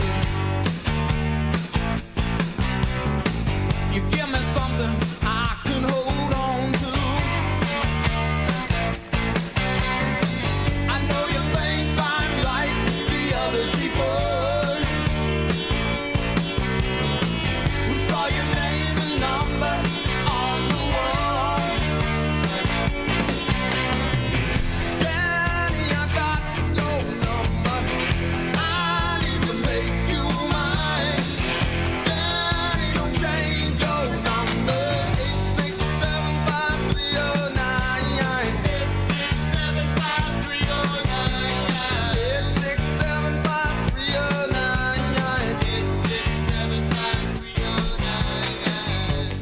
8675309. 8675309. 8675309. You know, Mark, I wonder how many people across the country that had that phone number had people call them. Yeah, and I wonder how many people across the country have tried to call that phone number After hearing that song, saying, I wonder what would happen if I called that phone number. Sure. Oh, I'll bet you during its heyday, I'll bet there might even been people that changed their number. Yeah. It wouldn't have surprised me. That was way before cell phones, so it was more of people that didn't have as many things to do, and they're always home by the telephone. Yeah. Wonder what the area code was on that. Well, it could have been, that's just it. Because there wasn't one, they could have dialed it in every area code. Everybody that heard the song, with it being a #1 hit across the country. Well, we'll do one more quick one here. And this one, everybody that's lucky enough to have a wonderful partner in life like me, I know I've done it, and others have too. I commend you if so. You make that phone call to your loved one, and they answer and say, "Why'd you call?"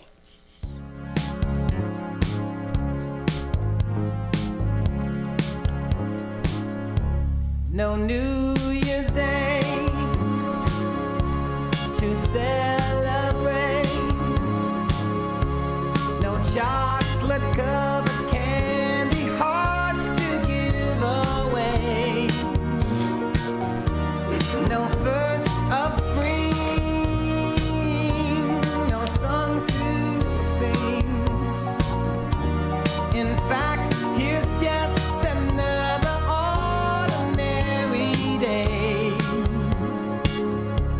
No April rain, no flowers bloom,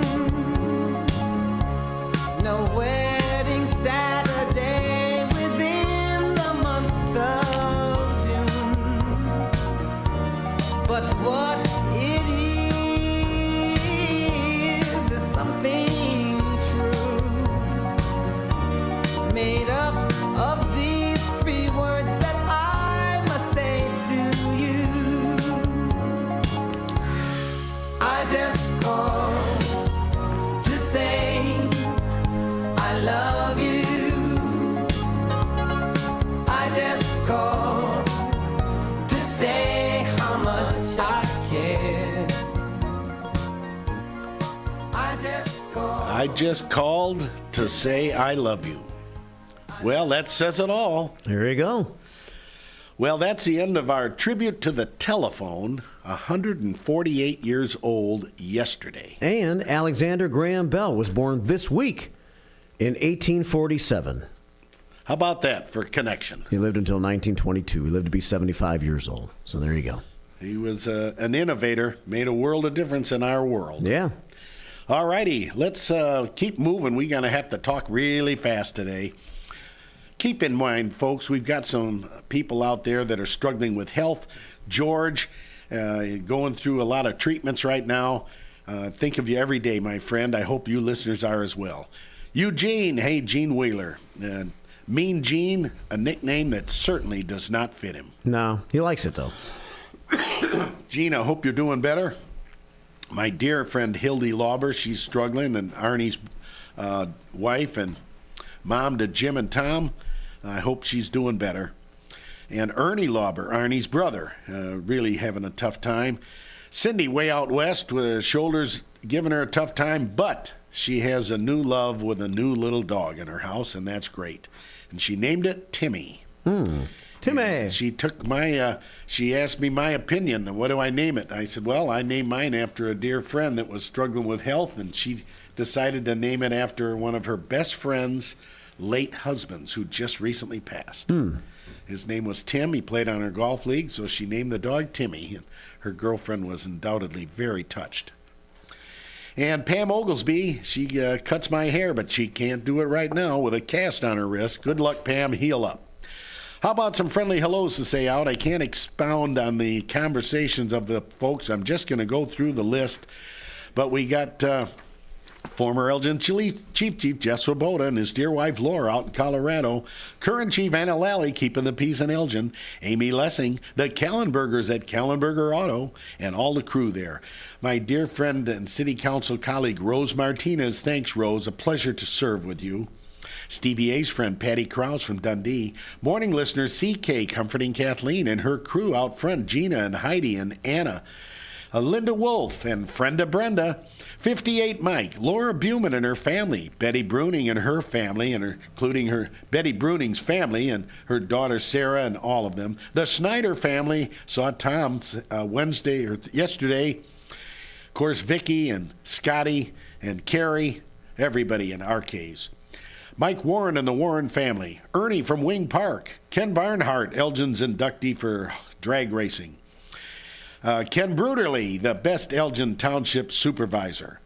And next is Jeff from St. Ed's, class of 95, Mikey Hunsinger, Tom Skoke and the Skoke family, Lorraine Frost, Greg and Judy DeRay, Carrie Lindquist Mellum, hi Carrie, Arthur and Evelyn, Norma Ott, Owls crew, all my friends at the Owls, Larry Best in Hampshire, First Shift Sherry, all the First Shifters, Steve Harrod and his dog Lexi, Mary Cantu, Catherine, Nick and Nina, Kathy Newby, my dear friend and neighbor, Jim and Carol Pace, Johnny and Mary Vargas, Tommy Leith, Tony and Sue out in Del Webb, Joel is at the Riverside and might be connected someday.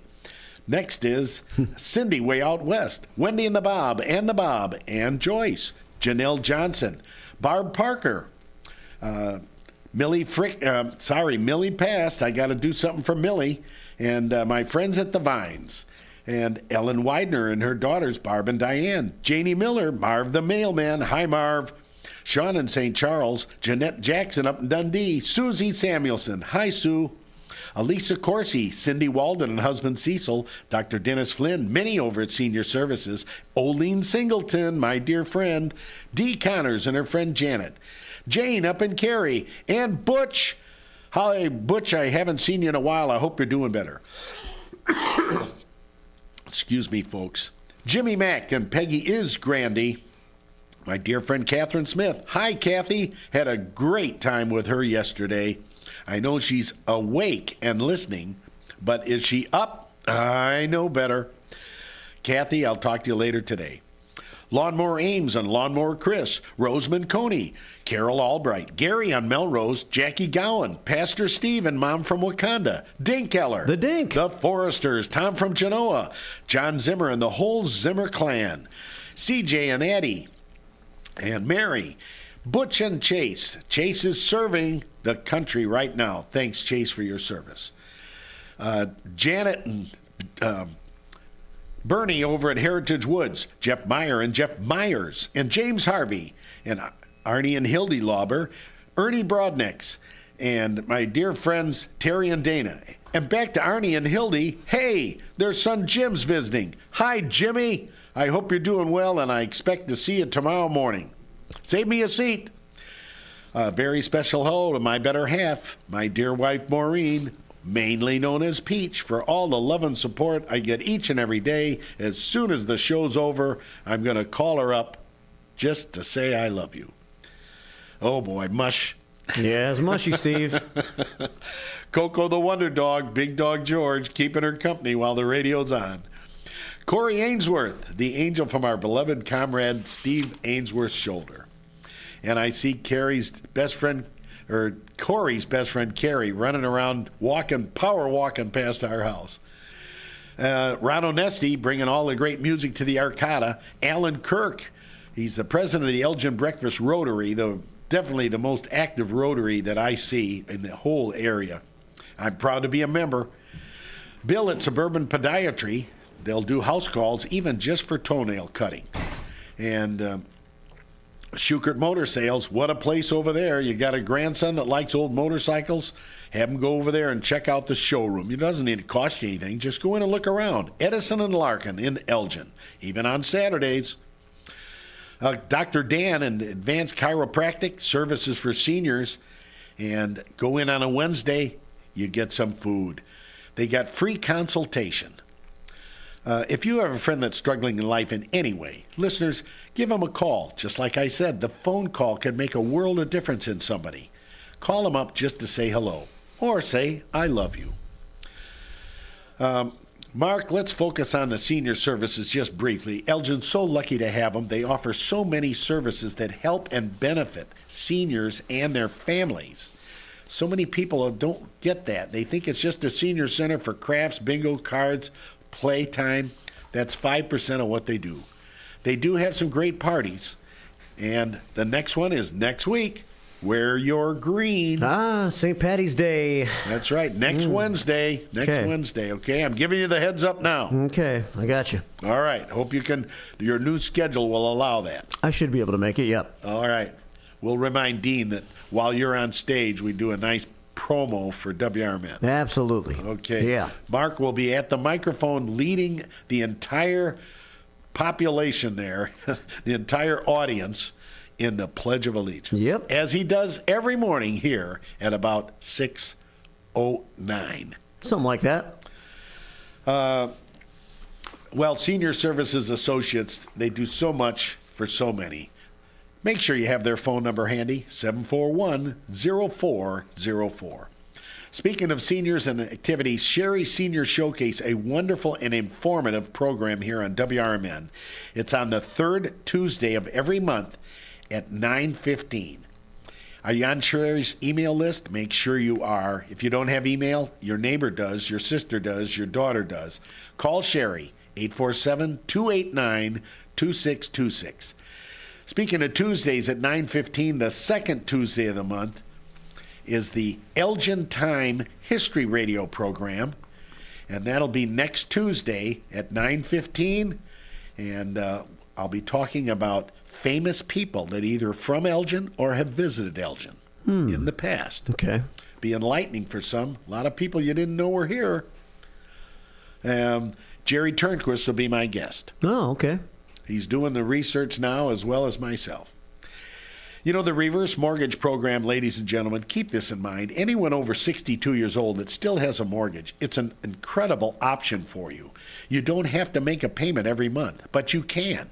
You want to keep paying down the balance? Sure.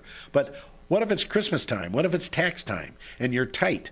Everything's costing more. It's a great opportunity to be more flexible in that repayment. Any questions on how that works? Please give me a call at 847-840.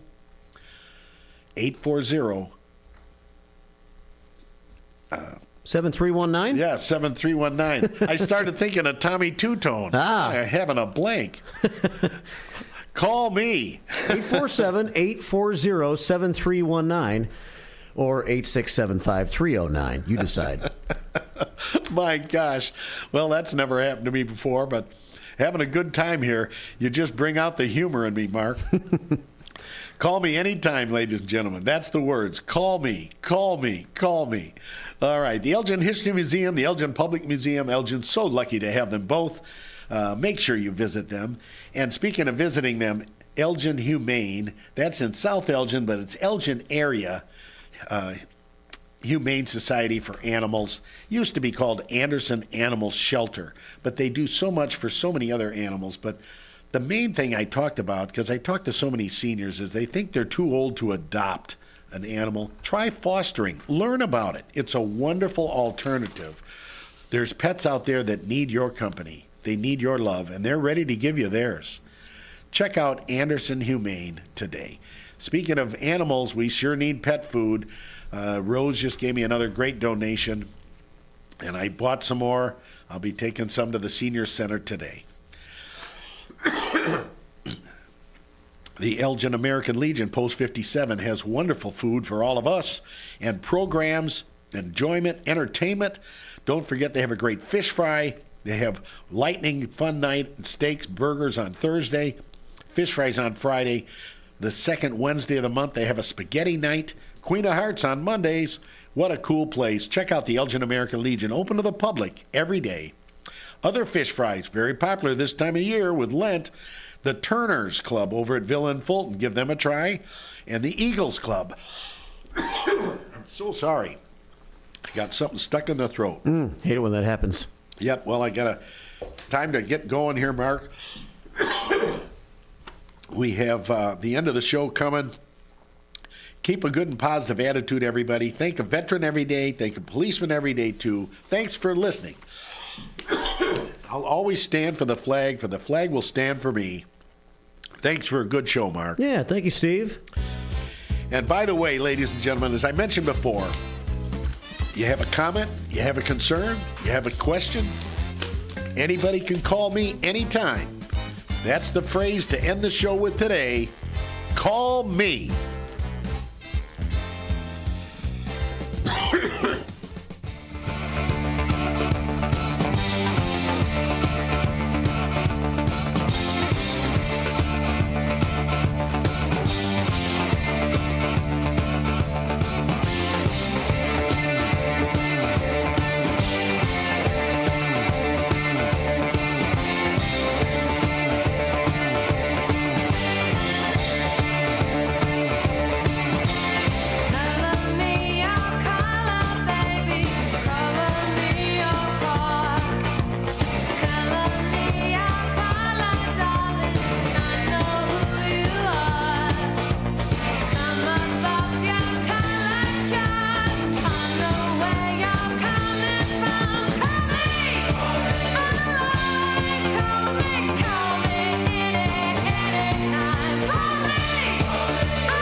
Here at WRMN Radio, we try to connect with the community and discuss important issues, like our current mental health crisis. Here's Lori Baker, President and CEO of AID. I think most people, when they see young children thinking about suicide at the ages of 5 and 6 and 7, I mean, that's shocking to me that children even know that they want to harm themselves somehow.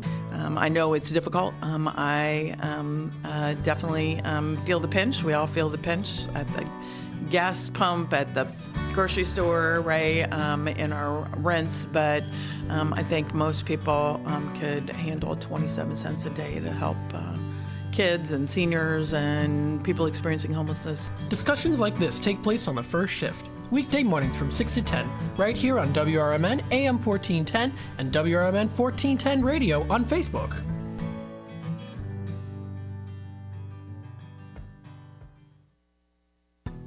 As grocery prices rise, take your family out to any of the Tommy's Red Hots location for great food at unbelievably low prices. There's 6 locations to serve you for both dine-in or carry-out. Tommy's has a diverse, delicious menu for you and your family, with crispy pizzas, sandwiches, salads, and their famous hot dogs, plus so much more. Don't forget their scrumptious sides like mac and cheese bites. To see their menu and locations, visit Tommy'sRedHots.com today.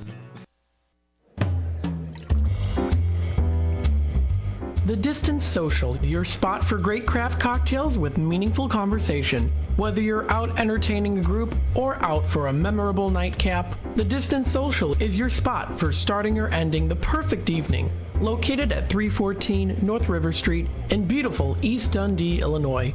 Go the distance and find your social at The Distance Social.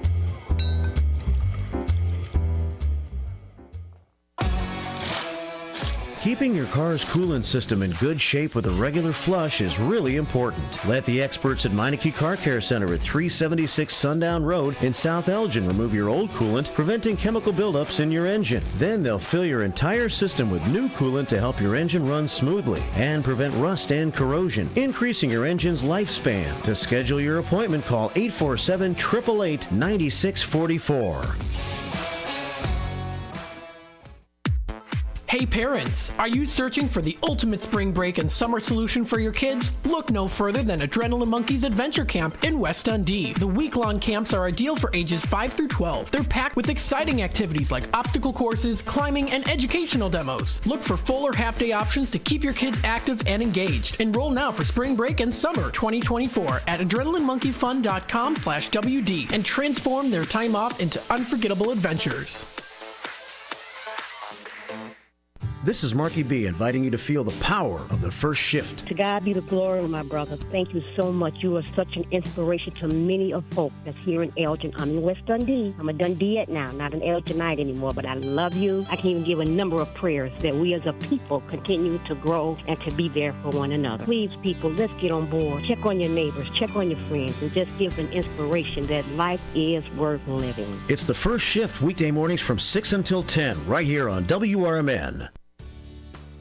Be sure to catch the first shift weekday mornings from 6 to 10 a.m. for important information like fire tips from Elgin Fire Chief Rob Sagan. The thing in the winter that we're more concerned with is carbon monoxide, because that we don't get in the summer. That carbon monoxide issues occur because of heating equipment. Anything that burns natural gas, if it is faulty, can generate high levels of carbon monoxide, which in time can be fatal. So I can't emphasize enough the importance of having carbon monoxide detectors in your home. Every single year you will see somewhere in the country, and usually we'll get one or two in the Chicagoland area, where you'll see multiple fatalities in one home. You can't smell carbon monoxide, you can't taste carbon monoxide, you have no idea it's happening. And so it's critically important that you have the right detectors in your home. It's the first shift weekday mornings at 6 a.m. with me, Marky B, right here on WRMN.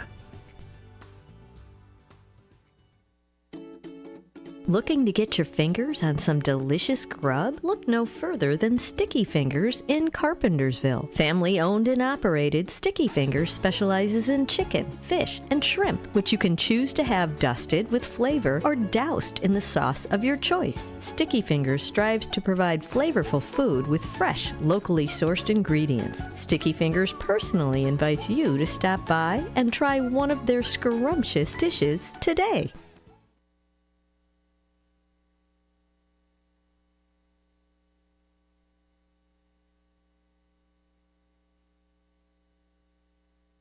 I am Brenda Rogers, Democratic candidate for King County Recorder. I am asking for your vote on March 19th. As a realtor and former elected official, I know the importance of keeping individuals informed and staying abreast of technology. As your next recorder, I will make sure the website is updated, user-friendly, and our residents are aware of the services offered to them. Proud to receive the endorsement of the Daily Herald, paid for by citizens to elect Brenda Rogers. Beef Villa's 3 locations offer more than their signature Italian beef. Try the Italian sausage, roasted chicken, and more. There's a huge variety of delicious side dishes. Beef Villa uses quality ingredients from homemade recipes and buys top quality food products from their vendors to bring you the absolute best tasting food. Beef Villa's great service and quality are waiting for you, but you won't be waiting long because it's always hot and fast. Visit beefvilla.com. The Elgin Police Department is dedicated to working in partnership with the community to promote safety and enhance the quality of life by serving with professionalism, encouraging open communication, and embracing diversity. Engaged. Partnering with our citizens and involved in our community. Progressive. Embracing innovative strategies while maintaining proven practices. Dedicated. Serving with integrity and professionalism. Elgin became an incorporated city in 1854 and installed its first police marshal, George W. Renwick. Over the years, the title of the head law enforcement officer changed from marshal to chief. And although the role has expanded, one duty has remained consistent: to ensure law and order for the citizens of Elgin. It's time now for Fridays with the Finest, featuring Elgin's current police chief, Anna Lally, on Elgin's hometown radio station since 1949, WRMN AM 1410 and 96.7 FM.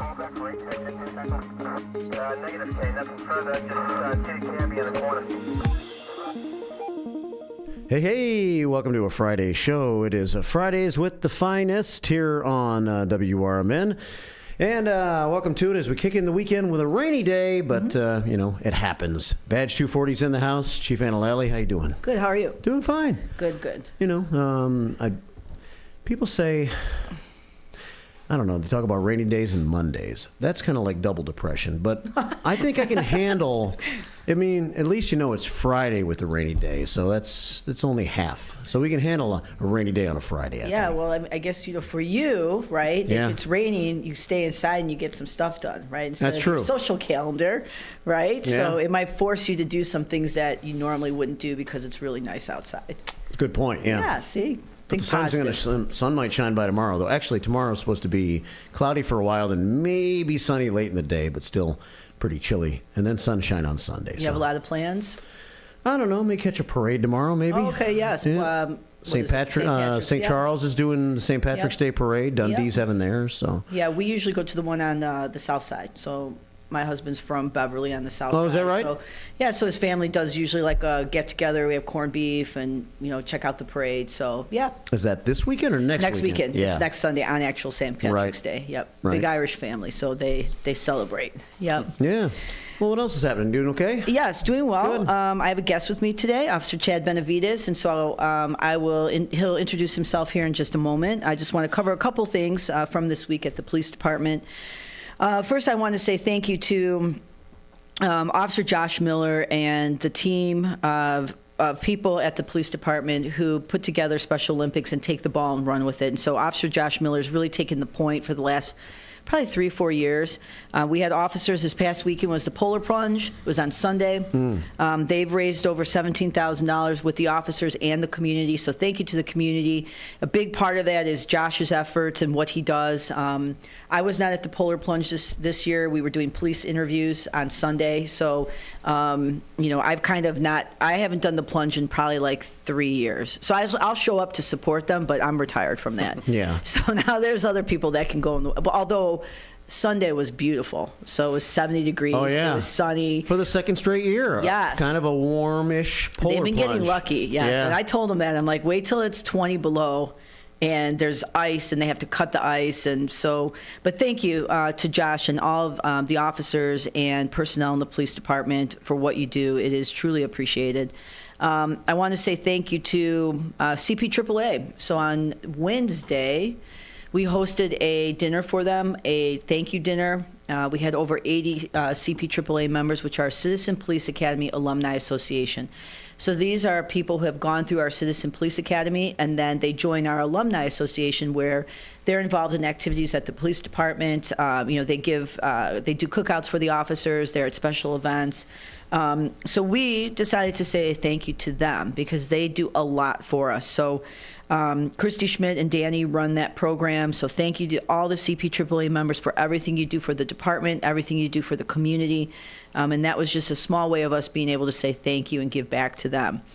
And on that note, we are opening up our Citizen Police Academy. So if anyone's interested in joining our Citizen Police Academy, the information is on Facebook. You can also call the department, ask for Christy Schmidt, 289-2500. She can give you information or check out the information online.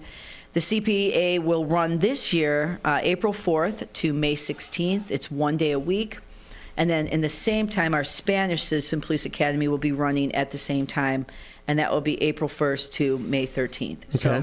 So great opportunity for people to come and learn about what officers do, what dispatchers do, what other people in the organization do, get to meet the police officers, and everyone that goes through it truly has a great experience. And I think it really does, fulfill the need to have people see what we do firsthand. There's a lot of misinformation or disinformation about what we do, why we do it. So, they come in and some come in skeptical. Yeah. And, by the time they leave, I do the opening kind of welcoming and just kind of get a feel for where people are at. And by the end of the academy, people are really, I think, pleasantly surprised by what happens at the police department. Yeah. Is that the main purpose of the academy? Yes. To learn what goes on at the police department. Just Yes. find out more about Your local law enforcement agency. Yes, and find out everything that we do and get a firsthand experience of seeing our equipment, our training, getting to do some hands-on experience, and then getting to see kind of the people, right? It's one thing where you see an officer, but then you don't really know who they are and what they're about. And so, that's the other reason why I bring, different guests on the show, too, so that people see the whole gamut of the department, not just the command staff or just the chief. Because there's a lot of people who do a lot of great work, and they should be recognized. So this is another way for the community to get to meet them. Yeah. And then 2 opportunities coming up. We have our Coffee with a Cop, the next one, which is on March 19th, Tuesday, March 19th, from 11 a.m. to noon. That will be at the Starbucks on McLean, South McLean. And additionally, on March 14th is our second business chat, and we will be in the same area. That business chat will happen at 4 to 5. So again, if you see a bunch of police vehicles during that time, they're out there just seeing what business, what's going on, what people need, and just kind of getting a feel for, if there are any issues or concerns that the business owners may have. Just kind of familiarizes the businesses with the local law enforcement agency too, and then you find out, if they've had some concerns, what those concerns might be, right? Exactly. Okay. So we've done this. Our walk and talks, which happen in the summer, is where we pick neighborhoods. That's been going on for 12 years, 13 years. The business chats we just started a couple of years ago. So it's also a way, sometimes the business community may feel that, we're not being, this is a way for them to engage with us as well. So, so a lot of good stuff coming on. We know our Easter egg drop is sold out. Sold out? Sold out. It's filled. Spots are filled. Done. So I thought it was like in a field or something. It is. But there's only so many people, logistics, making sure we have enough eggs, making sure there's safety in place. So it's going to be a great event. So that one I always, I advertise it early and I always talk about it because it does fill up. So a lot of stuff coming up, really good things. But to that, I want to introduce my guest. So this is Officer Chad Benavides. I asked him to come on the show today, talk a little bit about what he does in terms of there's a program that he started a couple of years ago called the Rise Academy, and I'll let him talk about it. But he does amazing work, and to have an opportunity to come and let the community know about a program and what he started and where he sees this program going.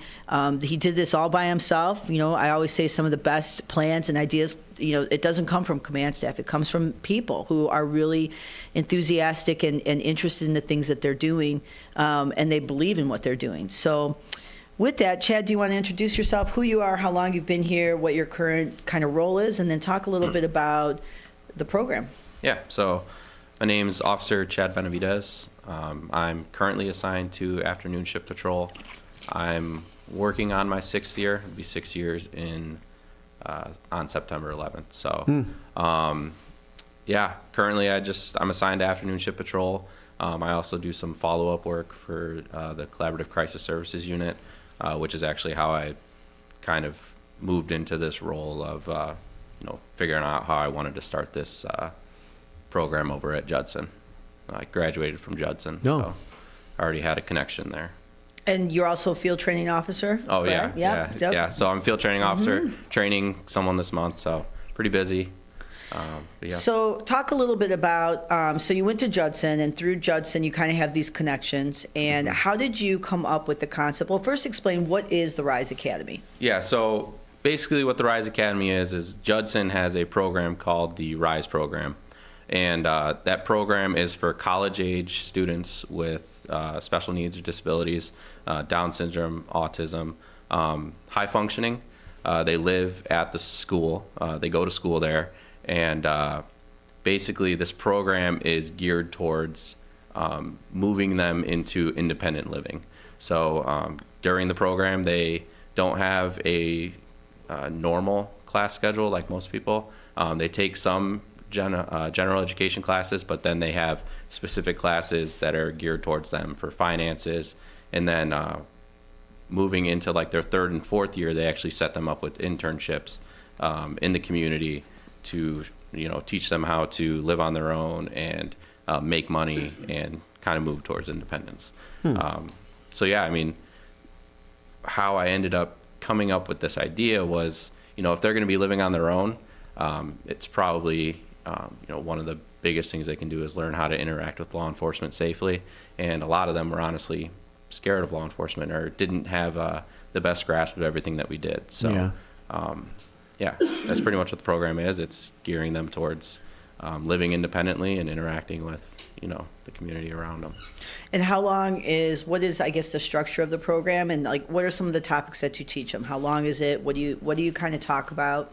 Yeah, so stepping back for a second. So the way I started it was I was doing a follow-up for CCSU, and I'd kind of always had an idea of wanting to do something with the RISE program, just because my senior year was the first year it started. So I got to befriend a lot of the kids who were in the program. So they already had a pretty special place in my heart. So once I got here, I knew that I eventually wanted to go back and do something there. So I was doing a CCSU follow-up. One of the girls who I was doing a follow-up with, she was suffering from some suicidal ideation, things like that.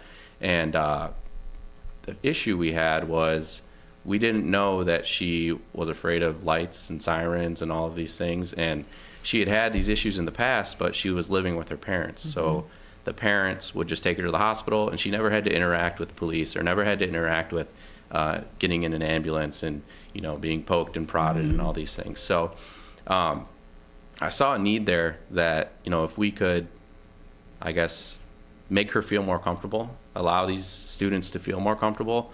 Once they're on their own, maybe we can make it safer for them and for us. So yeah, I guess now the program is we meet once a month, every Wednesday for a couple hours, and it's all during the school year. And we teach things from very basic. One of the very first classes every year is what's the difference between an emergency and a non-emergency. When to call 911 versus calling a non-emergency number. We also talk about scams. We talk about internet safety.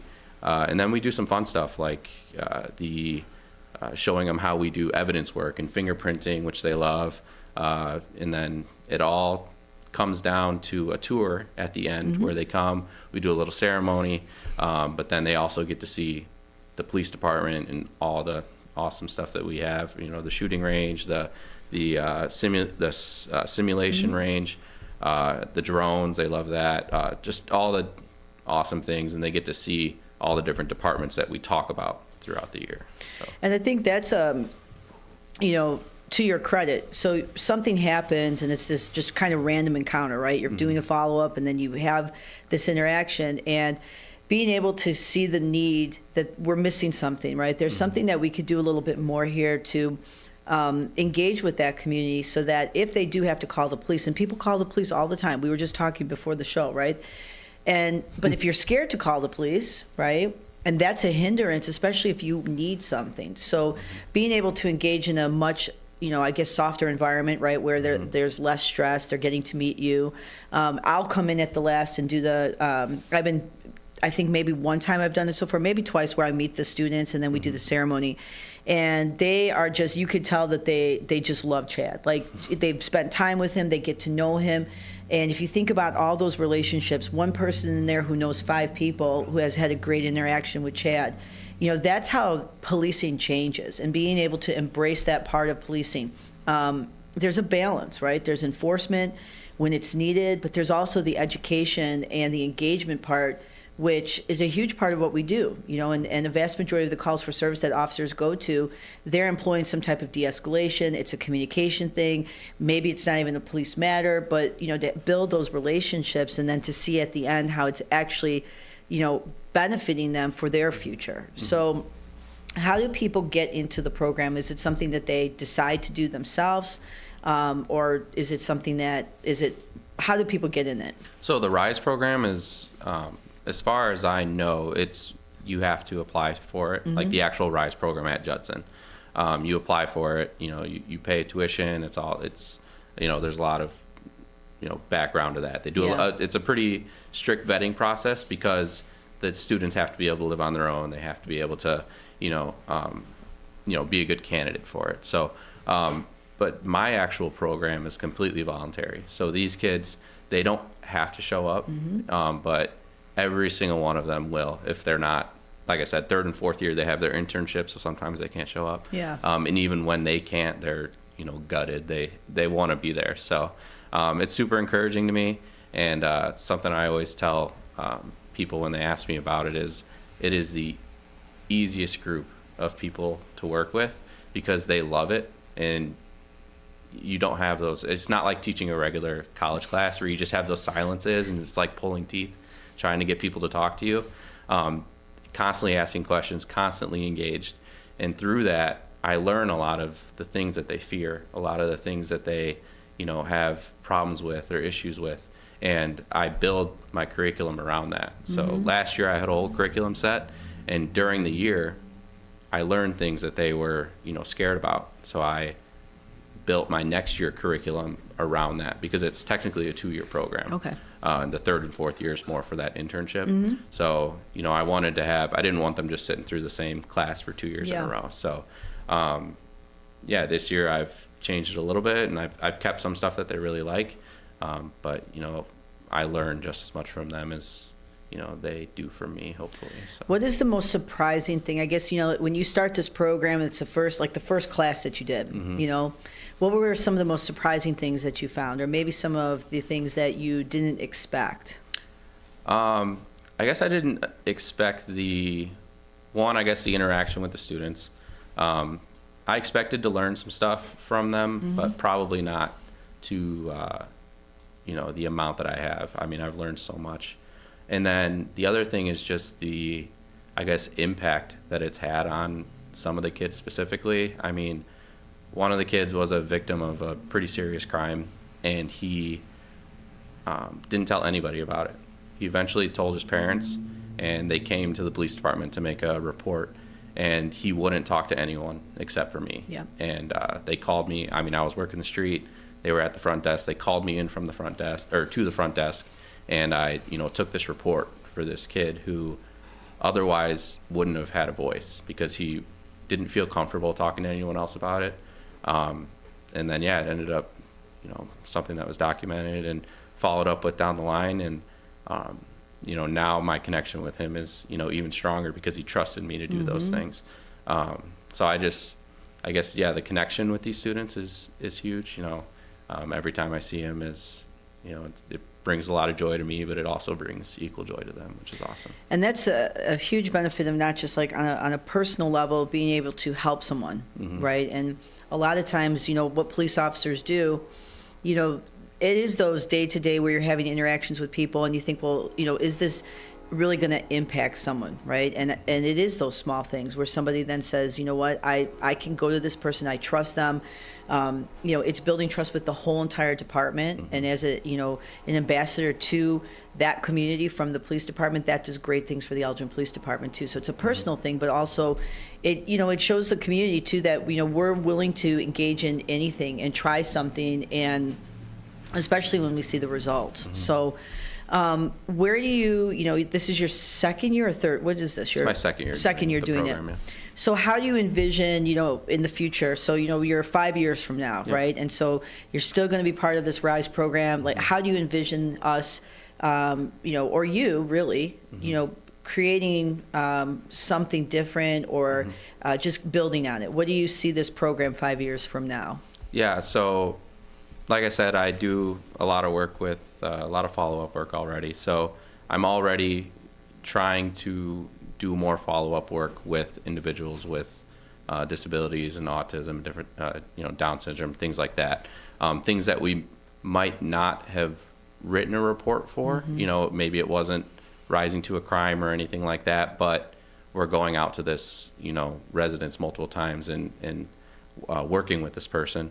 I might tell an officer, hey, can you write a report for that so I can follow up with it, and then, try and figure out a long-term solution. So I'm already trying to do that. And then as far as the actual program, what I would love to do is bring it and make it a, citywide program. So basically taking our Citizens Police Academy, making a special needs police academy where it doesn't have to be, super high functioning or anything like that. It can be people with, autism, Down syndrome, all types of disabilities coming with their family members, if they're not able to come by themselves. Doing the same structure, teaching, a lot of the same things, but doing it maybe here at the department or somewhere bigger if we needed it, and just opening it up to as many people that want to come. And I think that this benefit,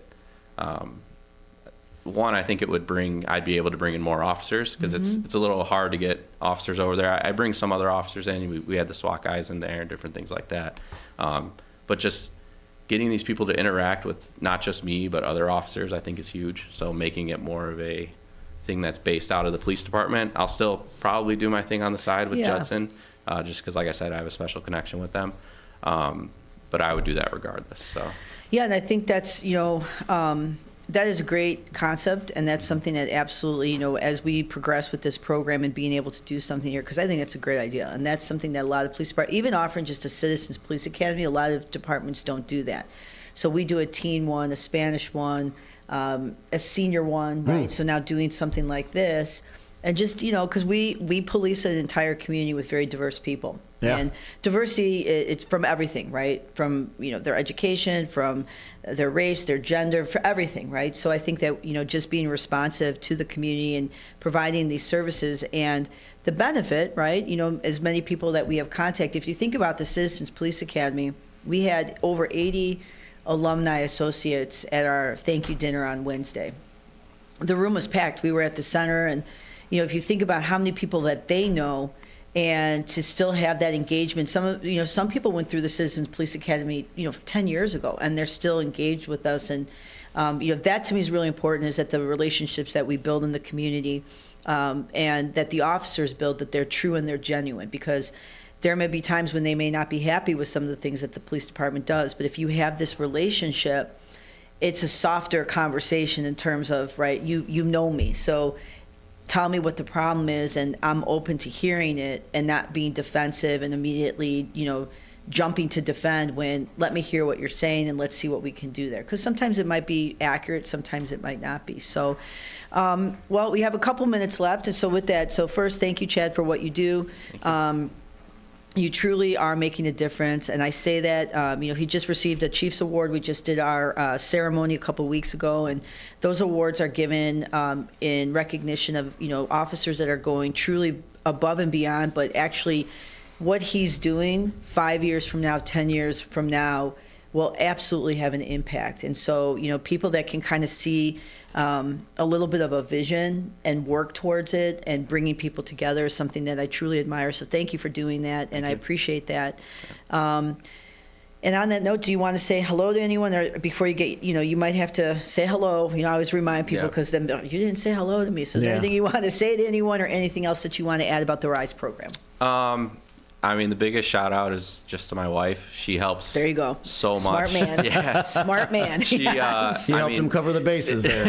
Yeah. You got a prompt. Yeah. So we, a lot of the stuff we do together. She has been my biggest cheerleader through all of it. I'm not good at formatting PowerPoints, so I put all the information in, and then she makes them look pretty. There you go. And then we also make these ID cards for all the kids, which is a pretty tedious process, and she does all of that too. So she's been really good with all of that, and then obviously my mom has been really cool. So nice. And then being able to come to you with this idea at one point, and just everyone who's helped me, Lieutenant Regano now, when he was Sergeant Regano, helped me kind of kickstart it.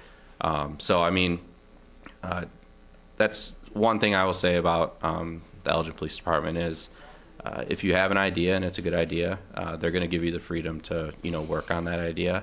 And it's just been super encouraging for me as a person to not just get shut down when I have an idea. So. Thank you. And you're welcome. Yeah. Awesome. Creativity, innovation, that's all the good stuff. Obviously, Chad's been an officer for almost 6 years, so he's got another 50 years to work. Yeah. Whatever it is.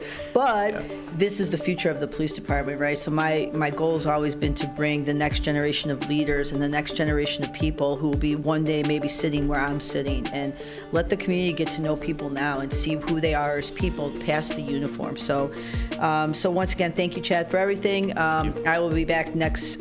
So are we 9:30 or 10:30 next week? You're still deciding? It could be 9:30 next week. Okay. Yeah. All right. There's a chance of that. I'd say there's a Just pretty let good me chance know. of that, yeah. Okay. Good chance. So I will be back next week. I hope everyone has a safe and enjoyable weekend. If anyone's going to any of the St. Patrick Day parades, be responsible and have a great weekend. Yeah, thanks a lot, Chief. Thank you. All right, coming up next, it'll be Leah with her one-on-one show. Have a great weekend, everyone.